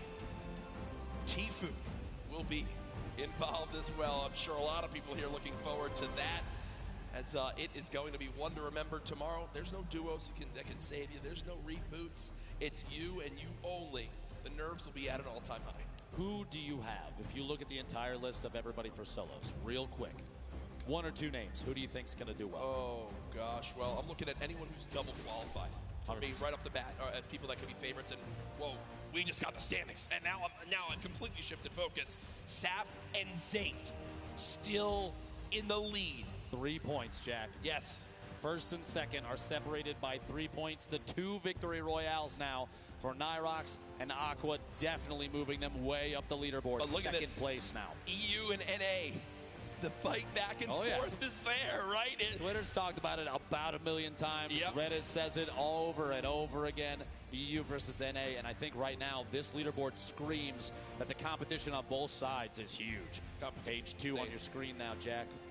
And there's Benji Fishy and Mr. Savage, 12th place right now, 25 points. The difference between 11th and 20th, just 6 points right now. Dr. Lupo, still anybody's game as this continues on through. What a day we've had so far. Just 1 game left. Everything on the line here. Players preparing for this one as it should be starting up momentarily. But again, there are our leaders. And what we saw right there was them actually looking at second place, seeing exactly where they stand. Remember, when tiebreakers come into play, that second victory royale could make a major difference. We are almost ready for this last game here, but we want to take a look back at game number 5 with Ball. Ouais, y a pas de souci, n'hésitez pas à vous abonner à Free Docs. Thank you so much. Courage, the action is crazy in this leaderboard. Alors moi, il y a au moins 2 Français qui sont dans le top 10. Moi. Ça c'est bien. Went down early, so let's go ahead and roll it because this is Zate being 300 IQ. Using the sound of the slipstream. This is something he does so well. Crouching up. These players have no idea he's coming in. Finishes off the first one right away. That's 4 when Tux tries to make the play, but not before he finishes the elimination. And then Zayt ends up going down, tries to get the wall replaced for a bit, but continues on forward, gets back up with the slipstream, eventually comes back up to take out the last remaining player here. This was a 1v2 clutch. And if you think about the standings right now, they were at 40 points before this game began. They got 3 Non, il est pas top 15, here je pense by pas. himself. That's what kept him in the lead here today, right now. Finally picking up Volks on the outside of the zone. That's perfect play from Zayt. Didn't get quite top 15, but he did get this one last elimination. And that is what is keeping them in the game right now. You have to remember, they did not play too well in the last game. They accrued a little bit of points, and they're doing it again. They have to have a strong game here. But when you think about the rest of them too, Mongrel and Mitro, they had only Mongrel for a little while. Vinny and Zexro, they only went down to Zexro as well. So clutch is all up. I mean, it literally, it comes down to one per player's performance. I can't wait to see this last game. Gentlemen, please, if you don't mind, close us out. Thank you, Balla. Great stuff as always. And whoa, oh there, okay, okay.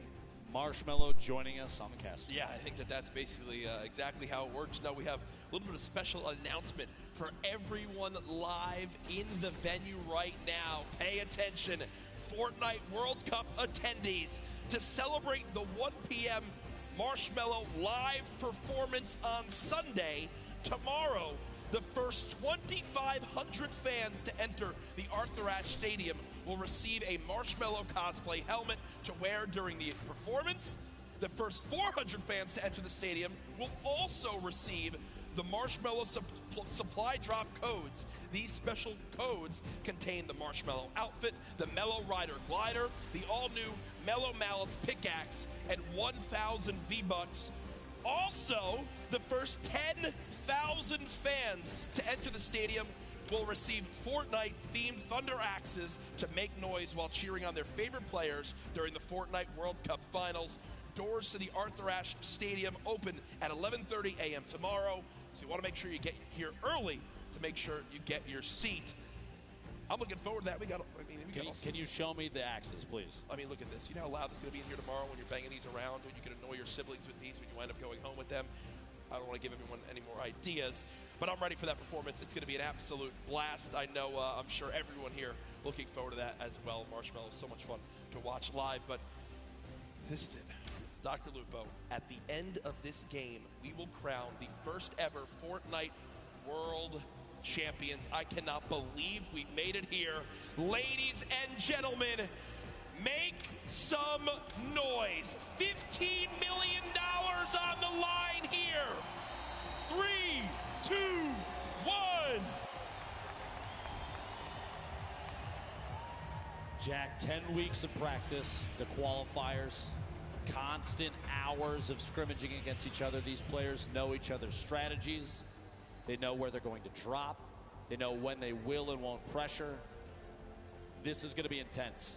Everything comes down to this last match, and as we've seen from previous games, 20-plus points is easily attainable in a single match, which means tons of players still in contention for first place. Yeah, anyone can still make some moves here. The back-to-back winners, Nyrox, Aqua, on your screen right now.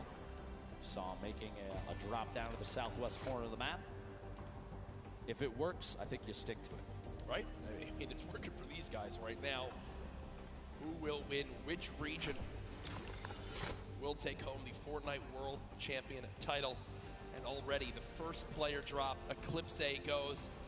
Tetra goes. That will end their duos competition just like that. Before Aqua and Nyrox have even landed, that's tough, Dr. Lupo. Feels bad. Feels bad, man. Tried their hardest on to the next one. You know, Aqua, quick little note there, dealt 1,152 damage in the last match, over 3 times higher than the match average of 335. I think that goes to show just how involved Aqua and Nyrox love to get when combat situations arise, an opportunity to third party, take shots at players on rotation. Yep. Those damage numbers add up in a big way, and most of the time to eliminations. Jack, every elim's a point.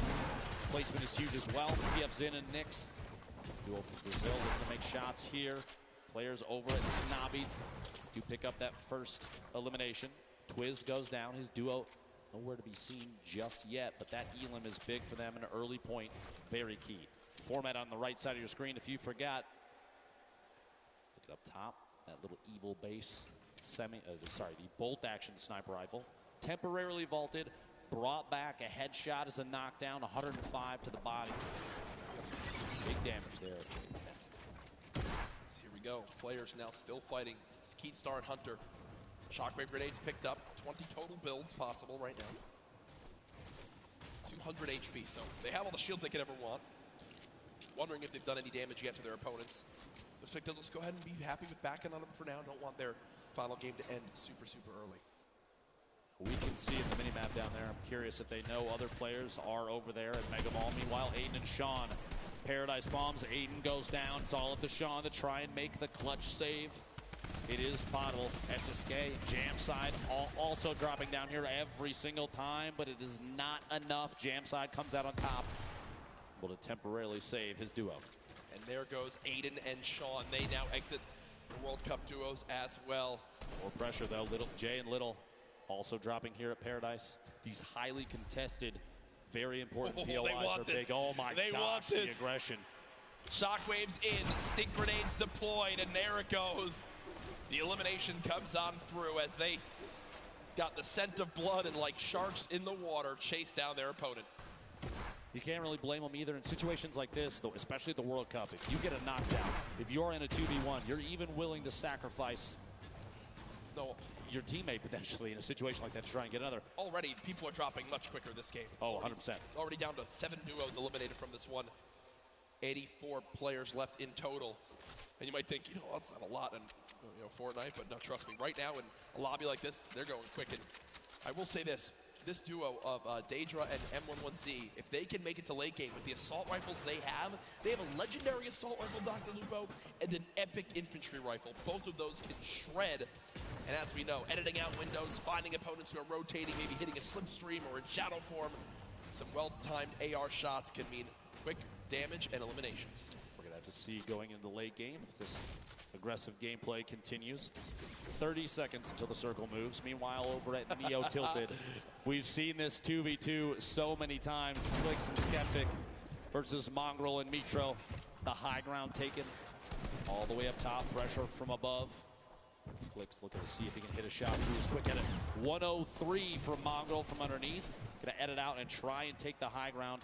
At this point, no shield on Clicks inside the box. Trying to get the edit. Can't quite get it just yet. Here we go, opting to maybe fake a rotation away. Maybe using the shadow to climb all the way up the high ground. Can't quite get it. He's going to have to jump all the way to the bottom to back out of the fight.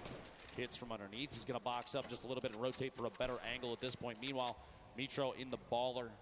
Bottom of the building. They're paired up together at this point. Mongrel actually, they're shifted buildings away from each other. And Clicks and Skeptic have the ultimate high ground from above on this fight. Beaming that baller. Can't quite see if they got the break just yet. But separated, Mongrel and Mitro not going to be as effective as Clicks and Skeptic when it comes to solo, just applying pressure to a single target. And that's so important because if you can get a shield break or even a knock because you've shot the same target, like you've beamed them down, you push your shots through their builds to try and counter it. It's so much easier when you're standing on top of each other. That might be pivotal in deciding who wins the current 2v2. Yeah, and they're going to go ahead and back that up. I will say Skeptic basically saves Clicks right there, who was down to just 28 HP. Skeptic, if they get there in time, they get the minis popped as well. Landjock and Punisher, who had some early exits in some games. At the beginning of today, looking to see if they can end on a high note right now. One chunk splash used to get up to 157 HP. Landjock with the elimination down on the Lanane as they continue to bust on through. 2 versus 1. Lanane dead. They get the full elimination. Chug Splash unfortunately missed right there as he was shockwaved away, but he'll hop right back in to help his duo. Drop in, fighting the same box. Tyler 15 goes down. That kind of 2v1 is tough. You're stuck inside the box with both opponents. There's kind of no way out, especially when some of the walls may not even necessarily be yours. And Clicks and Skeptic run away from Tilted to not have to deal with a fight there, but instead push right into XXM and X-Men. Now the fight begins. Skeptic dropping on back, trying to dodge a sticks. Clicks taking a ton of damage right there as well. And did they just get an elimination? So the player was knocked. The player was knocked, and the elimination was actually finished by the airstrike coming on through. Clicks does get knocked by the stink. We hopped away from that at an unfortunate time, but we do get an update there as Skeptic now at 150 HP eats the stink grenade to the face again, and with only 2 builds left, Clicks now knocked, and nades flying on in. Oh, the 150! The 150 makes the difference! Can Skeptic clutch right now? You see the panic stink, he actually stinks himself right there. Skeptic with no builds, relying on just this hand cannon. Can he get the full elimination with the extra HP? It looks like they'll decide to fall back and eliminate. Je pense qu'il y en a qui bug.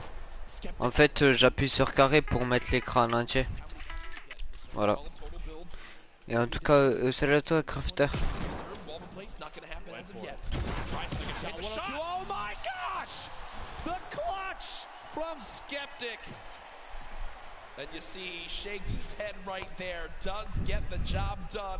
The one-shot headshot from the hand cannon, 150 to the dome, swings the battle in his favor.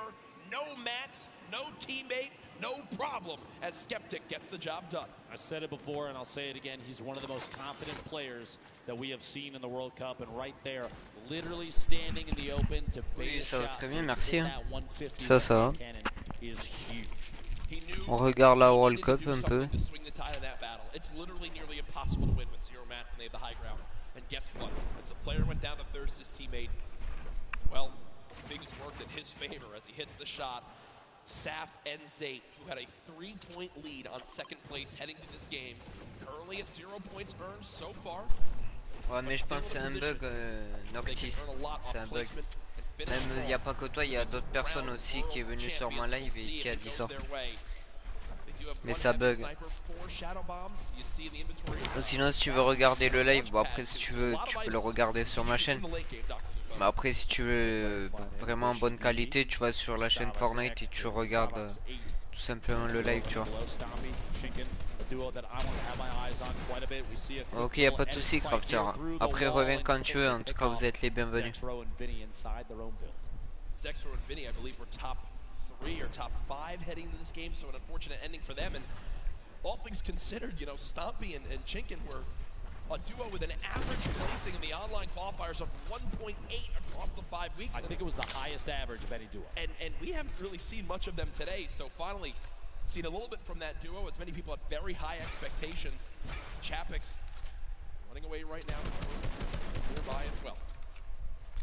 Applying some pressure there to a ramp being built up.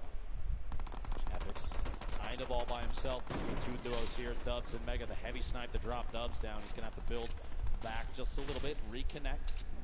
Make sure your structures are held up by more than just one there, and somebody's got their eye on Dubs still. Gonna jump inside a pyramid, hold that edit. Mega sitting up on top of the windmill in a baller. Just kind of waiting at this point. They're just barely, you saw for just a second. Yeah. 67 damage above the threshold. But look, because it's a 70-player threshold and this lobby has dropped quicker, Storm Shield pops up, 1 player gets eliminated to drop the lobby down to 69, and immediately the storm threat is over. So Storm Surge pops up for a second, but the Storm Surge shuts down on this second zone when the player count drops below 70. So only 1 player had to go down. That's exactly what happens. So the players below the damage threshold right there do just escape for the moment as the threat is gone for right now. 1 minute remaining to the next circle. The final match for the duos competition here at the Fortnite World Cup. Still anybody's game. Like you said, $15 million on the line, and Saf and Zate are really pushing for that first place position. Applying pressure from above, gonna drop down.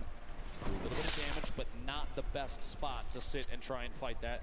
Saf's gonna back up top and use that final mini, 149 total HP. And I was literally about to say, can still go down to a heavy snipe to the body, and that may be exactly what happened. Les balles qui s'est pris, le pauvre. Zate can still pick Saf up. Less pressure comes in from that duo that just took that shot. They're just going to update that Mitro was just eliminated. But remember, folks, this is Zayt and Saf on your screen, who are our current leaders today. Saf knocked. It looks like Zayt's going to try to go for the revive, and no one's nearby. Talk about a perfect scenario for them to be able to get a revive in. That could have spelled disaster. But up off the ground goes Saf, and they can breathe a sigh of relief as they're both back in play. Looks like the players that took the shot sitting at that modern building at Loot Lake, the north side there, still inside the safe zone. Meanwhile, the spread of all these players starting to tighten up just a little bit. Mongrel, one of the most popular EU players, all on his own right now. Mongrel, Mitro, 10 points behind first, 2 points behind fifth overall going into this match. They are so close to the top of the leaderboard, Jack. Saf and Zayt, by the way, first going this match. Keep watching exactly where the players stack up. Mongrel, all the pressure on him. There's one thing you can see, legendary rocket launcher. The way Mongrel makes the most incredible performance of his entire life is if he can somehow get high ground late game and use the maxed ammo rocket launcher to just fire down shots and get multiple eliminations. And there's an 86 tag right away with that legendary infantry rifle. Sees the build back at the bottom, looking just to take any shot he can, any damage he can deal. With eliminations, even just 1 or 2, maybe Keys is lucky, and Rush flying in. Right-siders just a second. Meanwhile, Aqua and Nyrox, the back-to-back winners, looking to pick up their third duo victory royale here in a second. Catches an opponent inside the straight box. The duo looks to follow through, take the wall, the shots through, and the back-to-back Elan may happen. Still applying pressure, and there it is. And you see the excitement right there. Every point they get is an opportunity to make this comeback happen and a potential win for the European region. I just saw Chinken go down in the elimination feed, and they've got chug splashes galore. Still get back up to full health, and still scrappy game right now for Zayt and Saf. 0 points on the board, and they are nowhere close to earning placement points at this one. A minute remaining before the next storm. They're going to have to position themselves to move. Before too long, pressure is going to happen on the rotation. You're going to see players in positions to take advantage of people moving in from the outside of the storm. When we get to circle 5 to 6, when the half and half happens, that's kind of when everything gets a little crazy, right? Yeah. The elimination feed is full of players getting knocked and finished by the storm, potentially. You have duos going down at that point, but right now, Saf and Zayt biding their time. They don't want to burn too many materials this early. 60 possible builds in Saf's inventory, 50 in Zayt's. Don't have to move just yet. Reminder for everyone watching at home, this is our final game today. At the end of this, the score will be tallied, and we will crown our first ever Fortnite World Cup champions, our Fortnite World Champions, live from the Arthur Ashe Tennis Stadium here in New York City. Stay involved in the conversation. Use that hashtag Fortnite World Cup before, well, everything goes insane in these next few moments. The fourth zone has popped on up. 56 players left, 34 duos. Who will take the final? Salut Ayu. Now Rojo and Wolfies all the way up top, on top of the hill here. They do have at least one baller. They have an opportunity to move. Looks like Rojo's going to make that move. Wolfie's just kind of waiting. Bon, là on regarde un peu la World Cup, tu vois. Baiting your teammate, not the worst idea. Rojo's going to move down this little camp underneath. What? Je le vois bugger, lui, il vole ou quoi? Materials, like we've said before, we'll say it again. Rojo là. You always see late games where it comes down to potentially who does and doesn't. Ah ouais, t'as changé et tout. Exoriax, Ayu Naakso. Heard the snipe shot there. Looks like nobody got connected with it. Oh, way down above, 107 builds, and that T'as carrément tout changé. Dubs down underneath. Literally right next door. Bell, Mongrel, across the street, 4ZR and nowhere. Saf and Zayt. So many players bunched up in the same structures right now. This might be the time for players like Mega and Dubs to take shots through. That's why they're editing the windows. They're looking for players rotating or even getting pressured from others that may be around them to shoot it on the same surfaces, see if they can pick up those users. Remember, Dubs and Mega currently top 5 in this tournament. Ouais, j'ai vu ça, ouais. Même sur Fortnite aussi, pareil. The top 6 or 5 duos still all in play. Storm Surge did just pop up, but it's only for the top 50 players right now. So 2 more players need to drop and Storm Surge will be over. Just a quick note, I saw in the feed a moment ago, Nyrox, one of the back-to-back duo winners, picked up an elimination on Skeptic in the feed. Dude, this is so tough day for them, but yes, 31 duos. More than half of the lobby needs to go down before we even get to placement points. And Nyrox and Aqua are sitting on 4 total right now, which is huge for them. They're already in the next zone. They're on the high ground. They've got 5 shadow bombs, near max materials, 4 shockwave grenades, already 4 limbs. Ben, they could somehow do this. They actually are in an incredible position to win another game, and there they just eliminated Ronaldo. The 5th elimination for Nyrox and Aqua. They've already got another player down to just HP too. At this point, imagine 3 victory royales in a row for this duo. Oh, et des nouilles, je pense c'est ton truc épique, non? Faut que tu changes peut-être ton nom épique. Après, je sais pas. Mais... This is insanely intense right now. So much on the line for these players. They're boxed on up. Keep in mind the average age of the players here today, 16 and 1. Voilà, normalement c'est la dernière game. Après, je pense c'est fini. Jackets 1 point, but first and second point away from first. But there, Zayt gets an elim. Now 2 points away again. Saf with an elim as well. It was the same player. Was the okay? There was the knocking him. Okay, but still, either way, within a couple points of first place. And on the top left, the team in second. On the bottom right, the team in first. Who will become the first ever Fortnite World Champions? Ah, ok. Go, rotation occurring. Mongrel in the feed, picking up Dubs! He just knocked out. He just eliminated Dubs. Saf and Zayt waiting on the bottom. Bon, j'aimerais trop y être là-bas. Et jamais, ça sera jamais possible. Les mecs qui sont beaucoup trop chauds. Quand même, mon Graal il gère en 1v2 quand même. Au World Cup, franchement, il gère.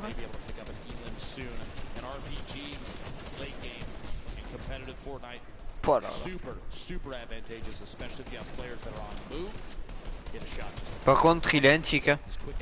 Niveau ses yeux. Lorenzo. And remember, earlier in today's competition, it was Mitro who winds up living all the way to the end by himself and getting 5 extra elims, which put them into the top 3 after just game number 1. Now it's Mongrel's turn to do the same.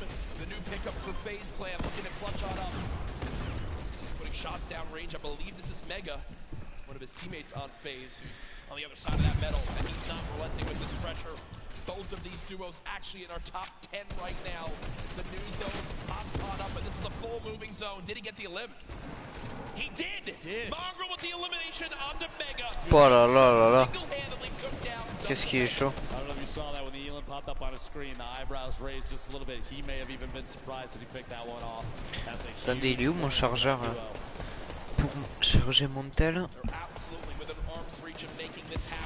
Ladies and gentlemen, these are the final moments of the Fortnite World Cup Duos competition. Who will take home $3 million? Après toi aussi Lorenzo, si tu veux changer ton nom YouTube et tout, y a pas de souci. 3 eliminations so far. Storm Surge has begun, but they're far and away above it. He uses his last shadow bomb though, Dr. Lupo. Over 1,000 damage above, but yeah, that last mobility piece, that might be a mistake. We'll have to see here in a second. The move so far, though, maybe that was his only choice to stay in this. Look at you, the left side of your screen right now, folks, is insanity. So many players making their way across in even the same structures built by their opponents. 36 total players. We're at 23 duos remaining. 8 more. Ah, il y a Kingstar, allez là. Avec Nikov, Airwax là. Il y a Inter ou pas? Non, je vois pas Inter. Regamer. Allez là. Qui font un top 1 là, les joueurs francophones.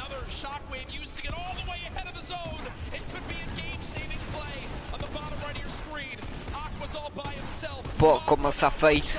Tu me vois là dedans là?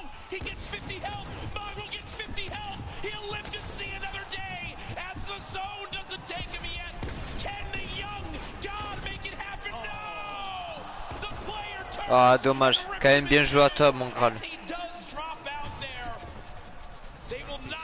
finish atop our leaderboards. Immediately after Stomby picks up the Elam on Monroe, Nate Hill takes him out, and we're down to 22 players left. We're down to the top 15. Everybody's just picked up. Il y a un joueur, ouais, il y a Skype. Putain. Il y a Kingstar encore. Ouais, il y a Kingstar encore là. Allez là. Qui donne tout là. Putain, il est low Kingstar là. Il est low. C'est chaud là. Look at the top left of the screen though, Jack. Only one duo left. Epic Whale on the high ground all by himself. Cease and Elevate, the last duo alive in this game, can still make something happen. They were in a very similar situation earlier on. Shots still coming out through. Aqua with one, but he goes down. We'll have to see where they Ah putain. Il est mort. Ah non. Il est pas mort Kingstar. Allez, allez. Au moins qu'il passe au moins 4ème ou 3ème.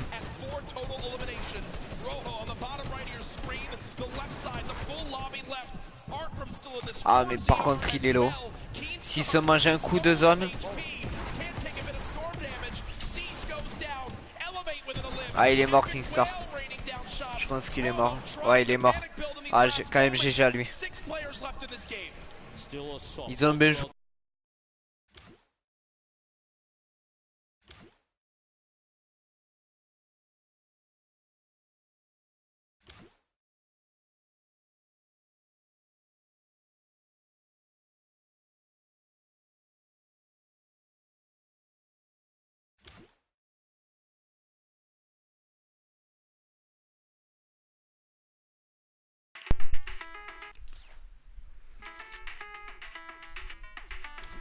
Ah ok ma manette. Bon ben ça a bugué je pense. Putain ma manette c'est déco non. Ah nice. J'ai eu peur que ça marchait pas. Ah du coup c'est eux qui ont fait top 1 ok. Bah ouais. Elle s'est déchargée là. Attends je vais voir le replay.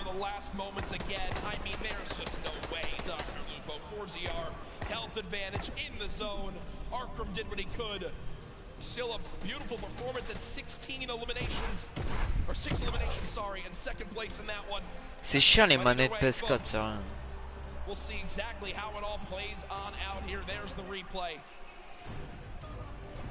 My gosh, Dr. Lupo, dude, my heart is racing right now. I can barely put a thought together. I'm not gonna lie. A valiant effort from Arkram right at the end there to try and hold out the campfire down, but not enough materials and the shots from above from 4ZR. Like you said.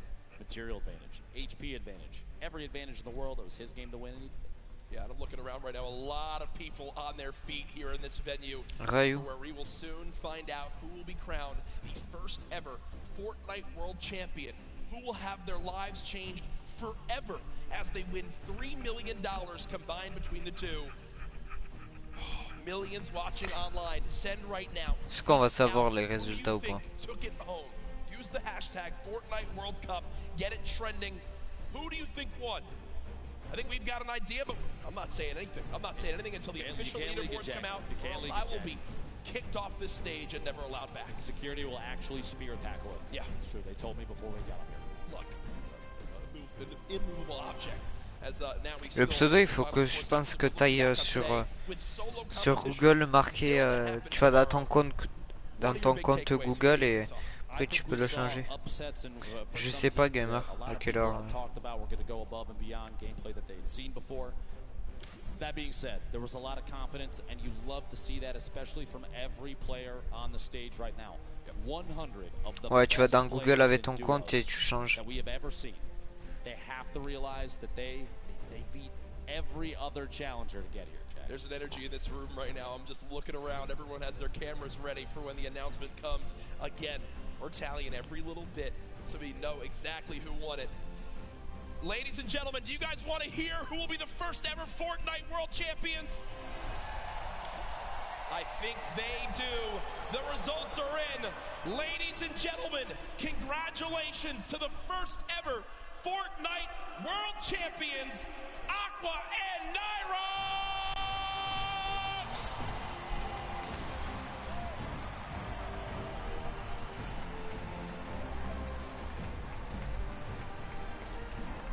2 victory royales make the difference right there. The win and $3 million, Dr. Lupo. Ladies and gentlemen, again, your new Fortnite World Champions!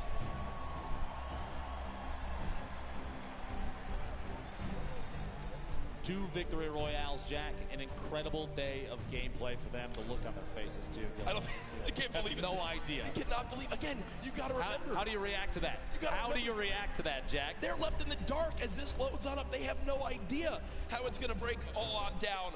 They are our first ever Fortnite World Champions here for duos. We're going to get you guys the full standings breakdown to see how it all played on out. But again, they take it home. 2 wins make the difference. To be exact, I think exact, 1 point made the difference. One elimination across 6 games made the difference. That shows how close these games are. It says a lot about the score, the skill, and everything, but there it is on your screen.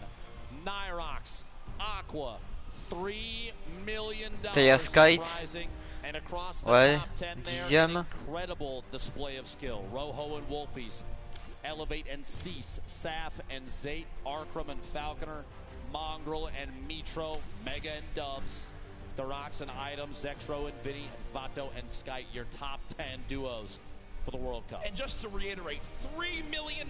Non, pas là-dedans, alors là. Laisse tomber là. Ton Naakso il se fait exploser là. S'il va là-dedans.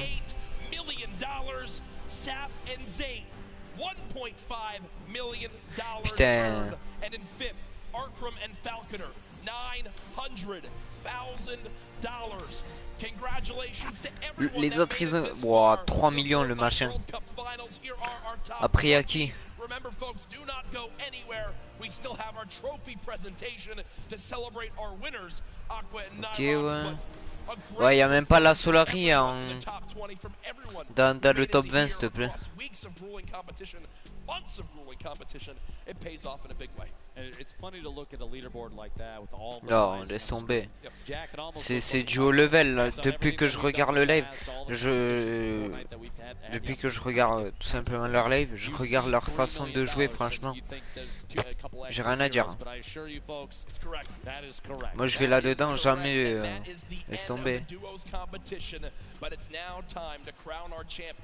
Les fautes de l'entraînement. And to do that, it's none other than Golden Boy. This was awesome. Bon ben là c'est eux qui ont gagné la World Cup en duo. Competition you could have possibly had asked for, and in the end, one duo reigned supreme. So let's go ahead and make it official right here in the winner's circle. Welcome to the stage, Cooler, Aqua, and Nyrox. C'est eux qui ont gagné.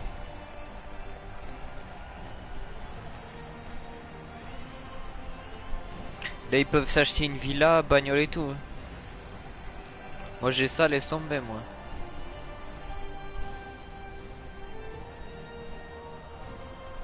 Gentlemen, the trophy is yours. Your Fortnite World Champions, Aqua and Nyrox!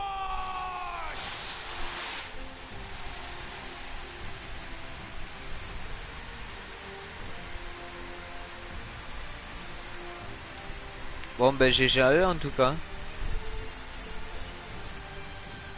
Franchement ils ont bien joué.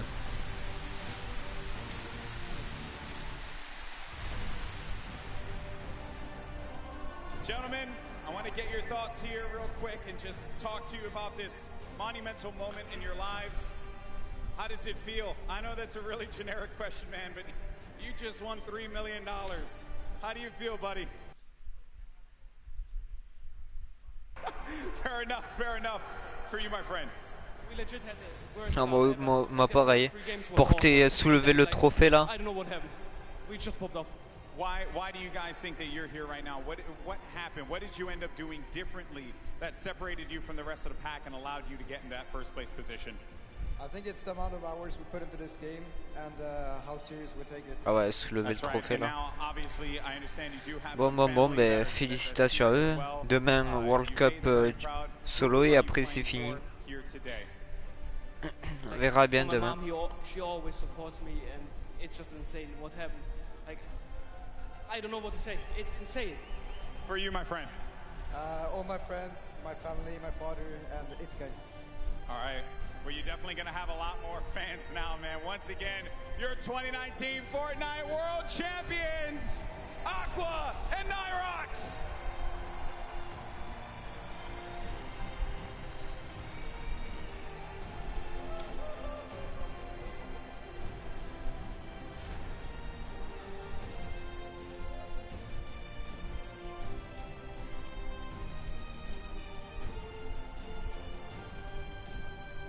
That's going to do it for us here at the Arthur Ashe Stadium. It has been a wild ride, and we have our two Fortnite World Champions, Aqua and Nyrox. Congratulations once again. A lot of special things are lined up for tomorrow, so make sure you join us. It's going to be the solos competition. We crown one more world champion and a special teaser image for the next season of Fortnite. You're not going to want to miss it. Ladies and gentlemen, this is the World Cup Finals of our Fortnite. We'll see you tomorrow. Have a great evening.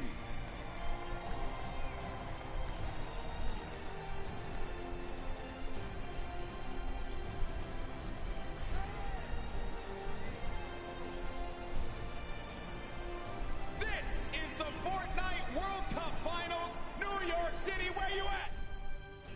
Are you ready? This has a Zate and Sap win written all over it. Will they take game number one? Yes, they will. This is the World Cup, baby. He's going to drop on down the height for the moment. The spray coming on in. It's not enough. Calculator and Macwood, they're holding the high ground, and that's the victory royale. Macwood pops off. Oh, there's a player in front of him. He pops up in front of him. Oh, that's so scary there, but Benji Fishy is eliminated, and he's wrestling with everyone, but Nyrox is out. Oh, no, he does manage to get the elimination, and in the storm, he gets the victory royale. Pressure coming on in. They drop down low. The tags coming. Oh, my gosh. Aqua and Nyrox. Franchement, j'ai géré.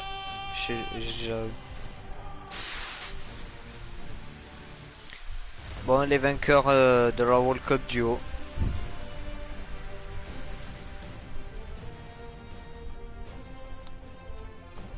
Aka et Ni. Ah, ok.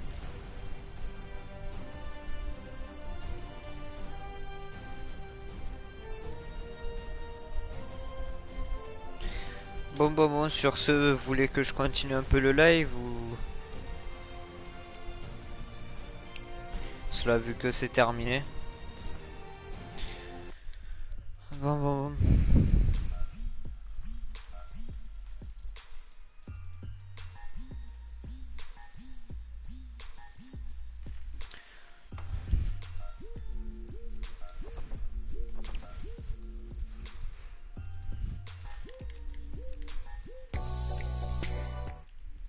Vous voulez que je continue?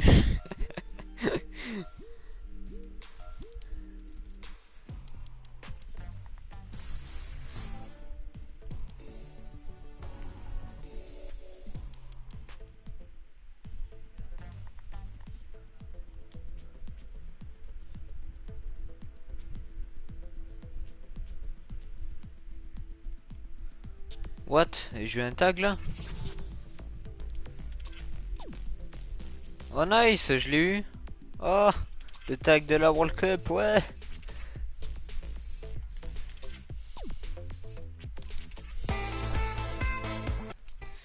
Bon allez, on va s'échauffer un peu là.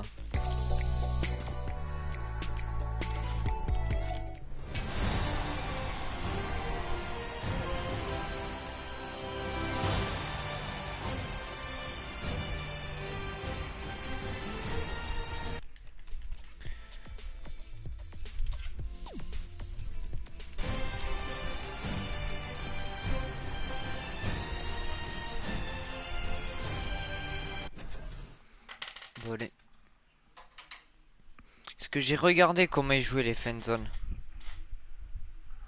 Bon allez, on va arrêter ça. Mon PC, hop. Parce que ça va me prendre de la coupe pour rien. On va l'éteindre. Voilà. On va faire quelques games. Et s'il y en a qui veulent venir, y a pas de souci. Hop. Ouais, normalement tu l'as. Si t'as associé ton compte Epic Game à YouTube.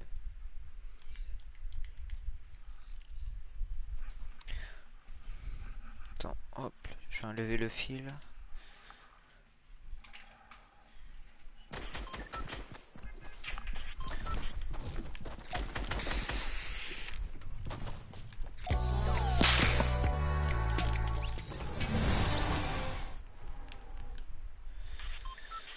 Bon.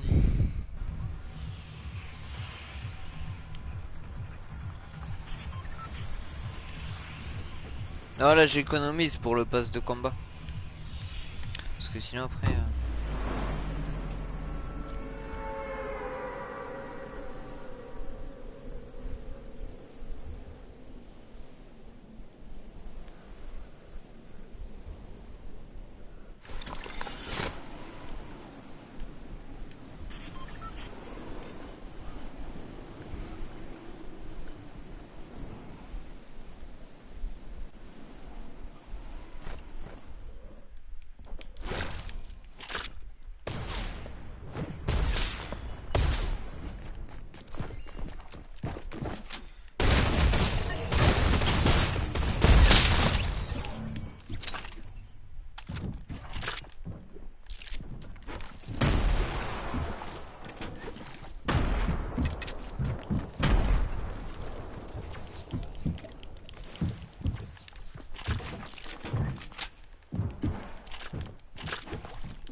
Merci.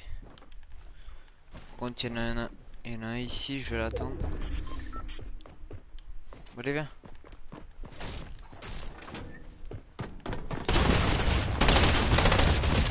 Ah, dommage.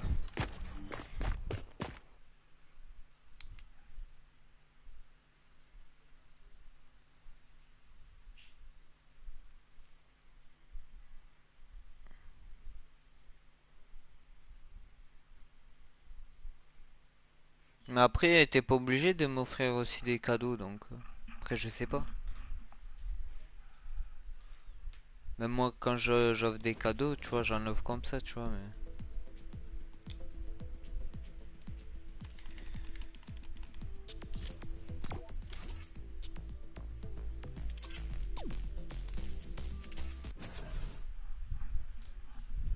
Ouais, je t'inviterai après. Bon bah en tout cas GG à eux, c'est là qu'ils ont gagné, franchement. Bien joué à eux.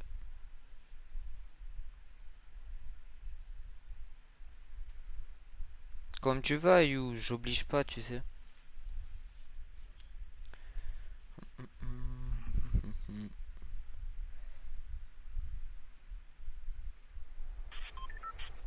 Demain c'est en solo et...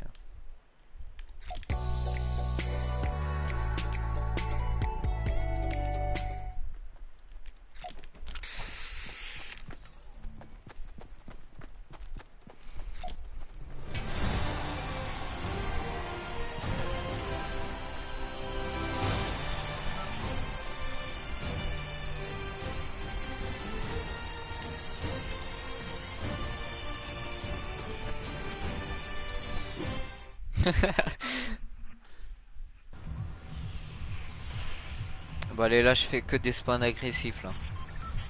Je m'en fous si je meurs.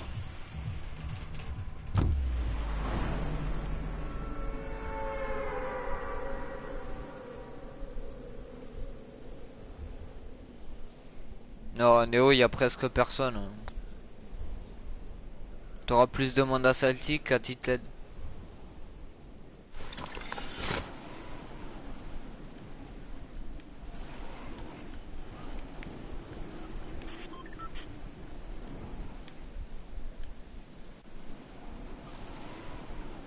Oh, j'ai pas toute la boutique.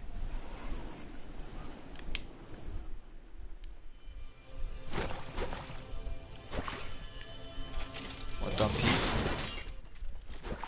On va prendre ça.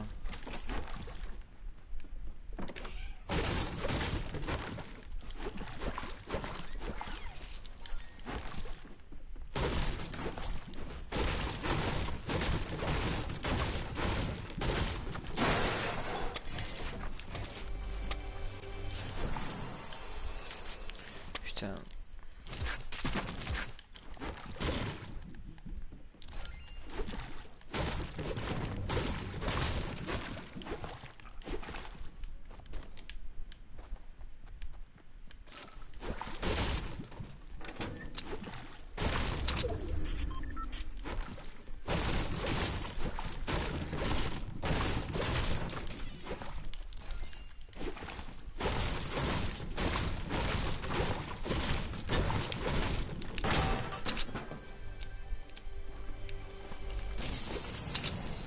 Oh nice. Un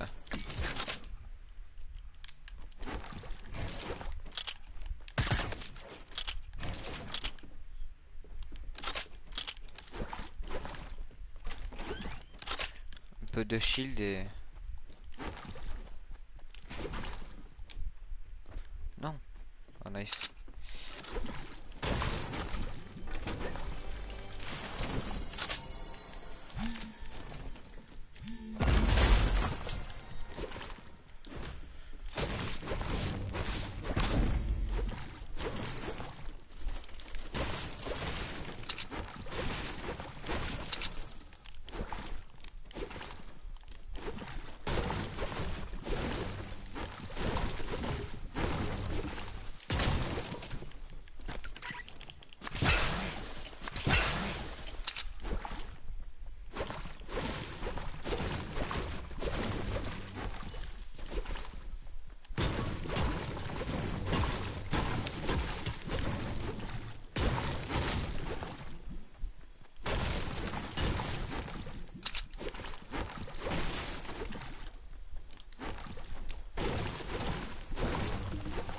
Deux distributeurs violets, dis donc.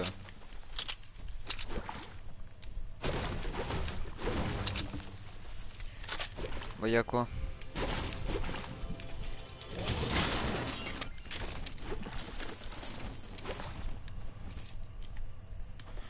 Ok, on est bien.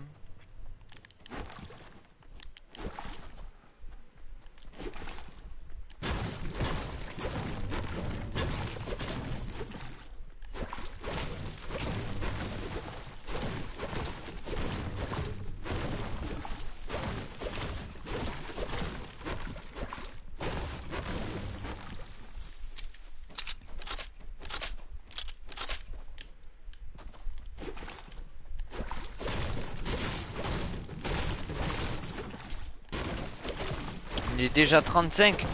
Eh? Je comprends pas là.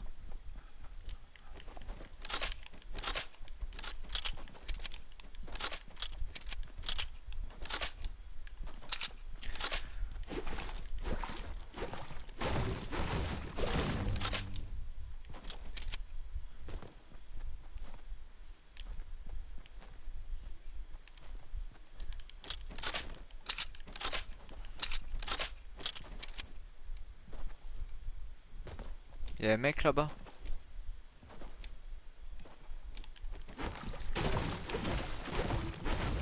Ah ouais, il fait des PP. Voilà, j'en fais pas des PP. Parce que normalement c'est juste pour voir la World Cup, mais vu que vous voulez que je continue un peu.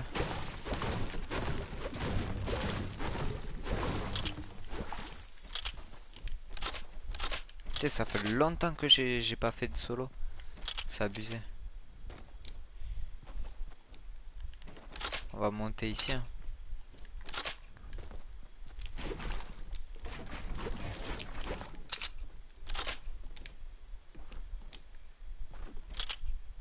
Chelou ça. Un mec ici. Je sens pas ça.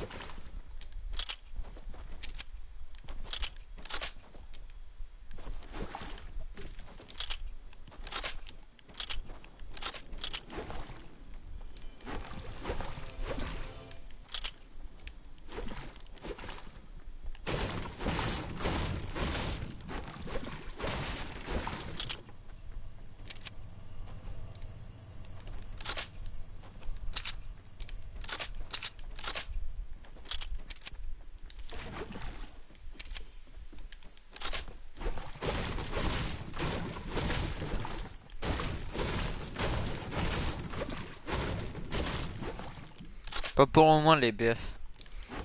Là je suis pas vraiment hyper chaud là.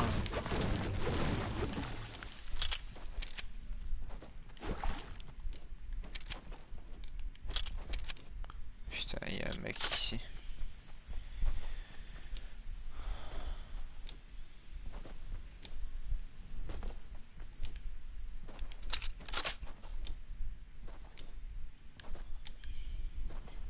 Il est parti où?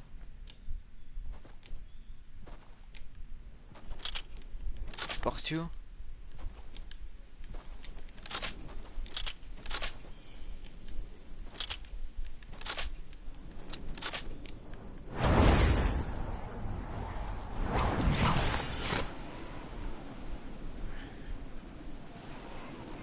De la grotte, je sais pas. Moi avec X, je saute.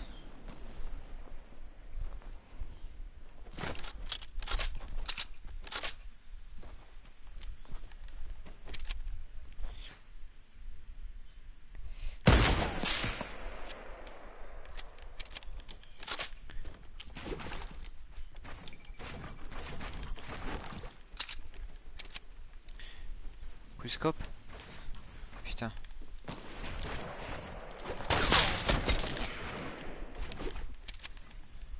Le mec qui va arriver par là.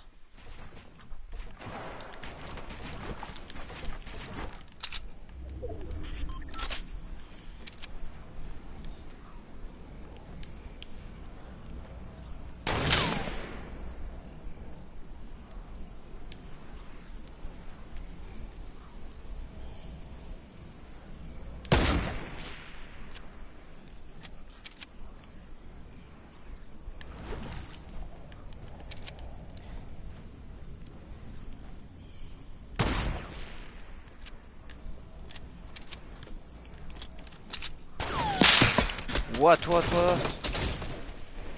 C'est pas possible ça. Il est où? Mais what? What the fuck? Mais c'est quoi ces mecs là? À camper là? C'est quoi ça? Mec il fait que camper ici s'il te plaît, ça a 7 kills.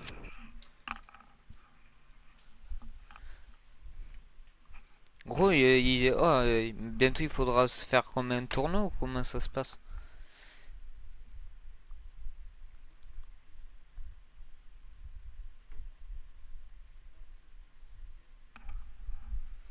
Chelou ça. Gros t'as un mec hors zone, qu'est-ce qu'il fout hors zone le mec? Déjà. C'est abusé ça. C'est...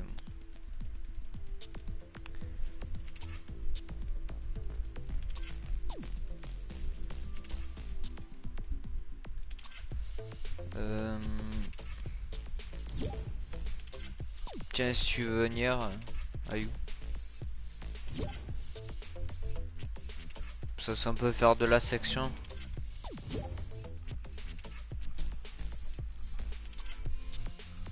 Tu veux venir ou pas, You? T'as pété ta manette toi? Hein? Ouais. Ah ouais. C'est vrai tout à l'heure. Ah ouais. Putain. Ah mais gros ça m'a énervé. Enfin toi c'est juste une partie qui est partie toi.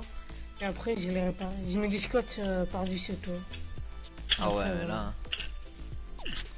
Non mais gros ça m'a énervé.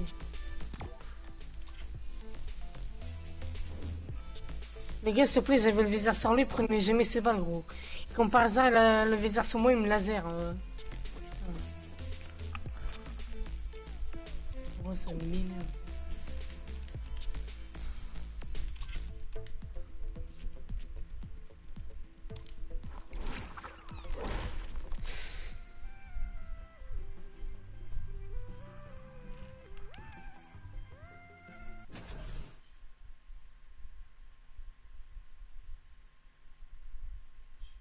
Attends, je savais pas que ton frère jouait à Fortnite. Je sais pas, je savais pas.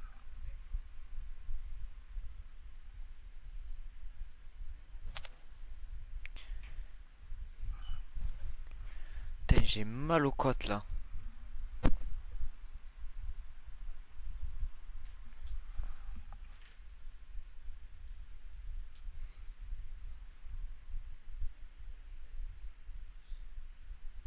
Putain gros, je suis tombé cette nuit.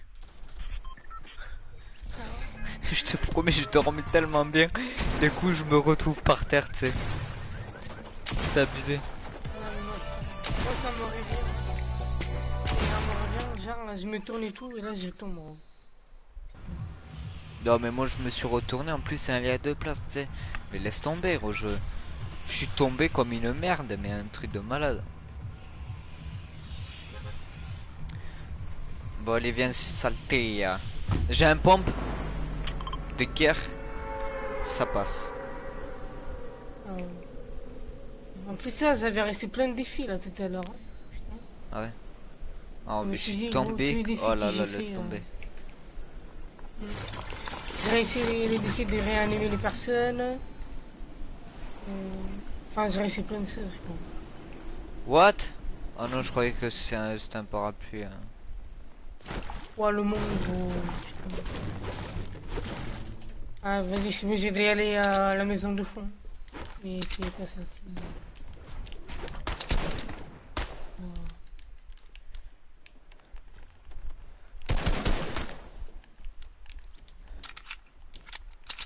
Ok, il y a un mec ici là-bas.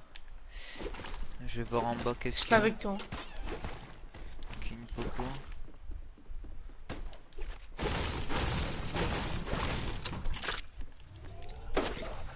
Ok, ça va essayer.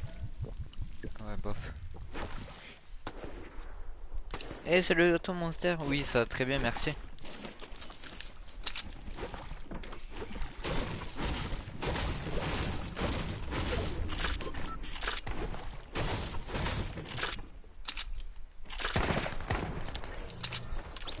Vas-y, viens. Putain, mais genre, je touche même pas.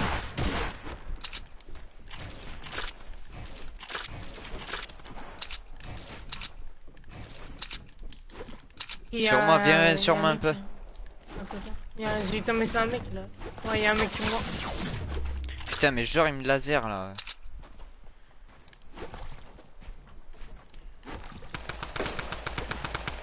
Mort.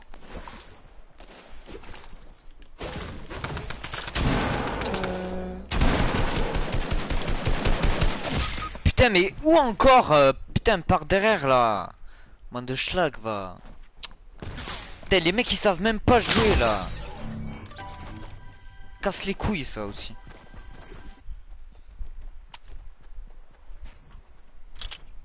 Putain, t'as de la chance, t'as un pompe et tout.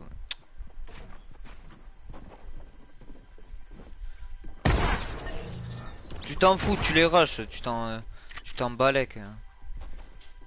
Si tu la joues pas agressif.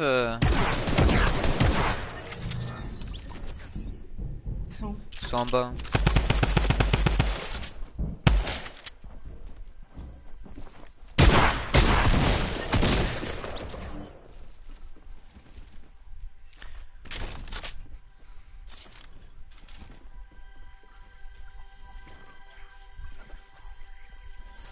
C'est abusé, oh.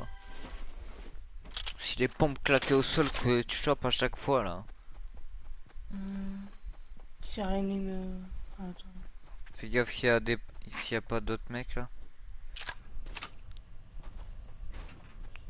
Fais gaffe en face.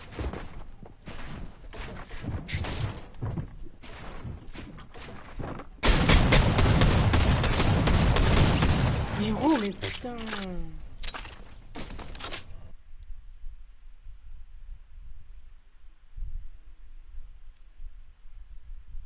C'est quoi ce mec, gros? Tu m'es pas concentré là. C'est pas qu'on n'est pas concentré, c'est juste que les mecs ils savent pas jouer, c'est tout. Comme par exemple, le mec qui me prend par derrière avec, s'il te plaît, son sniper à la con là. Non mais le gars, s'il te plaît, il me met que des têtes aux pompes. Putain. Casse les couilles.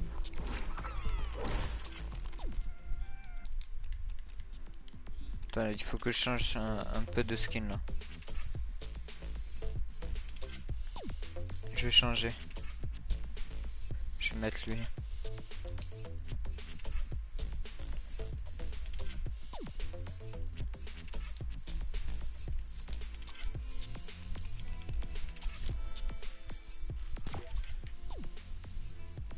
Lui c'est l'un de mes premiers skins que j'ai acheté à la boutique. Ah Le tout premier. J'étais un gros Bambi, j'avais au moins 3000-4000 V-Bucks, même plus. J'ai acheté ce skin.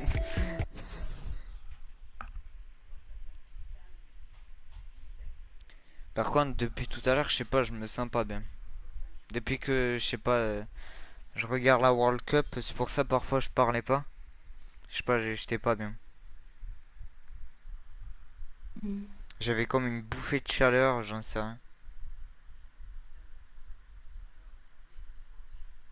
Vraiment, je crois que en vrai, les soirs, moi, je crois que je vais plus à Fortnite les soirs. Je sais pas, moi là, depuis tout à l'heure, je sais pas. En vrai, je crois que je vais à Fortnite que l'après-midi, mais en vrai, pas le soir. Je pense qu'en vrai, le soir, je vais que regarder des lives, des trucs comme ça, en vrai. En vrai, c'est pas moi qui je fais. Je vais à Fortnite, jouer aux jeux vidéo toutes les après-midi et tout, là, c'est pas bien.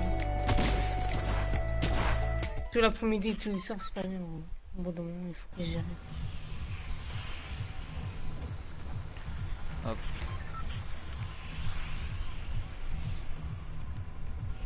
Et celle-ci, je m'en fous. En fait, t'as jamais de pompe à celle-ci, c'est ça le souci. Mais heureusement, j'espère que franchement qu'ils virent toute la map. Hein. Parce qu'entre celle-ci, c'est... Ça se peut qu'il te monte. Hein. Ça se peut qu'il met tout. De toute façon, s'il change pas, moi j'arrête de jouer, donc tout simplement.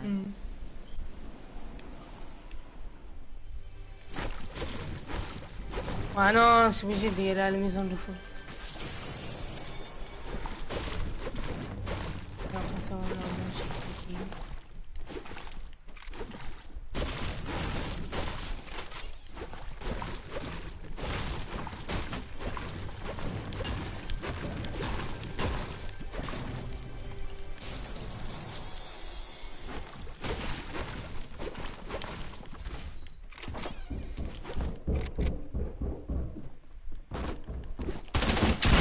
Putain, mais genre, mais il me met du sang en plein corps, tu sais. Il me met du sang en plein corps. Oh, ça me saoule. Moi, de toute façon, je vais pas tarder d'arrêter le live. Parce que moi, j'ai lancé le live rien que pour voir la World Cup, mais pas pour jouer. Parce que ce jeu, il me casse les couilles. Ah, mais gros, j'ai qu'une AK, gros. Putain. De toute façon, après cette game, je pense que je l'arrête. Hein. Là, jouer à un jeu de merde comme ça là, putain. Qu'est-ce que ça te donne envie sérieux de jouer à la World Cup, mais à jouer face à des adversaires qui puent la merde comme ça, franchement ça dégoûte. Et puis putain, ils sont en train de pourrir le jeu là. Franchement, j'aimerais franchement me faire tuer par un joueur pro que me faire tuer par ça, s'il te plaît.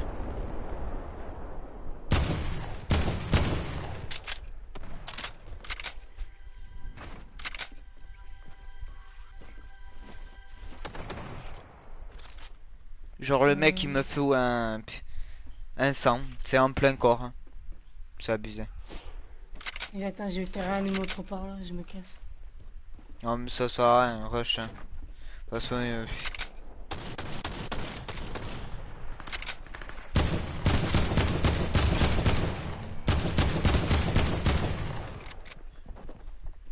Allez.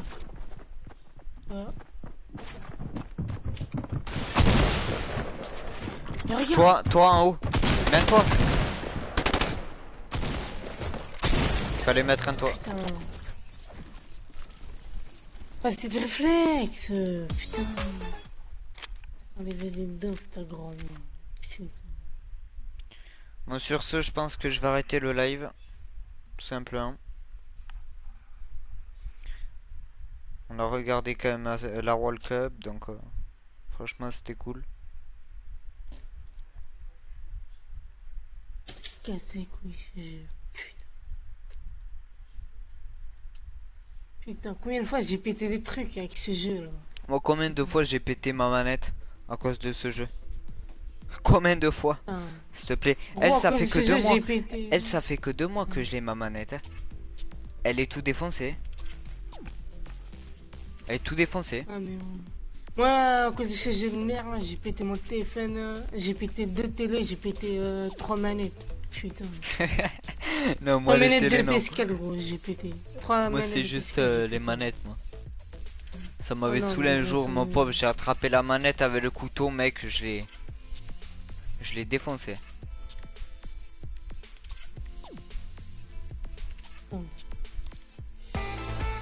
Ah mais gros, s'il te plaît, moi j'ai carrément balancé ma manette sur la télé, gros. Putain. Ah ouais. Vas-y, viens, si tu veux aller en mode créa un peu. Comme ça, si je peux continuer un peu le live. On verra bien. Voilà, ce jeu, ça m'intéresse plus trop, ce jeu. Moi aussi, moi je prends plus de plaisir dans ce jeu. C'est pour ça, la saison 10, ça pue la merde. J'y joue même plus. Voilà. Parce qu'il y a encore en mode créateur, je prends plaisir, même si ça bug, mais pas en mode normal, toi.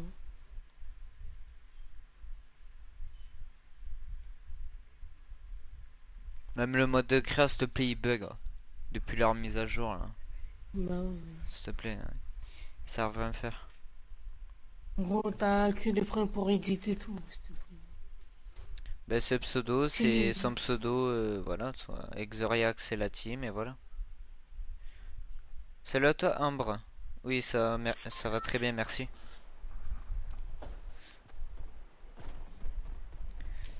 Tu veux qu'on aille où, sur quelle map? Vas-y, c'est la tienne. C'est la tienne, c'est la tienne.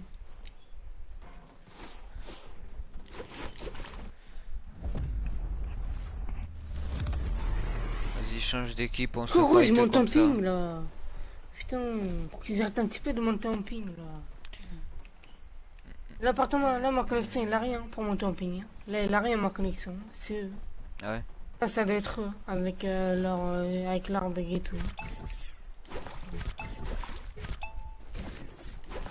Attends, je vais mettre le truc. Non, je voulais le mettre en haut.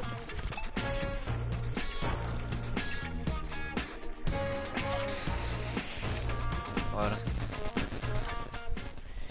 Allez, t'as changé d'équipe? Non, attends.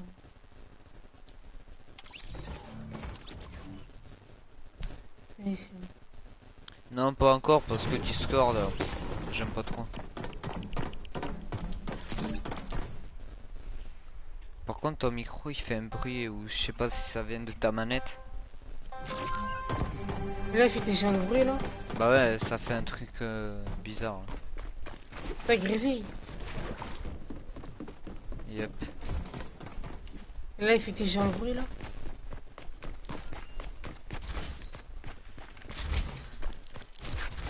Oui, il y a pas le pompe qui réapparaît. Je sais pas, ça bug, il faudra que je l'arrange. Ça ou sinon, prends le nouveau pompe. Tu prends le pompe de guerre? Là, le nouveau. Parce que dans un bullfight, tu vas pas prendre le nouveau pompe, c'est un pompe qui se peint. Je sais pas, Momo, si. En tout cas, salut à toi. Je sais pas jusqu'à quand il reste ou s'il est encore parce que je l'ai acheté le pack dès sa sortie, donc voilà.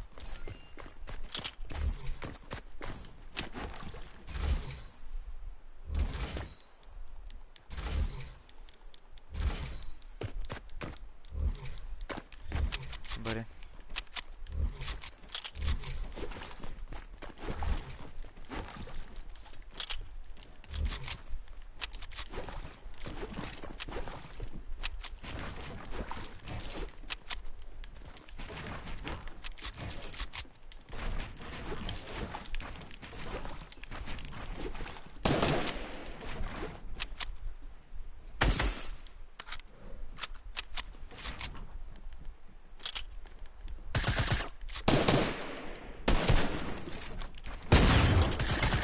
Là.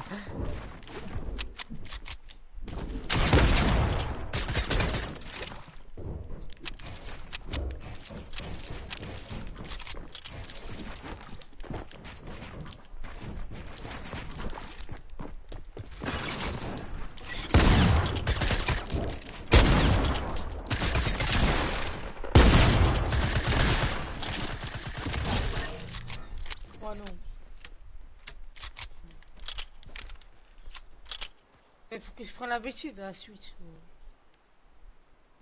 Et salut à toi, Vaxi. Ah, t'as changé ton pseudo?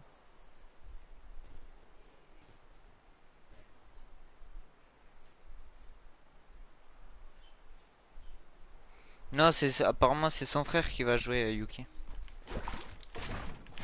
Après, s'il y a une personne qui rejoint pas, c'est pas parce que la personne te parle pas. C'est juste si elle a pas envie. Après, je sais pas. Moi, parfois on m'invite, voilà, je rejoins pas. Hein. Tu vois.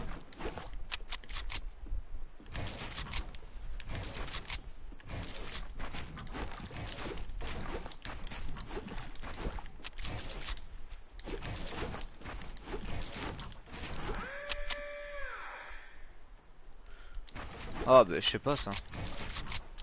C'est son problème.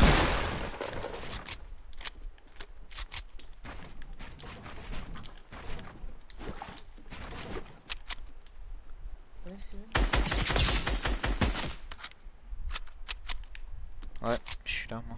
Rayou.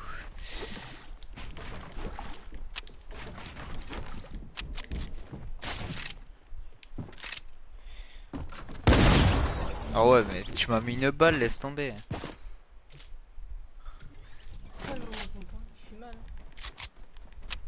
Bon, il fait mal, s'il te plaît, tu mets que du en pleine tête, que du 7. Non, en tête, tu mets du 100 en pleine tête.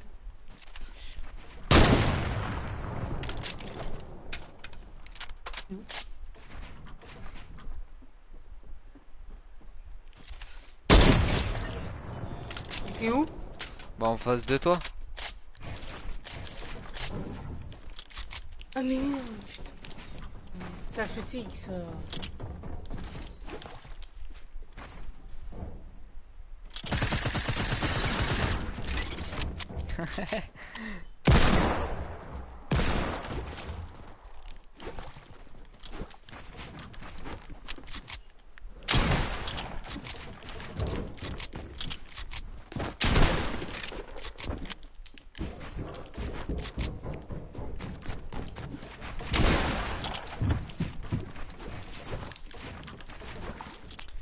Putain, ma sensi gros, il faudra que je la remonte.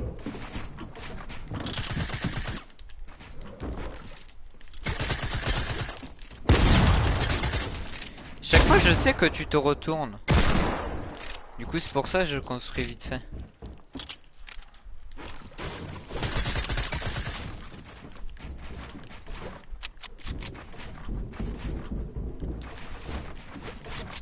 Bon, comme je sais qu'un mec qui sait pas de play.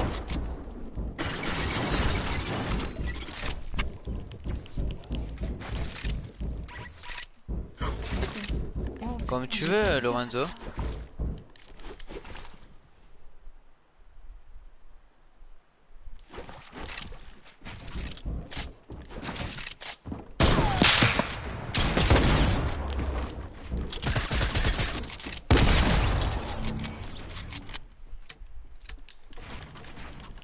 Donc mon micro là, il est chiant grésil. Mais c'est ta manette, je pensais. Ça te dérange le bruit ou pas? Non, c'est pas fort.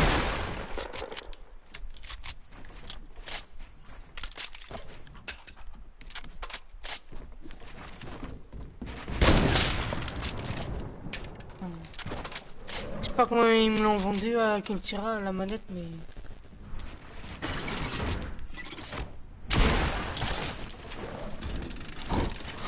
Putain, si tu l'aurais Bah pris, non, gros. j'ai mis un escalier, c'est pour ça. Non mais si tu l'aurais pris.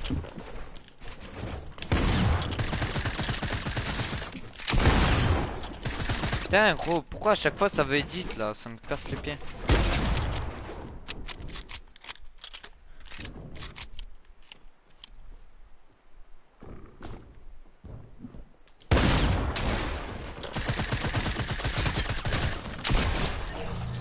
Ouais mais non mais gros, tu tires plus vite que moi gros. J'appuie sa cachette et ça prend longtemps à tirer. Pourquoi ça prend longtemps à tirer comme ça? Je sais pas.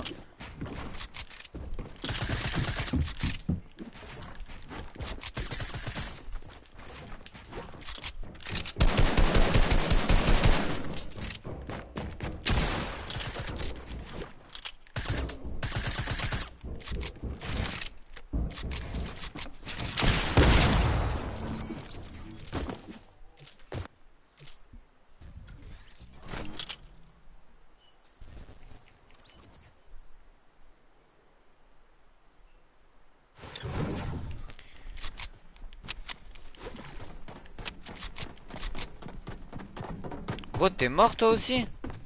Ah, mais tu réapparais toi, c'est pas possible. Moi, je réapparais pas, moi. J'avais 6 PV. Oui, mais même. Bah, moi j'ai ça, je réapparais pas, moi. Faut que t'apprennes à avoir de la pression, hein.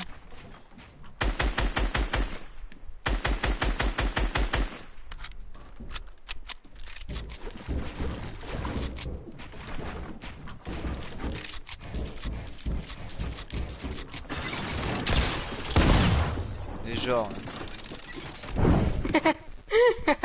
Je pense que je vais enlever les pièges, gros, parce que. Putain, mon moment que t'as sauté, j'étais trappe. Non, tu m'as pas trappe, c'est ton pompe qui m'a tué. Non, bah non, oui. c'est le trap qui était derrière toi. Non, c'est pas du tout le trap, hein. T'as pas mis Si, de voilà, trap derrière, mais... hein, que devant. Si, derrière toi. C'est derrière toi. Il y avait un trap derrière toi. Tu l'as pas entendu, ça clenché? De quoi, Lorenzo? Hein?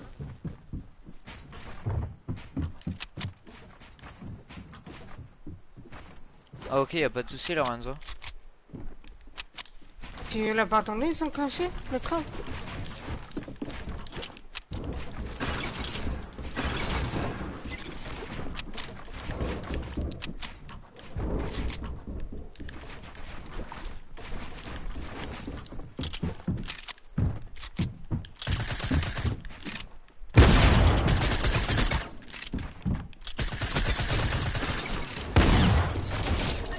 Putain non, gros, je veux plus un sol.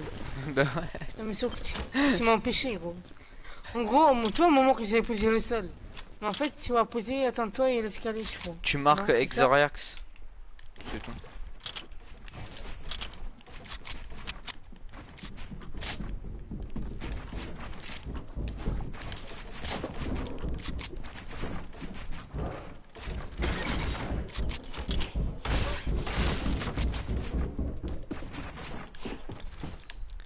Mais what? Gros, mais gros. Mais en fait, toi, tu mets double escalier, ça veut dire... On te spam, tu sais qu'on peut péter, hein. Ah ouais? Bah ouais, toi, tu fais escalier, c'est bizarre, toi. Alors, tu montes d'abord un escalier, monte en 90 degrés.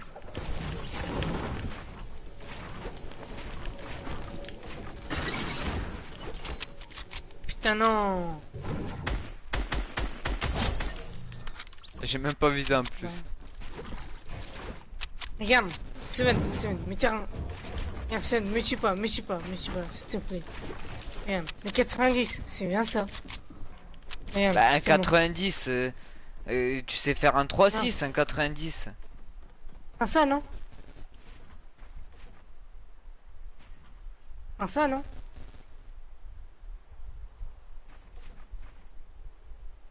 Hein?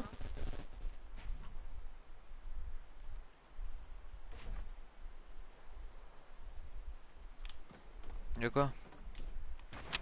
Le 90 c'est comme ça, non? Bah oui.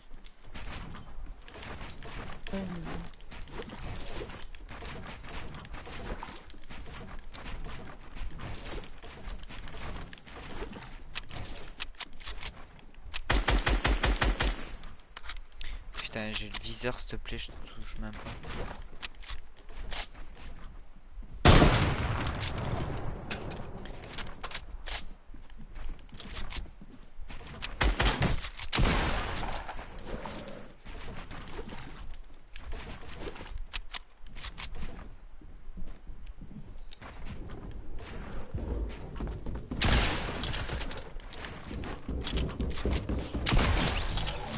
Putain, mais gros, ça m'énerve, putain. Je sais pas, j'ai trop nul. Trop nul.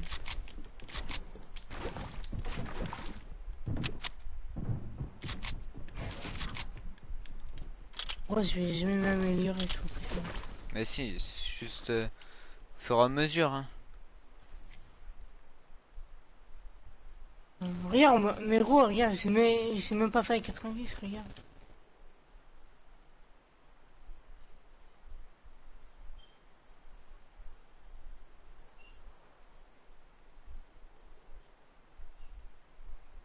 Ok, attends, je vais rejoindre. Hop. C'est bon. Là, je savais pas qu'on pouvait créer un groupe, tu vois. T'es où là? Je sais pas, attends. Attends, j'ai fait ma 90, mais ils sont pas bien les 90. J'ai fait mal.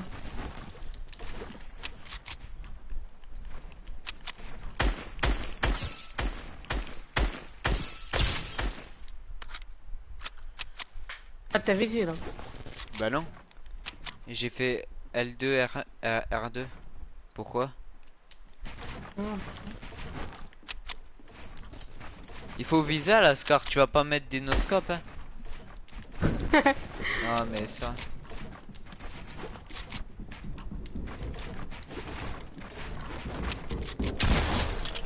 Ouais mais gros, mais putain, mais gros, comment tu fais? Putain, comment tu fais gros?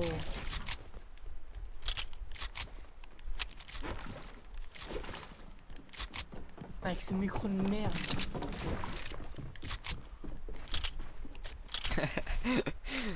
Ouais, c'est ma manette. Gros, il ça... faut que je la change, ma manette. Gros, c'est la vie de ma mère. Quand j'ai regardé sous ce PS4, gros, j'ai téléchargé directement GTA 5, gros. Ah ouais? Ah non, mais là...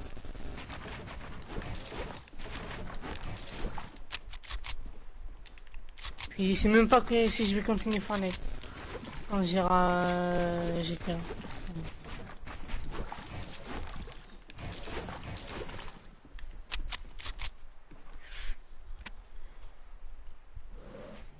Ouais, moi aussi je l'ai GTA, Lorenzo. Putain. Ah, si ces enculés m'ont pas banni. Ils m'ont pas banni.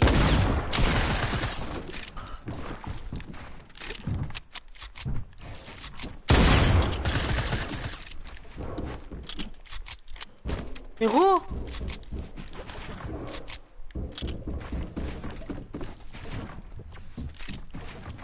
Oh le rattrapage.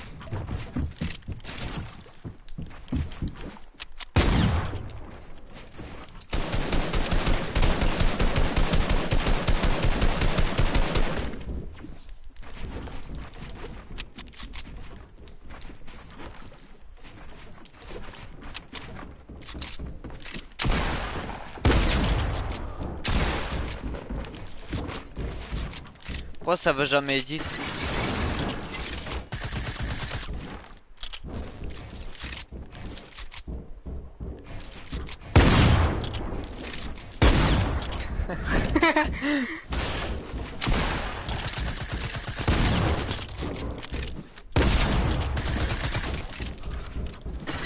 Putain merde!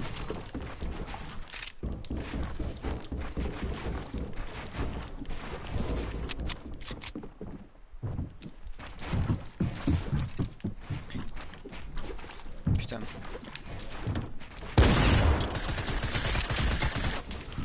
Ah ouais, mais toi laisse tomber.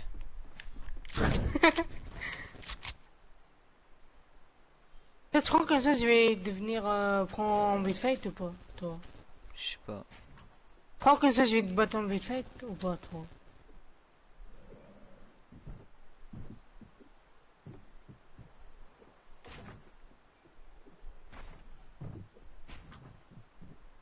C'est pas sympa Yuki de dire ça, bisous sur votre tombe, sérieux. Même que c'est pour rire, en fait tu prends même pas conscience s'il te plaît. Tu dis que des conneries franchement. Ça franchement c'est pas sympa, elle dit bisous sur... Bon allez j'y vais tu vois. Et après elle dit bisous sur votre tombe s'il te plaît. Ouais non mais ça c'est méchant ça. C'est méchant. C'est pas normal ça. Non mais... Putain. Putain merde. Ma PM elle est même pas rechargée s'il te plaît. Non. Non là par contre c'est pas sympa, ça que j'accepte pas ça par contre. C'est en Yuki tu vas te prendre un bas. Je veux pas ça sur mon chat secondes. par contre hein. Parce que moi je vais ban hein. Putain à chaque fois le piège il veut pas s'activer. Putain c'est chiant aussi, je te promets c'est chiant. chaque fois il veut pas s'activer. Je spam carré s'il te plaît. Il veut pas. Je sais pas. Putain, mon micro n'a pas de bugger, gros. Putain. Voilà, gros, c'est chiant. T'as vu de ma mère que moi, pour Noël, gros, je vais mettre un nouveau micro. Voilà, gros, je vais mettre un casque gamer, s'il te plaît. Non, mais c'est pas sympa, vraiment. Moi, si ça continue comme ça, je serai obligé de ban. Hein. Parce qu'on dit pas ça sur les chats des autres. Hein. Attends. Encore là, heureusement que là, c'est toi, Steven. Hein.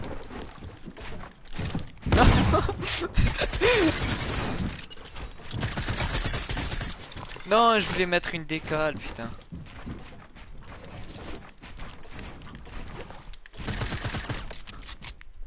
Vas-y, t'es où? Non, non, non. Putain, oh, putain non. Non. Je suis tombé, gros. Ici, on le rattrapage.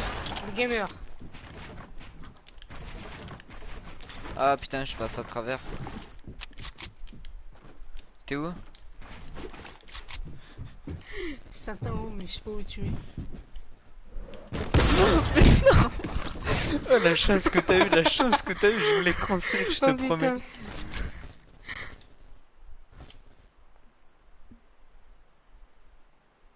Je sais pas quelle est la meilleure marque de casque pour gaming. Le casque gamer, c'est pas laquelle est la meilleure marque. Ah, il est top 5 ton frère. Bon, en tout cas, je l'encourage. Regarde le tag, il est trop stylé, il s'illumine et tout. Oh, trop stylé.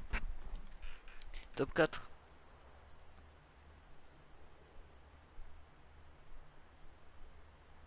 Putain, mais edit, gros. Ah mais moi gros, je passe à travers, c'est du n'importe quoi. Allez, le gamer se redescendre.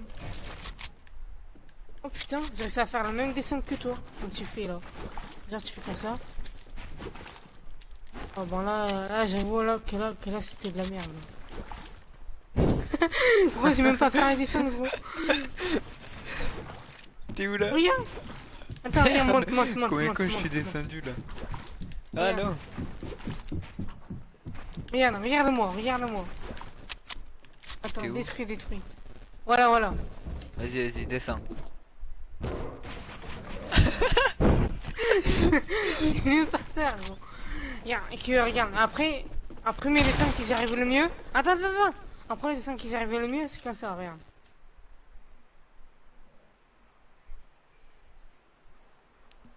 Quoi? Mais j'arrive pas à faire un dessin comme toi, tu vois. Donc tu poses 2 murs et il y a un escalier, toi. Au fur et à mesure, hein, même moi j'ai galéré au début, tu sais.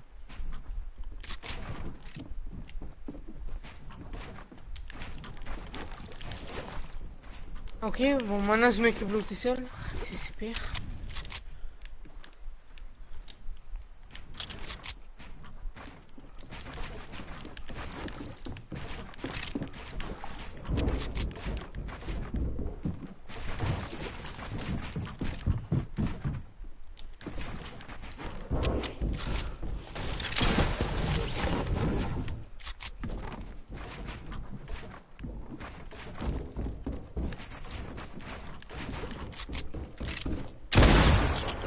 Oh non, dommage, elle serait belle celle-là. Attends, putain, j'ai un truc qui me gêne. Ah, c'est chiant. Non, mais j'ai pas compris pourquoi elle sort ça, Yuki, à chaque fois. Des mots comme ça, vraiment. Vraiment, là, c'est pas sympa. Et moi, je veux pas ça sur mon chat, par contre. T'es où là? Oh, tu m'as sursauté. Et ouais, gros.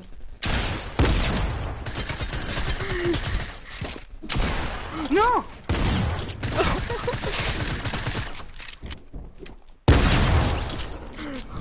Voilà quand tu t'es fait sursauter. Oh, tu m'as fait sursauter. Je croyais que t'étais dans ton construit. Et là, d'un coup, tu es... Hello, motherfucker. Je te promets que c'est sorti comme ça. Ça fait the price, motherfucker. Oh putain. Ah putain, je me fail à chaque fois. Attention, hein, que je gamer qui m'entraîne fait peur, à Steven. Rien lui c'est pire ou pas? Quand il a peur. Ah oui, lui. Lui il fait quoi comme cri quand il a peur? Non mais même Amélia, tu dis pas ça sur des chats d'autres personnes. C'est pas vous qui a un live, hein, c'est moi. Hein. Si par exemple il y a une nouvelle personne qui vient et qui voit ça, s'il te plaît sur mon chat, tu vois, c'est un peu bidon. Il va quitter le live direct gros. Bah oui. Ouais, lui, vas-y, même que c'est du second degré, je m'en fous. Hein. Franchement, je m'en fous. Putain.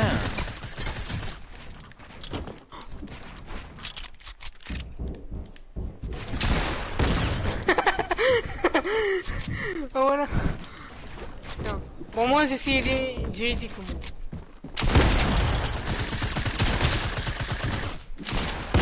Non, à chaque fois là je me loupe.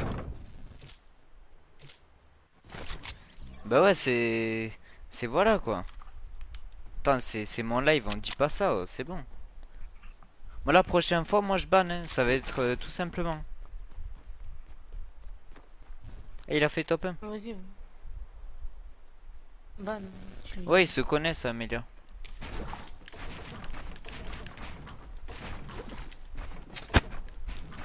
Mais moi, dis pas ça sur mon chat. Point barre. Et s'il y en a pas qui, par exemple, s'il y en a qui sont pas contents, tout simplement ils se cassent. Hein. Point barre. Hein. Moi, j'oblige même pas à des gens qui regardent mon live. Hein. Moi, je suis sur YouTube rien que pour vous faire plaisir, pour rigoler, pour créer une communauté, c'est tout. Hein. Même l'argent, je m'en fiche, moi. Loin de ça. La saison 10, c'est jeudi. Jeudi prochain. Le 1er août. En tout cas, salut à toi, le fourniteur. T'es où, toi? Vas-y, pas bien. Viens en salle de corps à corps. Viens en salle de corps à corps. Dans la salle rouge, là. Vas-y. C'est pas cette salle rouge. Oh, putain, non. Non, mais gros, je croyais que t'allais venir. Je te voyais comme ça devant ton escalier, tu sais. Oh, putain.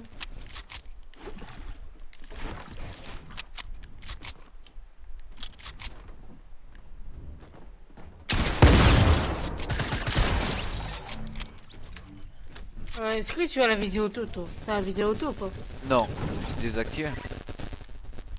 Hein? Non, je rigole, je l'ai là.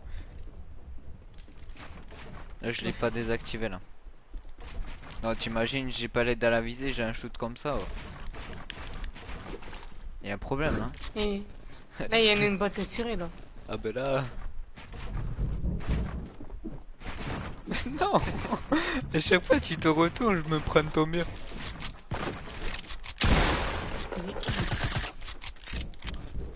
C'est chiant. Et c'est le tort Inégat.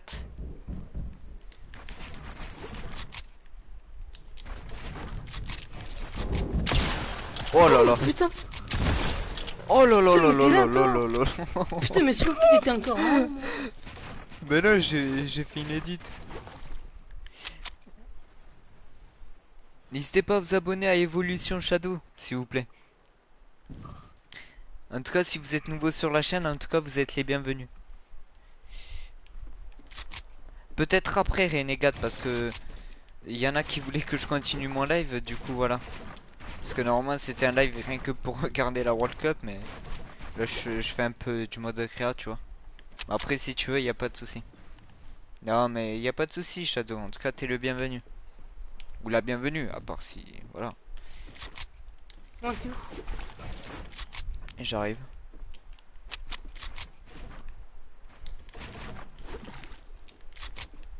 Ok, je me suis TP.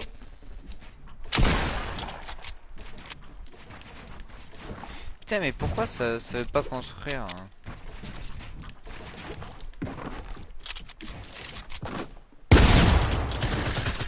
Putain non je suis tombé. Comment je suis tombé gros? Comment je suis tombé? C'est abusé là. T'es où toi?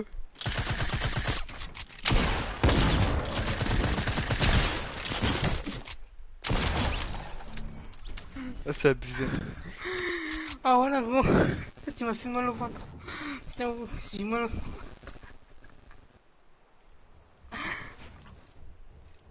Attends, je vais revoir. Attends, je vais voir juste un truc.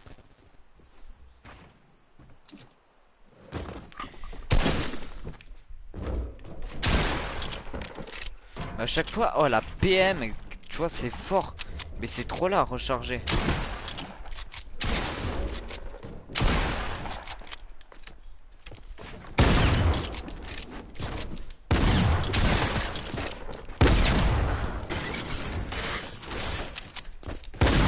Mais non, mais... c'est quoi ça? Oh gros, putain, j'ai le temps de détruire ton piège, gros. Oh, non, GG. Gros, comment j'ai détruit ton piège. À chaque fois que tu mets ton piège, gros, ça me met le stress, gros. Non, en vrai, le pire, j'ai le stress, c'est en fin de game, en solo, là. En fin de game, en solo.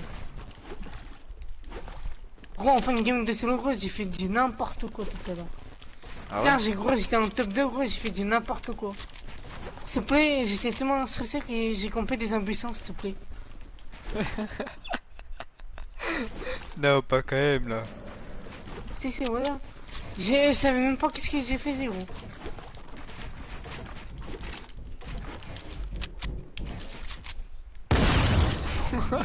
GG.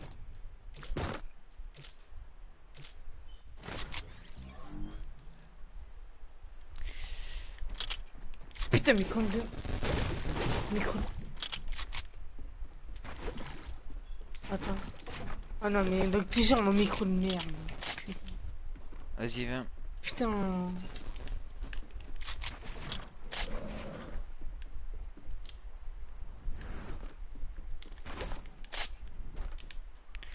Ah, j'ai mal au dos.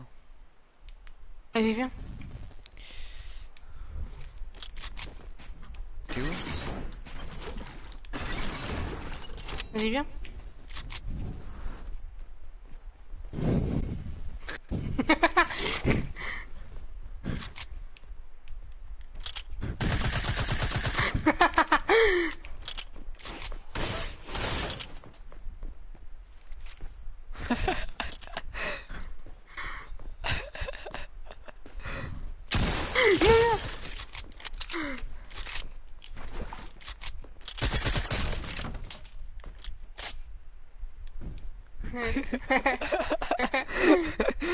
Vas-y, montre-toi, vas-y.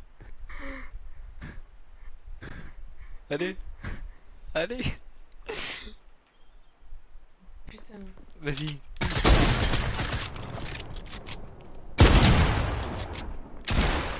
Allez.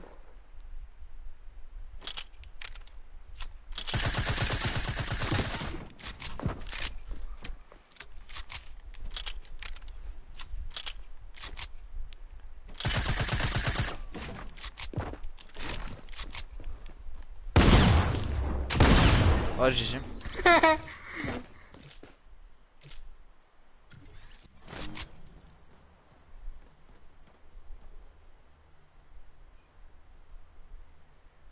Oh, alors là, celui-là, tu vas galérer, là. Je sais pas encore, j'ai pas encore les parties perso. C'est au début des mid, tu vois. Et viens, c'est vrai. C'est genre là où il y a tes armes et tout. Ah ouais?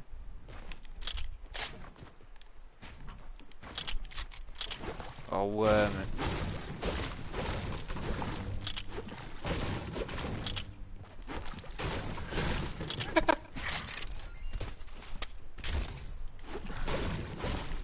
Vas-y, t'es où là?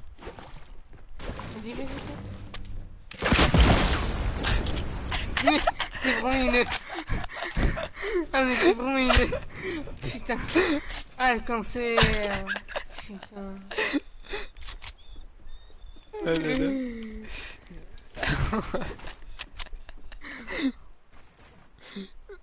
Ouais, si tu veux, mais là les games à bouge, là pour le moment j'en fais pas.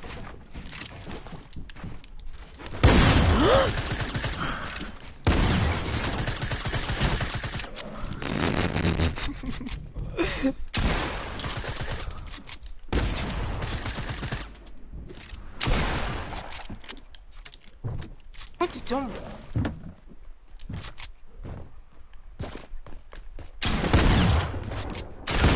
Mais non, mais genre... Oh, ton truc, on dirait... T'es ruine. Non, non, non, je me suis pas heal.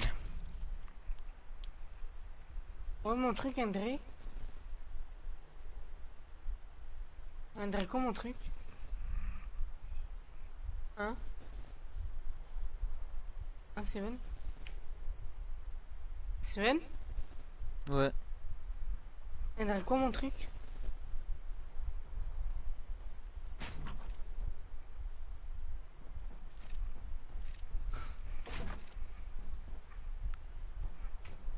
T'es où?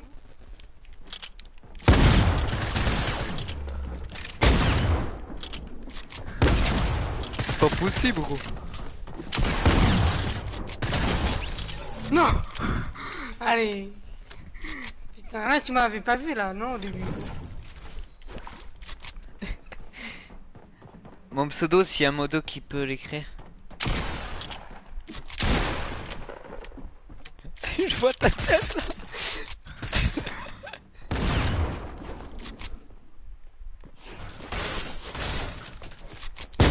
Mais non, mais genre, tu te retournes, mais tu vises au pompe, tu vises. T'as visé non, là. Non, voilà. Je vise pas. Non, non, non, c'est trop la bizarre. tête de ma mère qui je vise pas. La tête de ma mère qui je vise pas.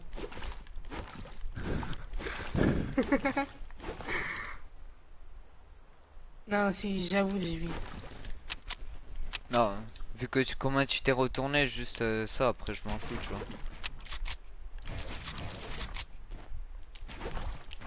Il faudrait que je gère mieux les double edits parce que... Putain!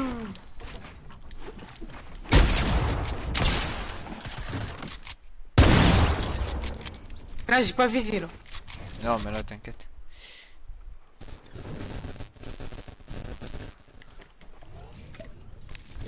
Ah, mon micro. Putain, d'habitude, il fait pas ça là, hein, d'habitude. Hein.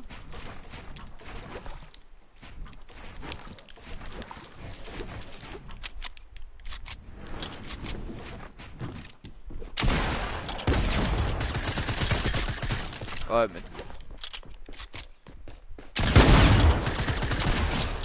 Mais genre, gros, je te mets que du 2. Je te mets du 2, gros.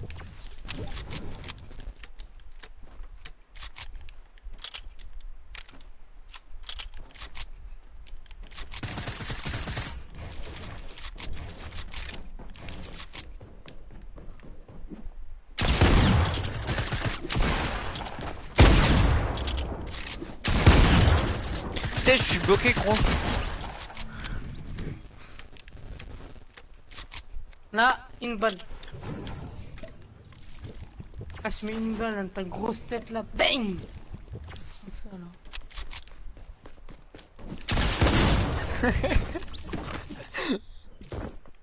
Ça t'a plu ou pas la balle? Ouais, t'inquiète pas, je vais t'accepter. Attends, on a combien d'abos là? Je sais même pas.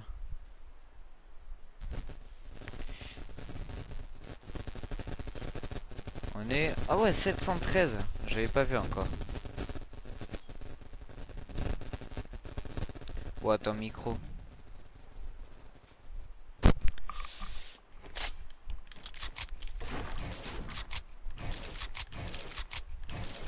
Pourquoi ça veut jamais là? Putain, mais c'est casse-couille. Putain, manette de merde. Tiens, qui va péter 5 minutes. Mais non, mais gros, PS4, ça pue la merde. Non, ça pue pas la merde. Les Xbox, ça pue la merde. Le gros, tu joues manette PC, mec, c'est tellement bien. J'ai déjà testé mon manette PC, laisse tomber. Pourquoi tu t'achètes pas une manette PC?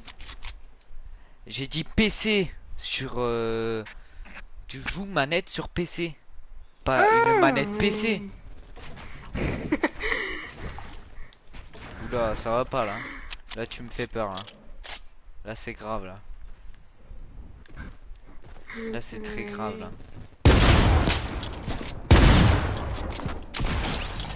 Articule aussi, t'articules pas. Je parle doucement parce que laisse tomber gros.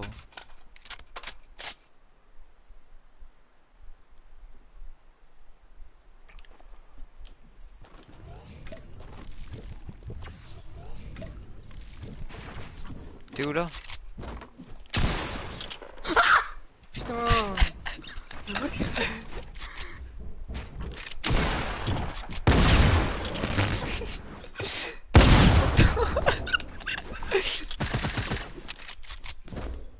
Mais non, mais genre, mais c'est pas possible. Oh mais gros, putain. Pas pour le moment, mais si tu veux m'accepter un ami, en tout cas c'est lui à toi. Y a pas de souci, de toute façon j'accepte. C'est moi qui j'ai eu peur.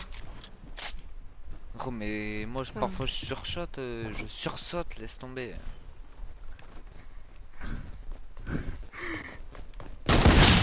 Mais non, mais genre pourquoi je la mets pas aussi là? Le barrette il me déçoit, c'est vrai. Maintenant je pense que c'est le silex mon petit bijou à moi. Ton petit joujou. Genre tu tires même pas sur moi, t'es même pas sur moi. C'est abusé. Si, j'ai tiré sur ton épaule. Moi non, moi ils me disent que non. Ok, y'a pas de soucis. Toi tu m'aurais testé Xbox ou pas? Hein? Eh? Tu m'aurais testé Xbox? De quoi? Tu m'aurais testé Xbox? Non, même pas, hein. C'est pourri. Moi j'aime pas. Ah, J'ai déjà testé Xbox chez ouais. Mais le mec a pris les claviers souris donc ça va, tu vois. Après il y a des joueurs Xbox franchement qui est bon, tu vois. T'as mis mode bug trop le mode créa là, ça me saoule. Putain gros, on a foutu le bordel.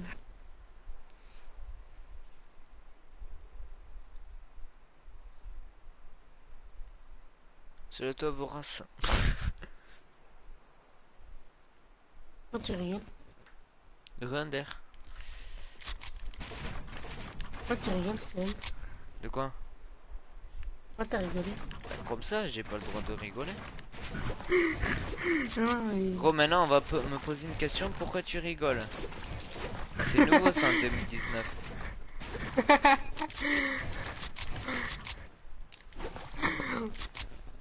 Gros, mais il bug trop le mode créa.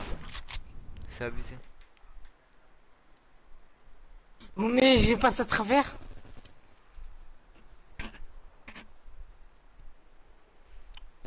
Bon, mais là je pense qu'elle a 14 ans à mon avis. Où? Toi t'as quel âge toi? Moi? Waouh, mais regarde-moi ça gros, je passe à travers ma construit, sérieux. C'est abusé. Oh là là. C'est qui tu as demandé à qui il a quel âge? Ah mais là je pense. Après je sais pas mais bon.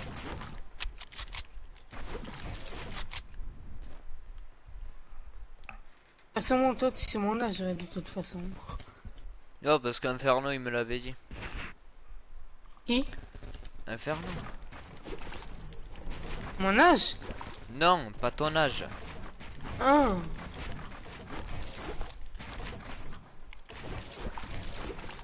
Putain, mais t'es où, gros? Oh, je suis mumuse. Putain, mais gros, c'est une partie de cache-cache là que tu joues. Là. Viens sur ton espace vert. Vas-y, viens.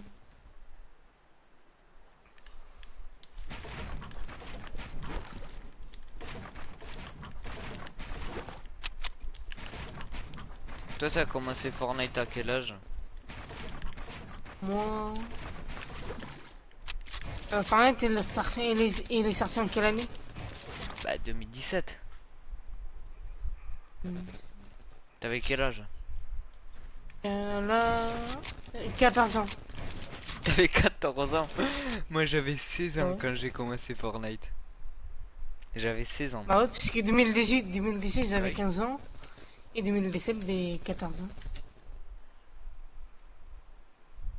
Vas-y viens, c'est la police gros. Attends.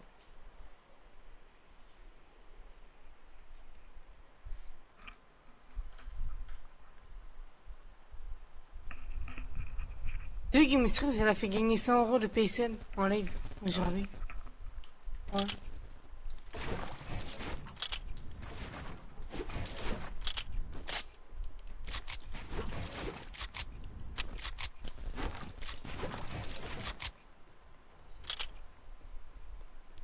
Moi je pense que je vais arrêter.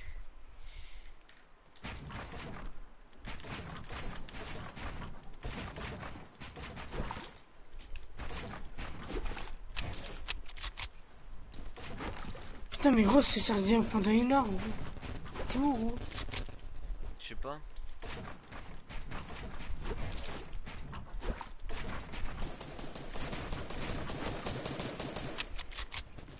T'es où là?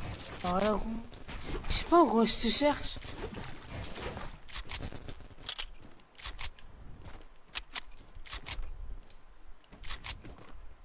Mais viens sur la pelouse là.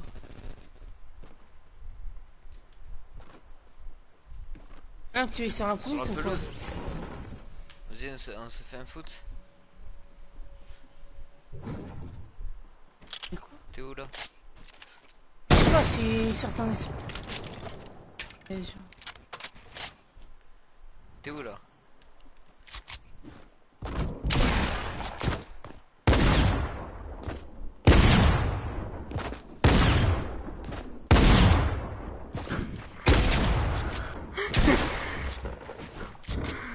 Putain, c'est cool.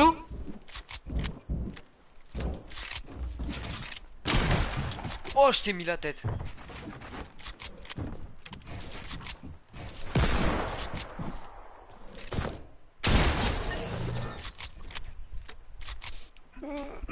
Putain. Y'a qui est connecté? Y'a que vous qui est connecté? Ah oui, il y a Frozer qui est connecté. Frozer? Frozer. Vas-y, invite-le. Ouais. Ils sont 2 ou... Non, t'es seul. Vas-y. Vas-y, invite-le toi aussi. Et après, il ne voudra pas rejoindre sinon. Mais si. Ah ouais. Toi, il t'a rejoint l'autre jour.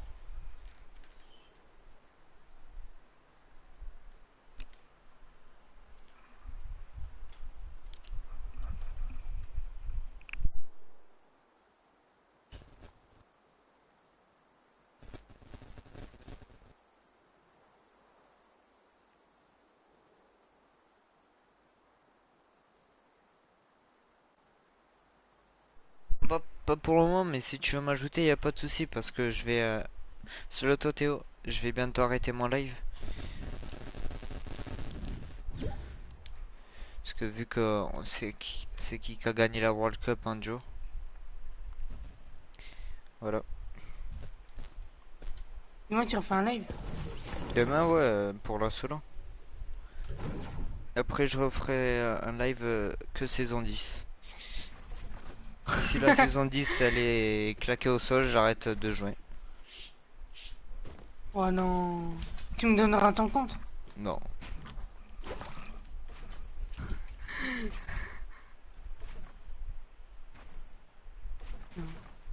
T'as considéré que de ne pas être sur PS4 gros? Oh, ça me démange. Ouais mais ça pue quand même PS4 hein. C'est pas du tout fluide hein. Mais en plus c'est des enculés après ça sent. Elle a quelques mois toi. Bah oui. Gros on me banne pour rien gros.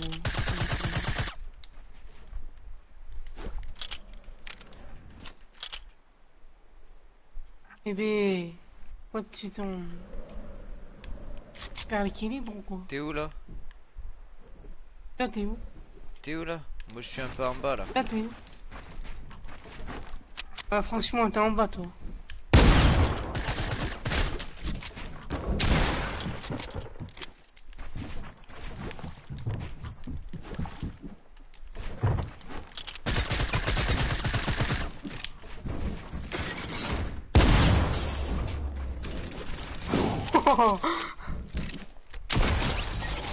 Oh non putain. T'as je voulais esquiver ton piège. Tu te l'es pris mon piège. Bah ouais.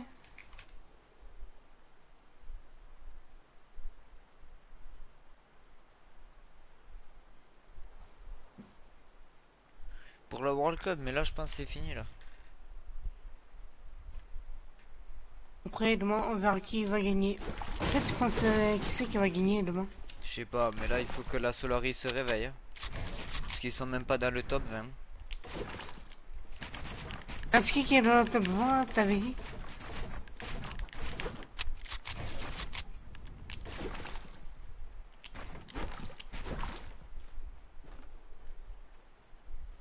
Salut à toi Laure.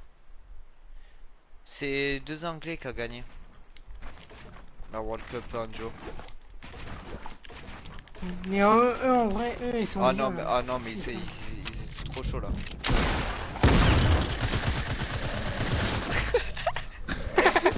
Comment c'est spam? Comment c'est spam? C'est abusé.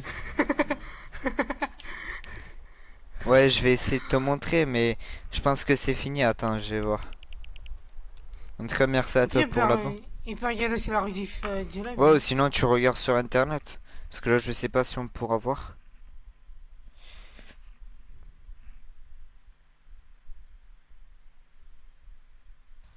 Ah, t'es retourné à l'accueil? Hein? Ouais. Je regarde et après j'arrête mon live. Parce que maintenant je live plus jusqu'à 2-3 heures. Pourquoi? Comme ça, Fortnite ça me saoule. Non, on peut plus voir. C'est fini.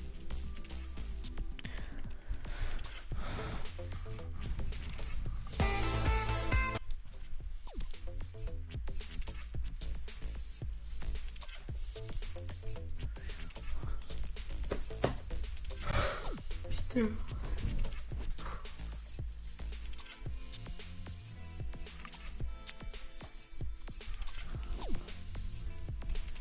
Bon, sur ce, je vais te laisser. En tout cas, de même. Je jouerai un peu. Et... surtout, je regarderai la solo. Puis voilà. Vas-y, à demain. Vas-y, à demain. Bonne nuit. Ouais, bonne nuit. Bon, sur ce, je vais arrêter le live. En tout cas, merci à vous pour m'avoir un peu soutenu quand je regardais un peu la World Cup et pendant tout le live. Pour cela. En tout cas, merci à vous. On s'est fait quelques abos de plus aujourd'hui. Donc, merci à vous, en tout cas.